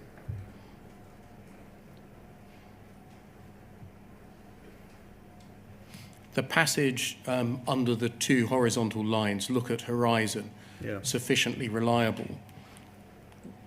Was there any discussion in March 2015 to which you were a party over whether or not the Post Office needed to look again at whether horizon was sufficiently reliable? Well, just basing myself on the history of my instruction, and obviously you understand that I wasn't working on Post Office every day of every week, far from it. In some years, I popped up for individual instruction and then went away for weeks or months, obviously doing other work and other professional commitments. So to answer your question, look at horizon sufficiently reliable, if not what happened in the particular case. I cannot remember after March 2015 until I was asked to do a further review in 2016, other than I'm sure the odd email, possibly a conference, that anything of any substance of that nature was ever put my way. Thank you. Thank you, Mr. Altman, for answering my questions. Thank you, Mr. Beer. So I think there are three core participants who wish to ask questions in the order of Mr. Steen, Ms. Patrick, and then Mr. Henry. Right. Is approximately 15 minutes each sufficient for them, Mr. Beer? Absolutely, in particular because Mr. Steen said he would be 10 or 12 minutes. Right. Well, as you know... I thought that I was going to be 20. I told Mr. Beer that. I hope you could forgive me if I'm given 15, I might go to 20 because I have a bit of material to put to Mr. Altman. All right, we'll see how we... Thanks. Mr. Steen, let's see how accurate you can be. Yes, sir, thank you. Mr. Altman, can we just help everybody understand what it means by being Senior Treasury Counsel and First Treasury Counsel? Now, these are terms that we're all used to, those of us that practice in criminal law. Senior Treasury Counsel, your work is engaged with reviewing both that's before and after charge, serious cases that are brought to you. Is that fair? It can include that work. Yeah, and it includes advising on such cases that are brought to you so that you can advise in relation to the way that investigations are being conducted, and thereafter investigations continue once an individual is charged. Is that right? Yes, it can include that. Yeah, and the work that you've done in that role as Senior Treasury Counsel, then First Senior Treasury Counsel, would have included the most serious of cases that are prosecuted or considered for prosecution within England and Wales. Is that right? Yes. Okay. You would have been used to advising on sensitive cases, in other words, cases that carry issues that relate to the different types of police services. Is that also correct? By which you mean? Well, sensitive issues that relate to matters that might be covered by PII. Yes. Yeah. And you're trusted to consider those cases, those most serious of cases, and give advice as to their progress, yes? Yes. All right. So simply put, you're used to dealing with serious, complex, big cases and advising as to what you believe should happen and what would be the right thing to do. Yes. Okay. Now, just help us a little bit more. Your position is set out somewhat by some quotes from various, I think, directories that deal with barristers, and some of those quotes are set out on your website. You're described as being one of the greats of the bar. That's one of the quotes. Do you remember that? Somebody has said that of me in a testimonial on the website. Yes, that's right. It's on the website for Chambers. Yep. It also describes you as being a brilliant operator. Yes. That's also on the website for Chambers. Now, let's then turn to how that helps us understand what happened here. Now, the CPS is an organisation, the Crown Prosecution is an organisation that considers and engages in the prosecution of serious cases where people may go to prison. Do you agree? Yes. The Post Office at the time that you were first instructed was also an organisation that engaged in the consideration of and prosecution of serious cases whereby individuals may go to prison. Yep. Yeah. You've described in the evidence that you've given to Mr. Beer that you didn't address your mind in any of your advices or your review to your ethical position. In other words, you didn't set out that you're following the ethical guidance for advocates within the CPS. You didn't refer to that as an example, did you? I don't think that was the question I was asked. I think the question I was asked was whether, because I was acting for a commercial organisation, I was following the same ethics. He did not ask me, as I recall it, whether that was or should have been set out in my general review or any of the advisory work. Well, I'm sure Mr. Beer would apologise for not asking that direct question, but help us please understand what ethical guide were you following when advising the Post Office? The same ethics I always employed, Mr. Steen. Well, as someone that is a prosecutor, that guidance, or as a member of the bar, which? Well, both. Right. Now, you use the term Minister of Justice. That's perhaps a short form way of describing the ethical standpoint of a prosecutor. Is that fair? But it was targeted in this particular case at the Post Office as a private prosecutor. Right. Does that mean that your advice was any different, do you think, to poll as a private prosecutor versus, say, the CPS if you've been asked to look at similar things? I don't think so, no. Right. So you applied the same ethical standards to the work that you did for the Post Office as you would have done for the CPS? I'd like to think so, yes. Or did you? I'd like to think so, Mr. Steen. Well, yes. You've had plenty of time to reflect upon this question. Did you apply the same ethical standards Yes. to the work that you carried out for the Post Office? Yes, Mr. Steen. As you would have done for the CPS? Yes, Mr. Steen. And you applied the same professional standards, in other words, professional standards of competence to the work you did for the Post Office as you would have done for the CPS. Is that also the same? Yes.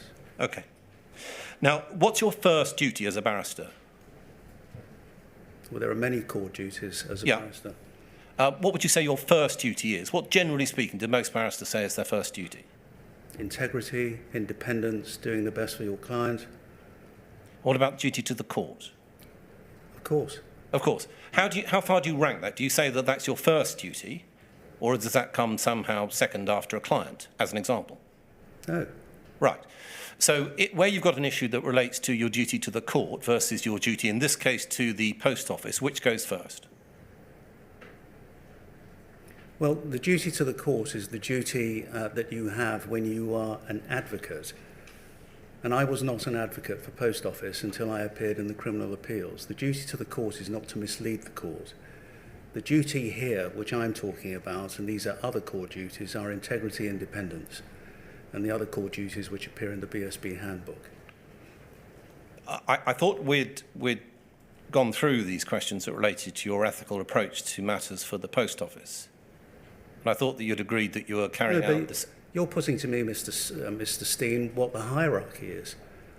The duty to the court can't apply until you're in court, and I wasn't in court on behalf of the Post Office until I appeared in the criminal appeals. Right. Well, let's think about how that worked out in practice.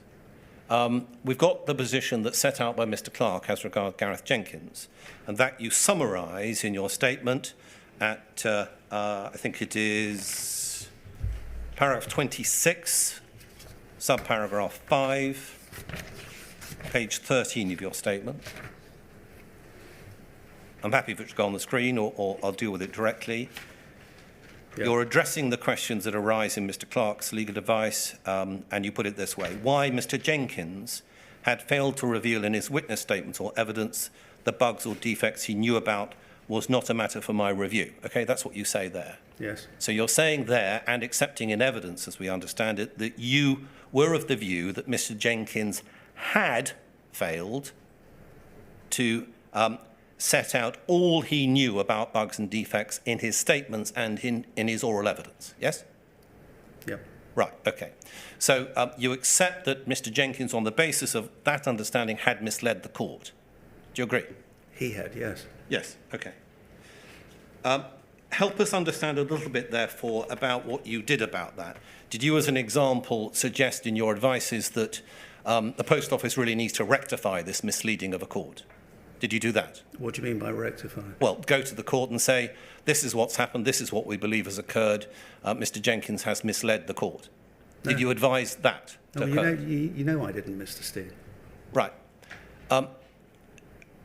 So we get to the point, is this correct, Mr. Altman, that you knew that had happened, but you decided not to try and rectify the misleading problem? No. Is that correct? No. Well, help us understand, Mr. Altman. Will you let me give an answer, please, Mr. Steen? I did. You said no. So help us understand what you did about that problem.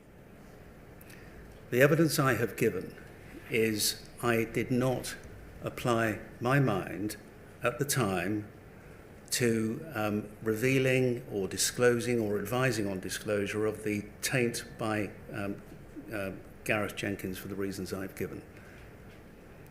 What you're suggesting is I applied my mind and made positive decisions or negative decisions. I didn't. You won't find a single word unhappily about it in the general review.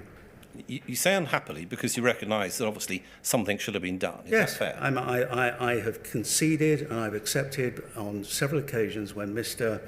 Beer asked me the question that what I should have done is I should have advised consideration of the disclosure of the fact that Gareth Jenkins was tainted, and that his assessment, or the assessment of him as an expert by Cartwright King and me, was disclosable and should have been disclosed in suitable cases. Mr. Altman, what would you have done if the situation had been that you were working as Senior Treasury Counsel, advising the CPS, and within an investigation that's brought to you, the police officers tell you, look, we've got this expert, we've used him in the past, we're thinking about using him this time, but actually it turns out that we think he's bent. And the reason why we think he's bent is we think he's frankly not told the court the truth in the past. What would you have done in that situation, advising the CPS about that expert? Well, I mean, with the sort of clarity of the question that you have just posed to me, Mr. Steen, I would have said we can't use him. Yes. And what is the CPS doing about past cases? Yes. And what about perhaps an investigation into that particular expert, that person that has provided that evidence to the court? What would you have said about that, Mr. Altman? I don't know. I'd need to understand what the specifics were and the actual case. Well, let's make it simple, Mr. Altman. The same situations you had here arising in a CPS case, you would have said this needs to be looked at with care and investigated. Do you agree? Well, I would have certainly have gone to the CPS and say, frankly, I would have said, you deal with this. You need to look at what's happened. You need to turn out all the cases he's been involved in. If you're talking about a police investigation or an internal investigation, I'm not entirely sure, but it might have come to the same thing. But you didn't do that here. No, I didn't. Right. I think we've actually established that many hours ago now. And Mr. Steen, Yes. your time is running out, so to speak. I recognise the clock and the sounds are going through. We have recognised that. And you've explained that you're frankly tired of people asking you these questions. No, I haven't said that, Mr. Steen. No, I haven't said that, Mr. Steen. I have made my position perfectly clear every time that Mr. Beer has asked me. Why didn't you?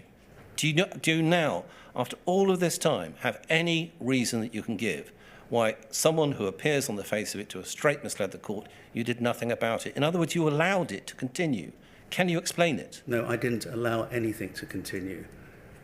I'm human like the rest of us, Mr. Steen, probably including you. And I make mistakes, and we all make mistakes. And as I said earlier, I would like to say it was misjudgment. I don't think I made the judgment about it. It passed me by. I don't know why I didn't see it. It's regrettable, and I regret that I didn't. Was it a failure of duty? No, absolutely not, because a failure of duty imports a positive conscious decision not to do something. My point is, the general review contained 50-odd pages of just about every thought I had, and I record everything. And the fact, actually, when I came to look at this, and I realised that I hadn't said it in recent weeks, I was flabbergasted, and I can't understand putting myself back all of those years why I didn't, but I didn't. And so it was a mistake, it was a genuine mistake, but any inference that anyone chooses to draw that I made a conscious decision not to do it is wrong. And it's also wrong because the CCRC had the general review in February 2015. That's not mitigation, and I'm not making an excuse. But I make mistakes like everybody else. I'm not perfect. And I did my best with the resources I had here. I didn't have prosecuting authority like the CPS or the SFO around me to help me in the decision making.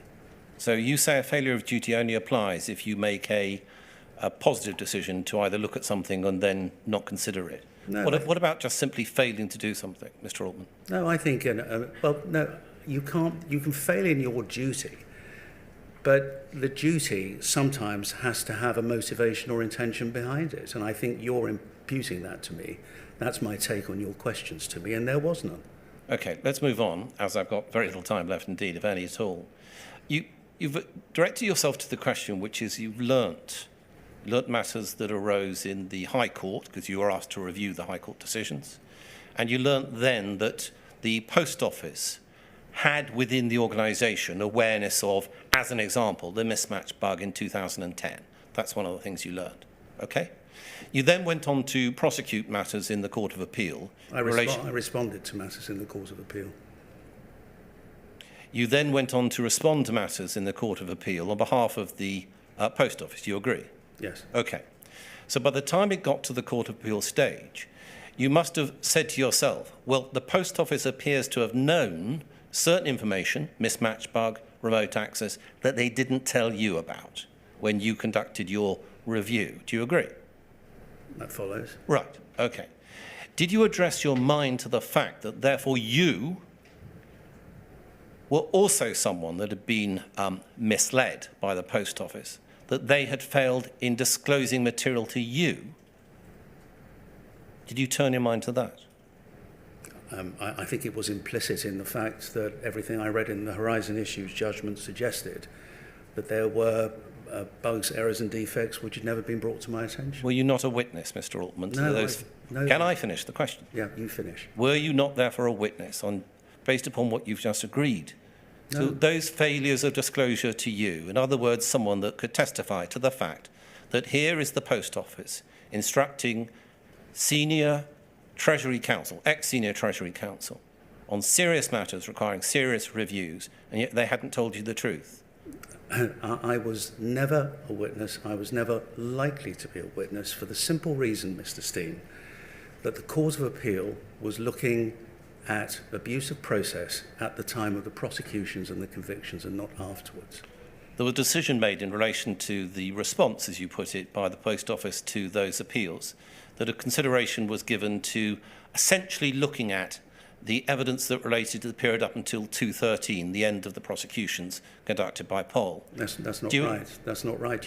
Well, you correct me then. You're ignoring the disclosure management document, which is dated August 2020, in which it was made perfectly clear in paragraph 5 what the relevant period was. That was updated by the addendum disclosure management document of the 11th of January 2021, paragraphs 19 through to 21, which describe in absolute detail why the relevant period was picked.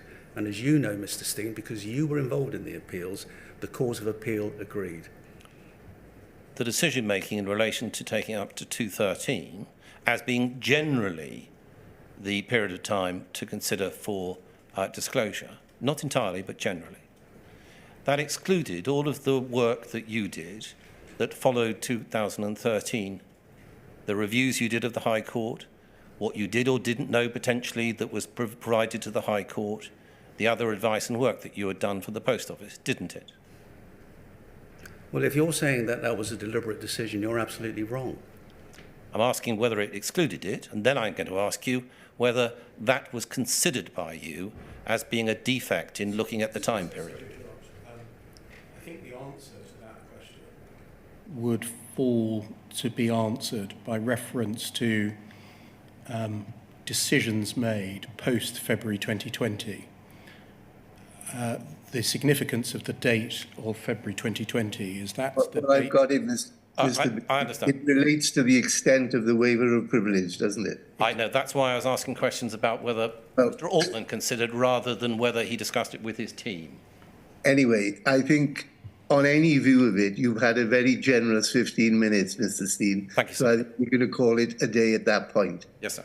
Thank you, sir. Thank you. Ms. Patrick, you have until 5 to 4, which gives you a very generous 15 minutes. Thank you, sir.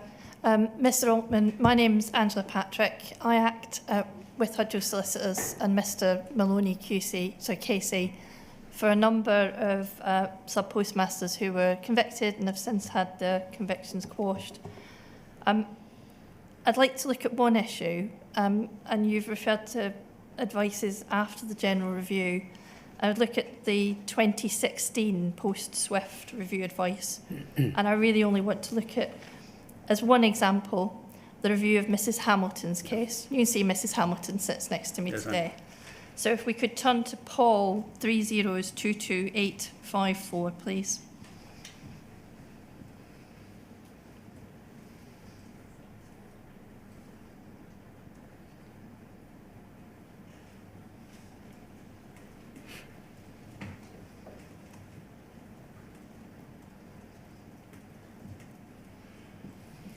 And we can see there on page 1, it's headed Review of Post Office Limited Criminal Prosecutions. Just to start with, this was not a full independent review of all criminal prosecutions, was it? Oh, no. These were cases selected for me by Post Office. And I think I can help further. If we scroll to the bottom of the page at paragraph 3, you can see it yourself now, it's on screen. But just very briefly, the instruction was limited only to the question whether in a limited number of prosecutions you were asked to look at whether Paul had acted properly in charging both false accounting and theft. Yes, this arose from the earlier SWIFT review. Yeah, and if we can look very briefly, I'm conscious of time, at page 28, we see your conclusion on Mrs. Hamilton's case file. And we can see there, while it cannot be said the material in this case, it cannot be said on the material I have seen in this case, that the count of theft was charged and indicted solely and improperly to influence or encourage guilty pleas to the counts of false accounting.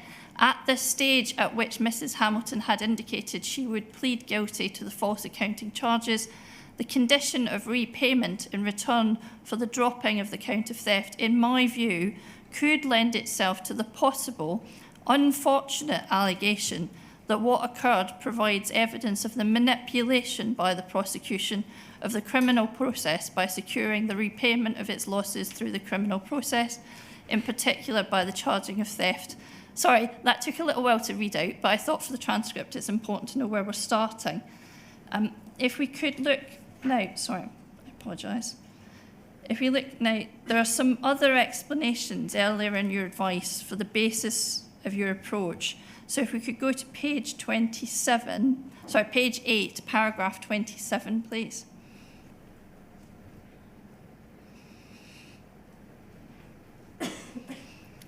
And you'll see there about arguments to resist the allegation that it was improper to charge alternative offences, and you deal with the defendant was able to challenge the sufficiency of the evidence said to underlie the theft charge, and if so advised, to seek its dismissal.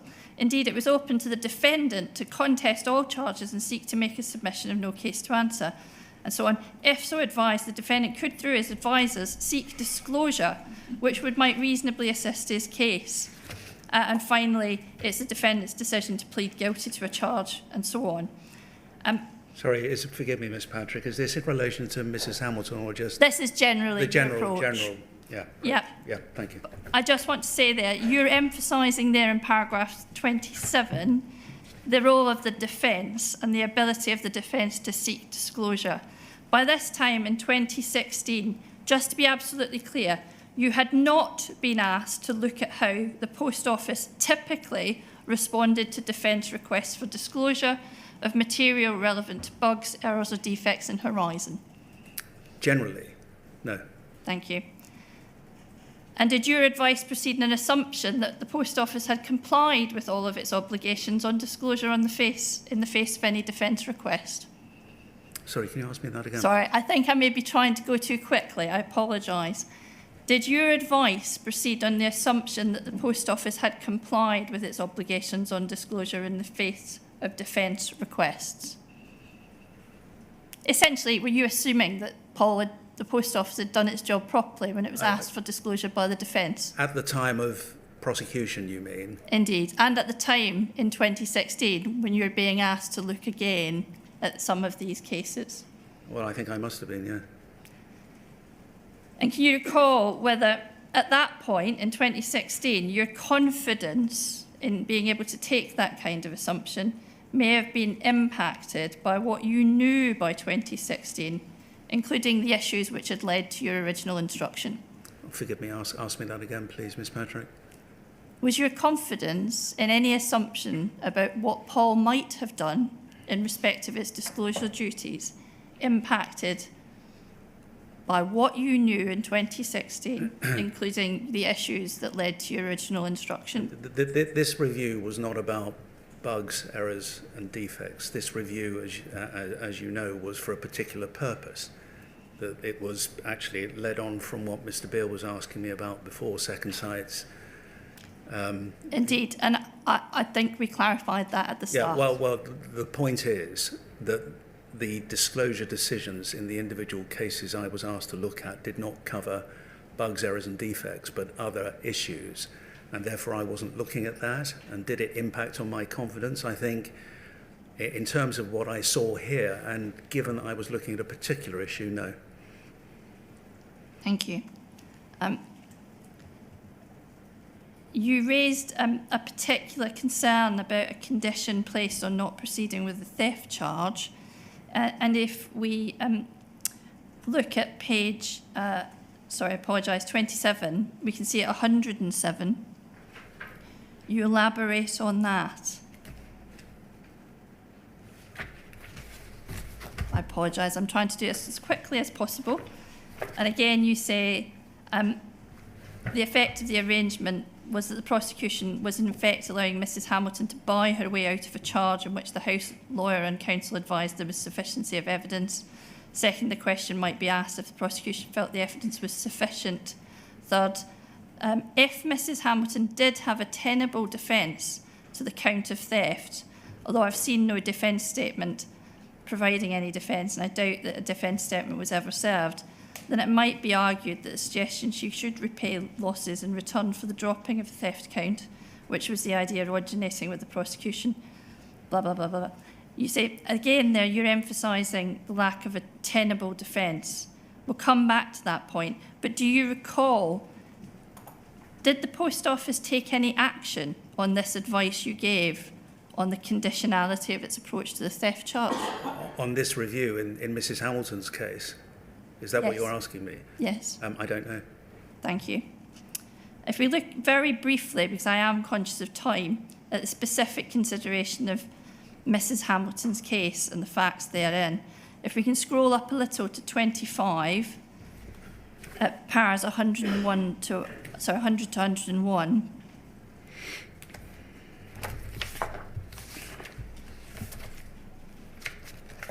and at 100, we won't repeat it. It sets out Mrs Hamilton's conviction and the sentence that she was serving and the relevant undertaking to pay back the monies said to be owed to the Post Office.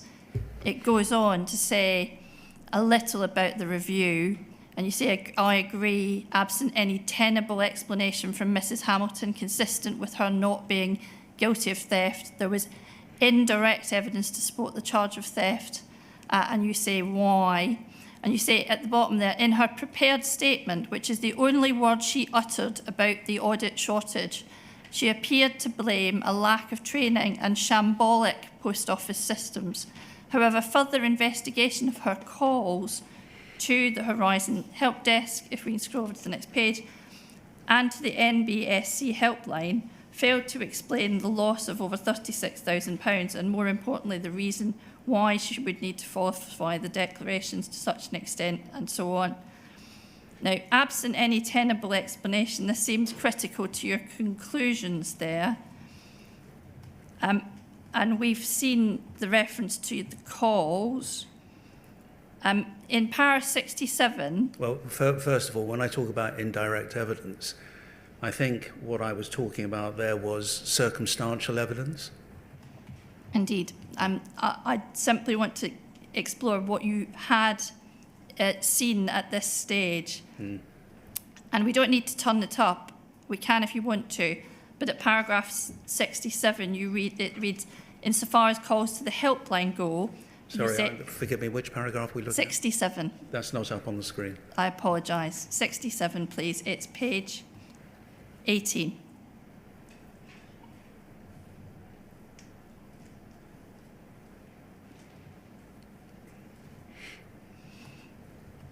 It says, insofar as calls to the helpline go, the investigator had examined, and you set out what the investigator had examined in respect of the call logs.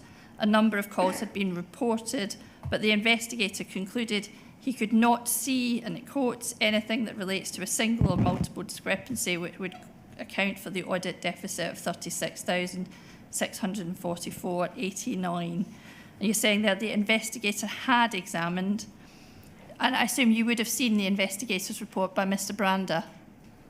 I'm sure I must have done because I refer to it in this document. Yeah.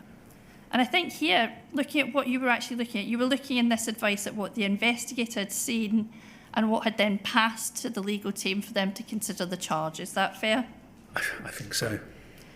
And that was the basis on which you were looking at whether any explanation had been offered by Mrs. Hamilton, tenable or otherwise. Is that fair? I was looking at all of the evidence, and all of the evidence.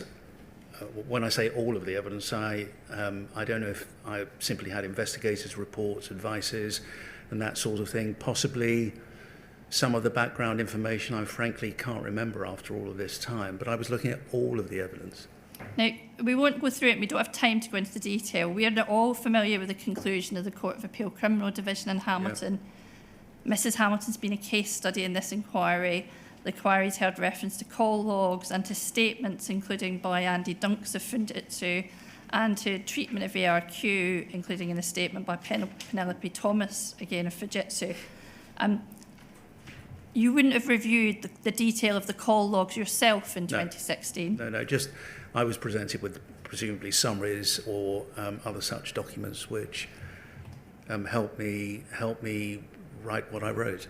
And you wouldn't have looked at the Fujitsu evidence in the case yourself or any ARQ material? No. A full independent investigation of what actually happened in Mrs. Hamilton's case was beyond your instructions on this advice. That's really just not what you were being asked to do by the Post Office at this time, was it? No, I wasn't. I was being asked to look at one issue which had been raised by Jonathan Swift in the Swift Review. Would it have been open to you to ask the Post Office to extend your instructions or to advise them that they might want to look more widely at the conduct of investigations? Well, anything was open, but I was asked to do a specific task which had come out of the chairman's report, which was written by Jonathan Swift and Christopher Nyes. So, yes, technically open, but I don't think that it would have occurred to me to have suggested it. I just want to look at one point in Mr. Brander's report. Could we look at Paul 3044389, please, and page 2.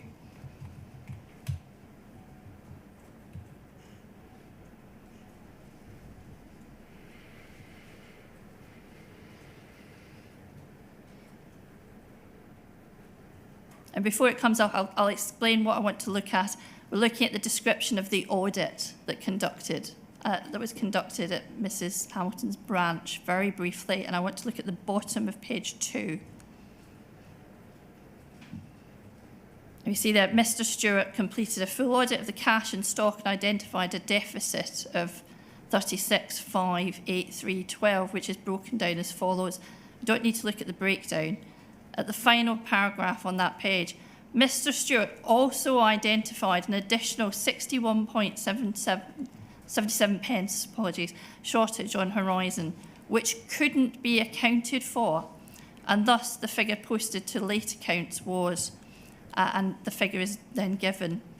In the context of your engagement with the Post Office and the issues that had been raised by Horizon, having read this report, would that information, that an additional sum during the audit, when Mrs. Hamilton wasn't present, had been found that simply couldn't be accounted for, did that give you any pause for concern? I'm afraid, Ms. Patrick, the reality is when I looked through this, I suspect that didn't register in the way that after all of these years one can look at and confidently say, you know, there's a problem screaming out for examination. As I repeat, I was looking at all of these cases, and not just Mrs. Hamilton's, but I think 7 others, for a particular purpose, and identifying flaws, although looking back after all these years, clearly significant, was not something that I would have registered. But just to take pause, given what you knew by the time you were being instructed to provide this advice in 2016, you'd seen the second site report on bugs, you'd seen the Simon Clark advice, the Helen Rose report and its treatment. You'd conducted your own critical analysis of how historic prosecution policies at the Post Office had operated. And in this case, you'd raised your own concern about the approach to conditionality on theft in Mrs. Hamilton's case. Was there no basis at this time to be at least professionally curious as to whether all reasonable lines of inquiry, any tenable exploration, had properly been investigated by the Post Office? Well, I come back to Ms. Patrick, what I said. You're talking about a figure of 61.77. You're assuming that I read it, I absorbed it, and I diverted my attention, or should have diverted my attention from what I was being asked to do. I'm afraid I didn't. And one final point. You mentioned that your advice termed your general review, and Mr. Beers dealt with you with that. It was provided to the CCRC eventually. Do you know if this later advice in 2016, which included your view on the conditionality attached to the position on theft. Do you know if that was provided to the CCRC? I'm fairly confident it wasn't. Thank you, Mr. Altman. That's all the questions I have. Perfect timing, Ms. Patrick. Mr. Henry, 4:15 is your cut-off point. Thank you, sir. Looking back, thinking about the iterative process, the negotiations, the horse trading, arm wrestling, whatever you call it, as to how you had your terms of reference established, and the carefully beveled or chamfered ambit of those terms of reference, do you think that you might have been set up? By the post office? Yes. I mean, that's a very interesting proposition, Mr. Henry. I haven't quite thought about things like that. I have thought, I'll be frank with you, whether the fact I just left TC's room, Treasury Counsel's room, and I just finished my tenure as first senior Treasury Counsel, and looking at an email which I'd never seen before this week, about the different Queen's Counsel at the time people were looking at, whether they took comfort from the position I had been in. I've never thought that I was set up, I have to be frank with you, but it's a thought to wrestle with. But this, I think, probably, unless I'm making an assumption, after many, many years assiduously acting on behalf of the Crown, how much of this sort of investigations, sort of white-collar work, effectively, had you done? Around that time, actually, just around that, I think, I mean, I haven't gone back through my diary, Mr. Henry, you'll understand, but I was doing some, but in terms of white-collar, I think I would have done some advisory work around that time, but if you're asking me, had I been prosecuting fraud cases, no. No.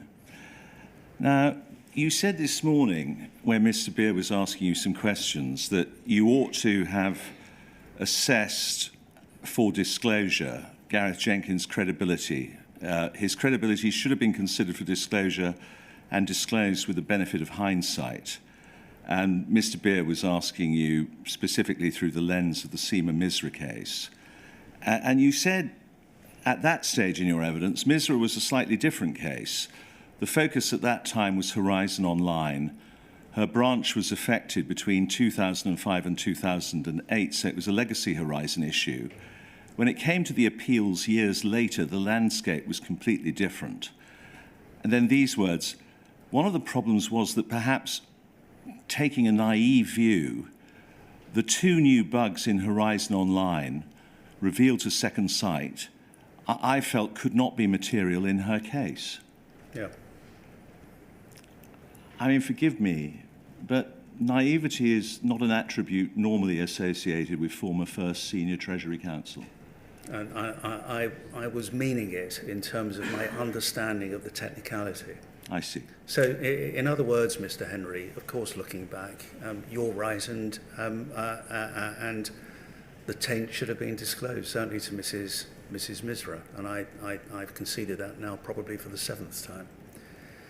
But what I mean by naivety is my naivety about the impact of a system like Horizon, whereby if you have two new bugs, and Mrs. Misra's branch was legacy Horizon, I did not understand, and nobody put me right, that those bugs could not be referred backwards to the legacy system. That's what I meant by it. And did you form the same view in respect of the receipts and payments mismatch bug when you became aware of that? That only affected, for example, I think you thought only Horizon Online. Do you mean, forgive me, I've got a terrible throat. Do you mean the receipts and payments mismatch bug which Second Sight revealed in their interim report? Mm.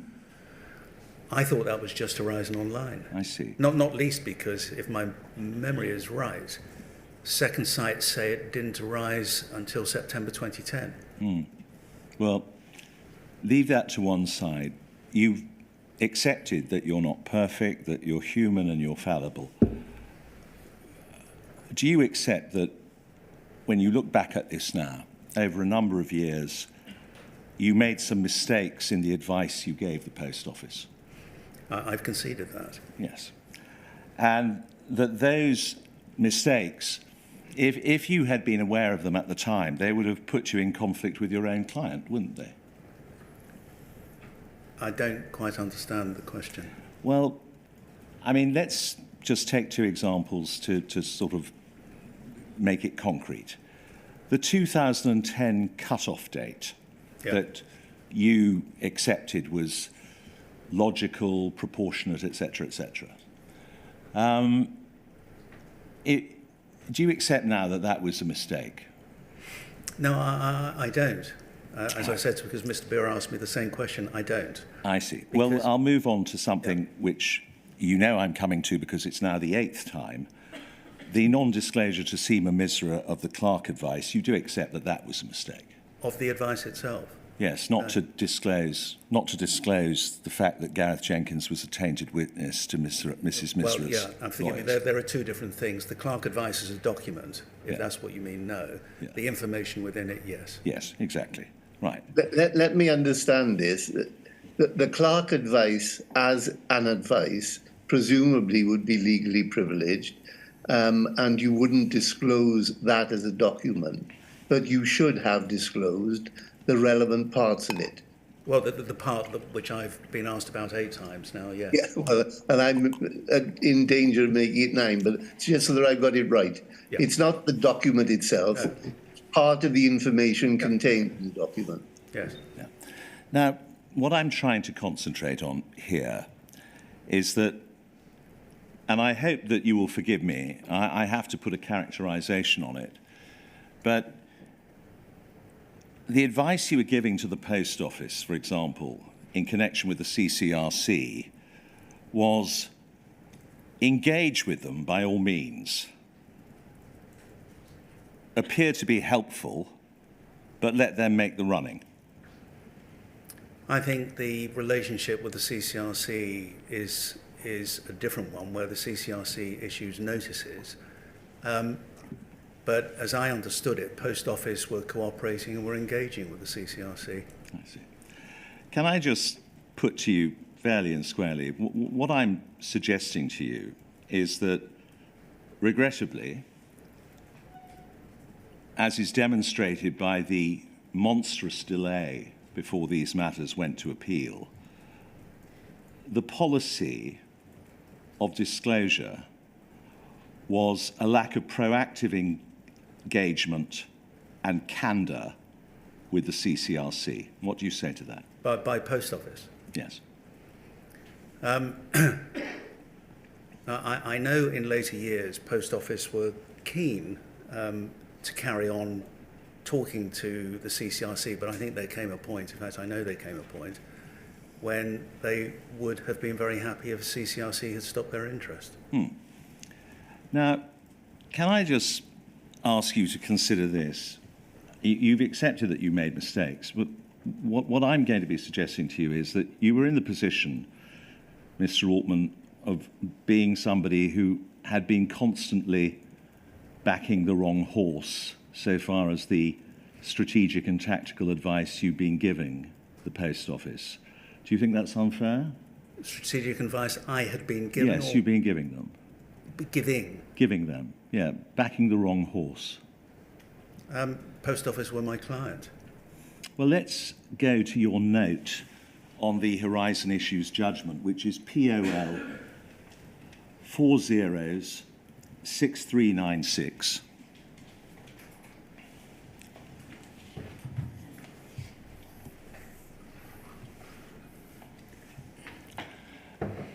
And if we could go, please, to paragraph 4.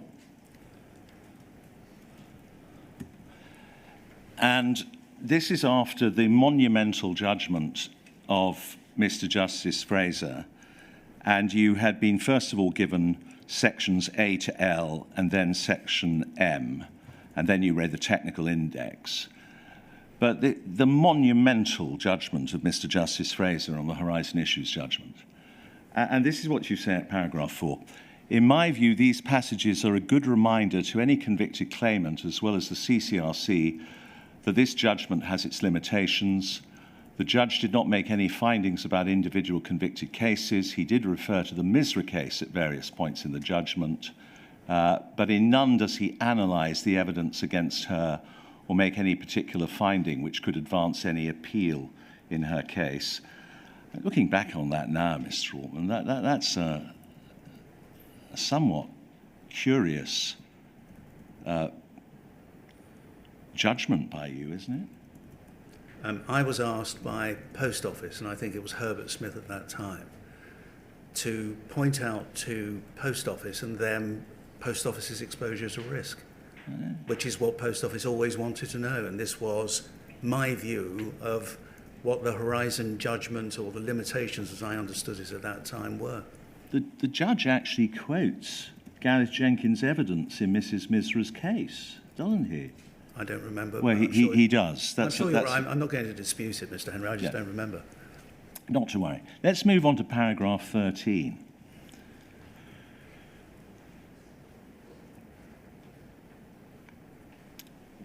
And you accept that what is Pol's duty if material comes to light after the conclusion of proceedings which might cast doubt on the safety of a conviction, then there's a duty to consider disclosure. This is just another way of saying that if there was any material non-disclosure at trial, Pol has a duty to consider the matter for disclosure. That said, I'm far from sure, in the light of the limitations in the Horizon judgment, that anyone can say presently that any material has come to light which might cast doubt on the safety of any of the convictions without there being a wholesale review of each and every one of them. Do you still stand by that judgment? At the time, and in fact during the appeals, our argument was, and my view had always been, and I say our, it wasn't just me, it was the whole team, but I obviously take responsibility for it, was that the Court of Appeal would have to review each and every case specifically, yes. I see. But anyway, there we have it. You've correctly stated the none test there, because obviously that is the none test, isn't it? If material comes to light after the conclusion of proceedings which might cast doubt on the safety of a conviction, then there's a duty to consider disclosure. You correct? Well, it's part of the none test. Yes, it is, isn't it? Let's go to a manuscript note which is attributed to Mr. Williams. It's POL 001 55554.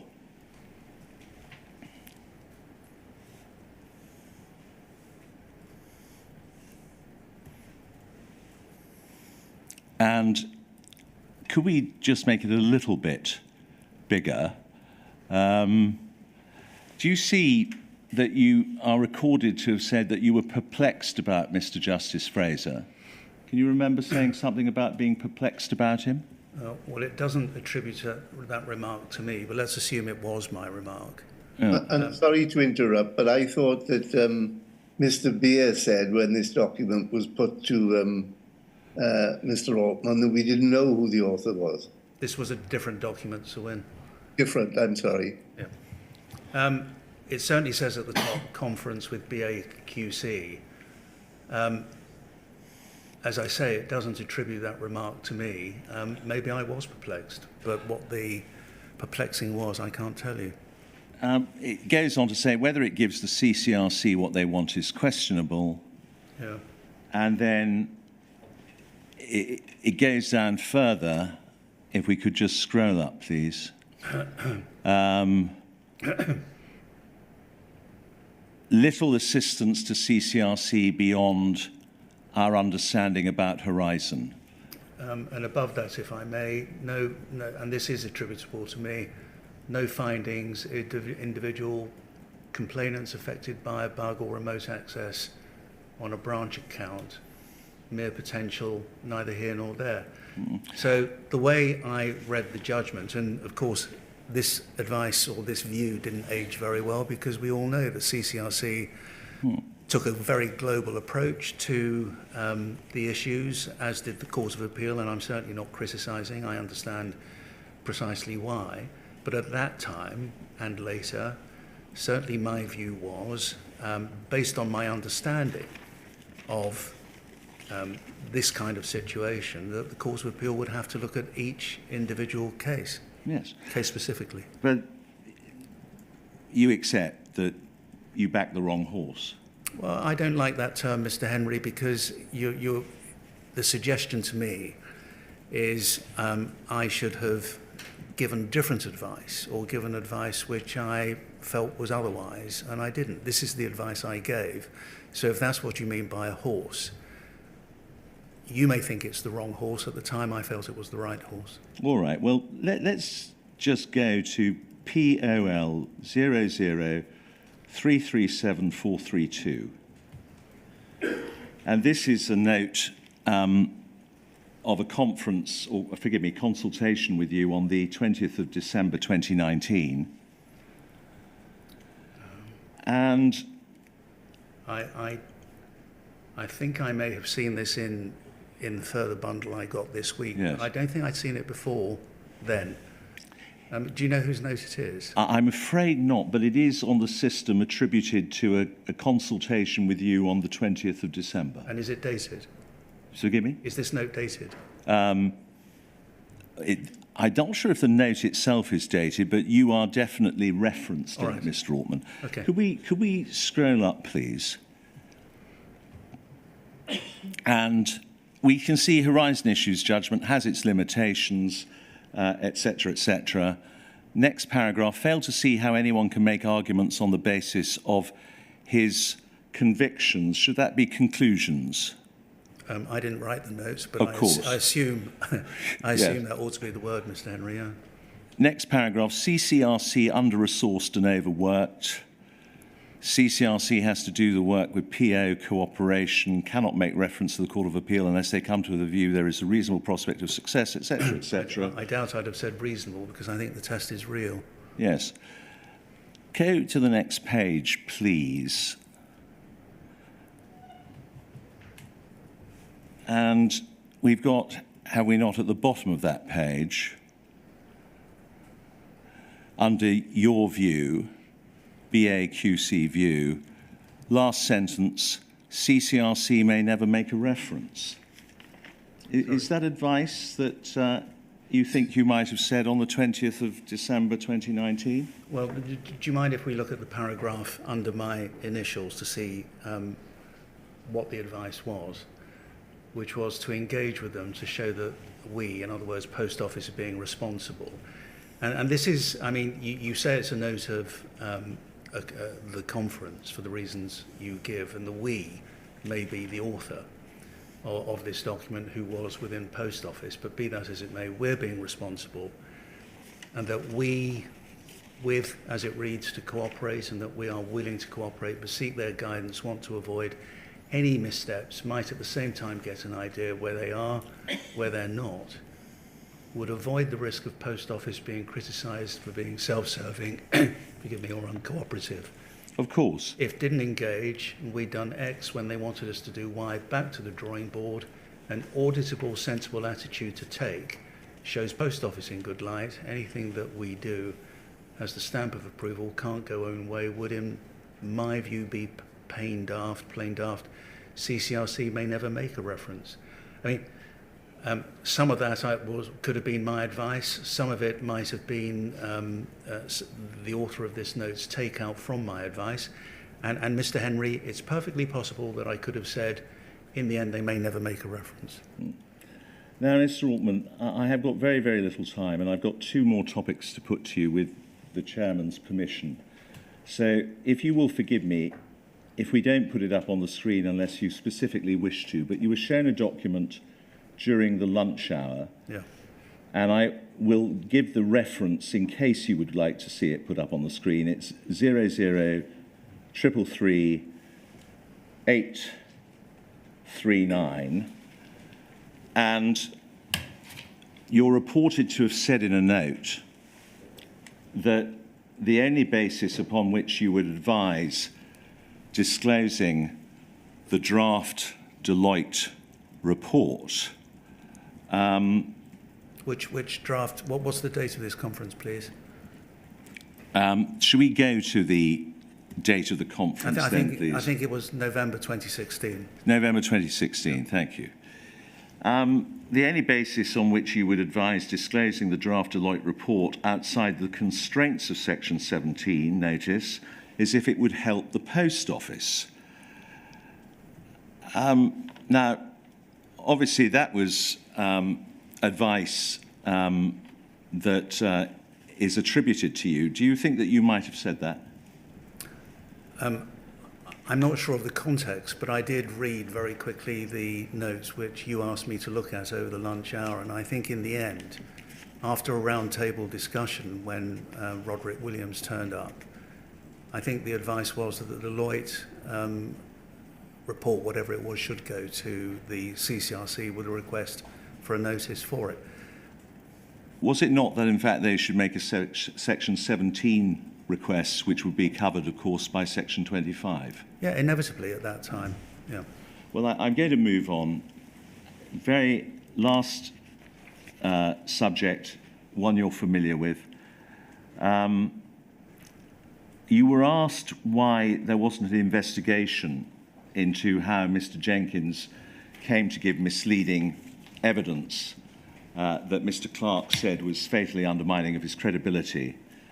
And you responded, I was giving advice to the Post Office. I thought the advice I was giving was on the impact of that failure on the prosecutions and the convictions, and not the reason why he had failed to do it. Can you see the connection between the failure to investigate that issue and the validity or defensibility of the 2010 cut-off? Ask me that again, please, Mr. Henry. Well,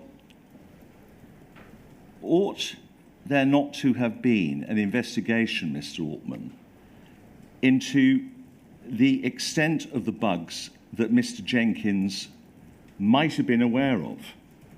Because that would be, of course, highly material to whether the 2010 cut-off was a defendable position. With hindsight, the answer is an obvious yes.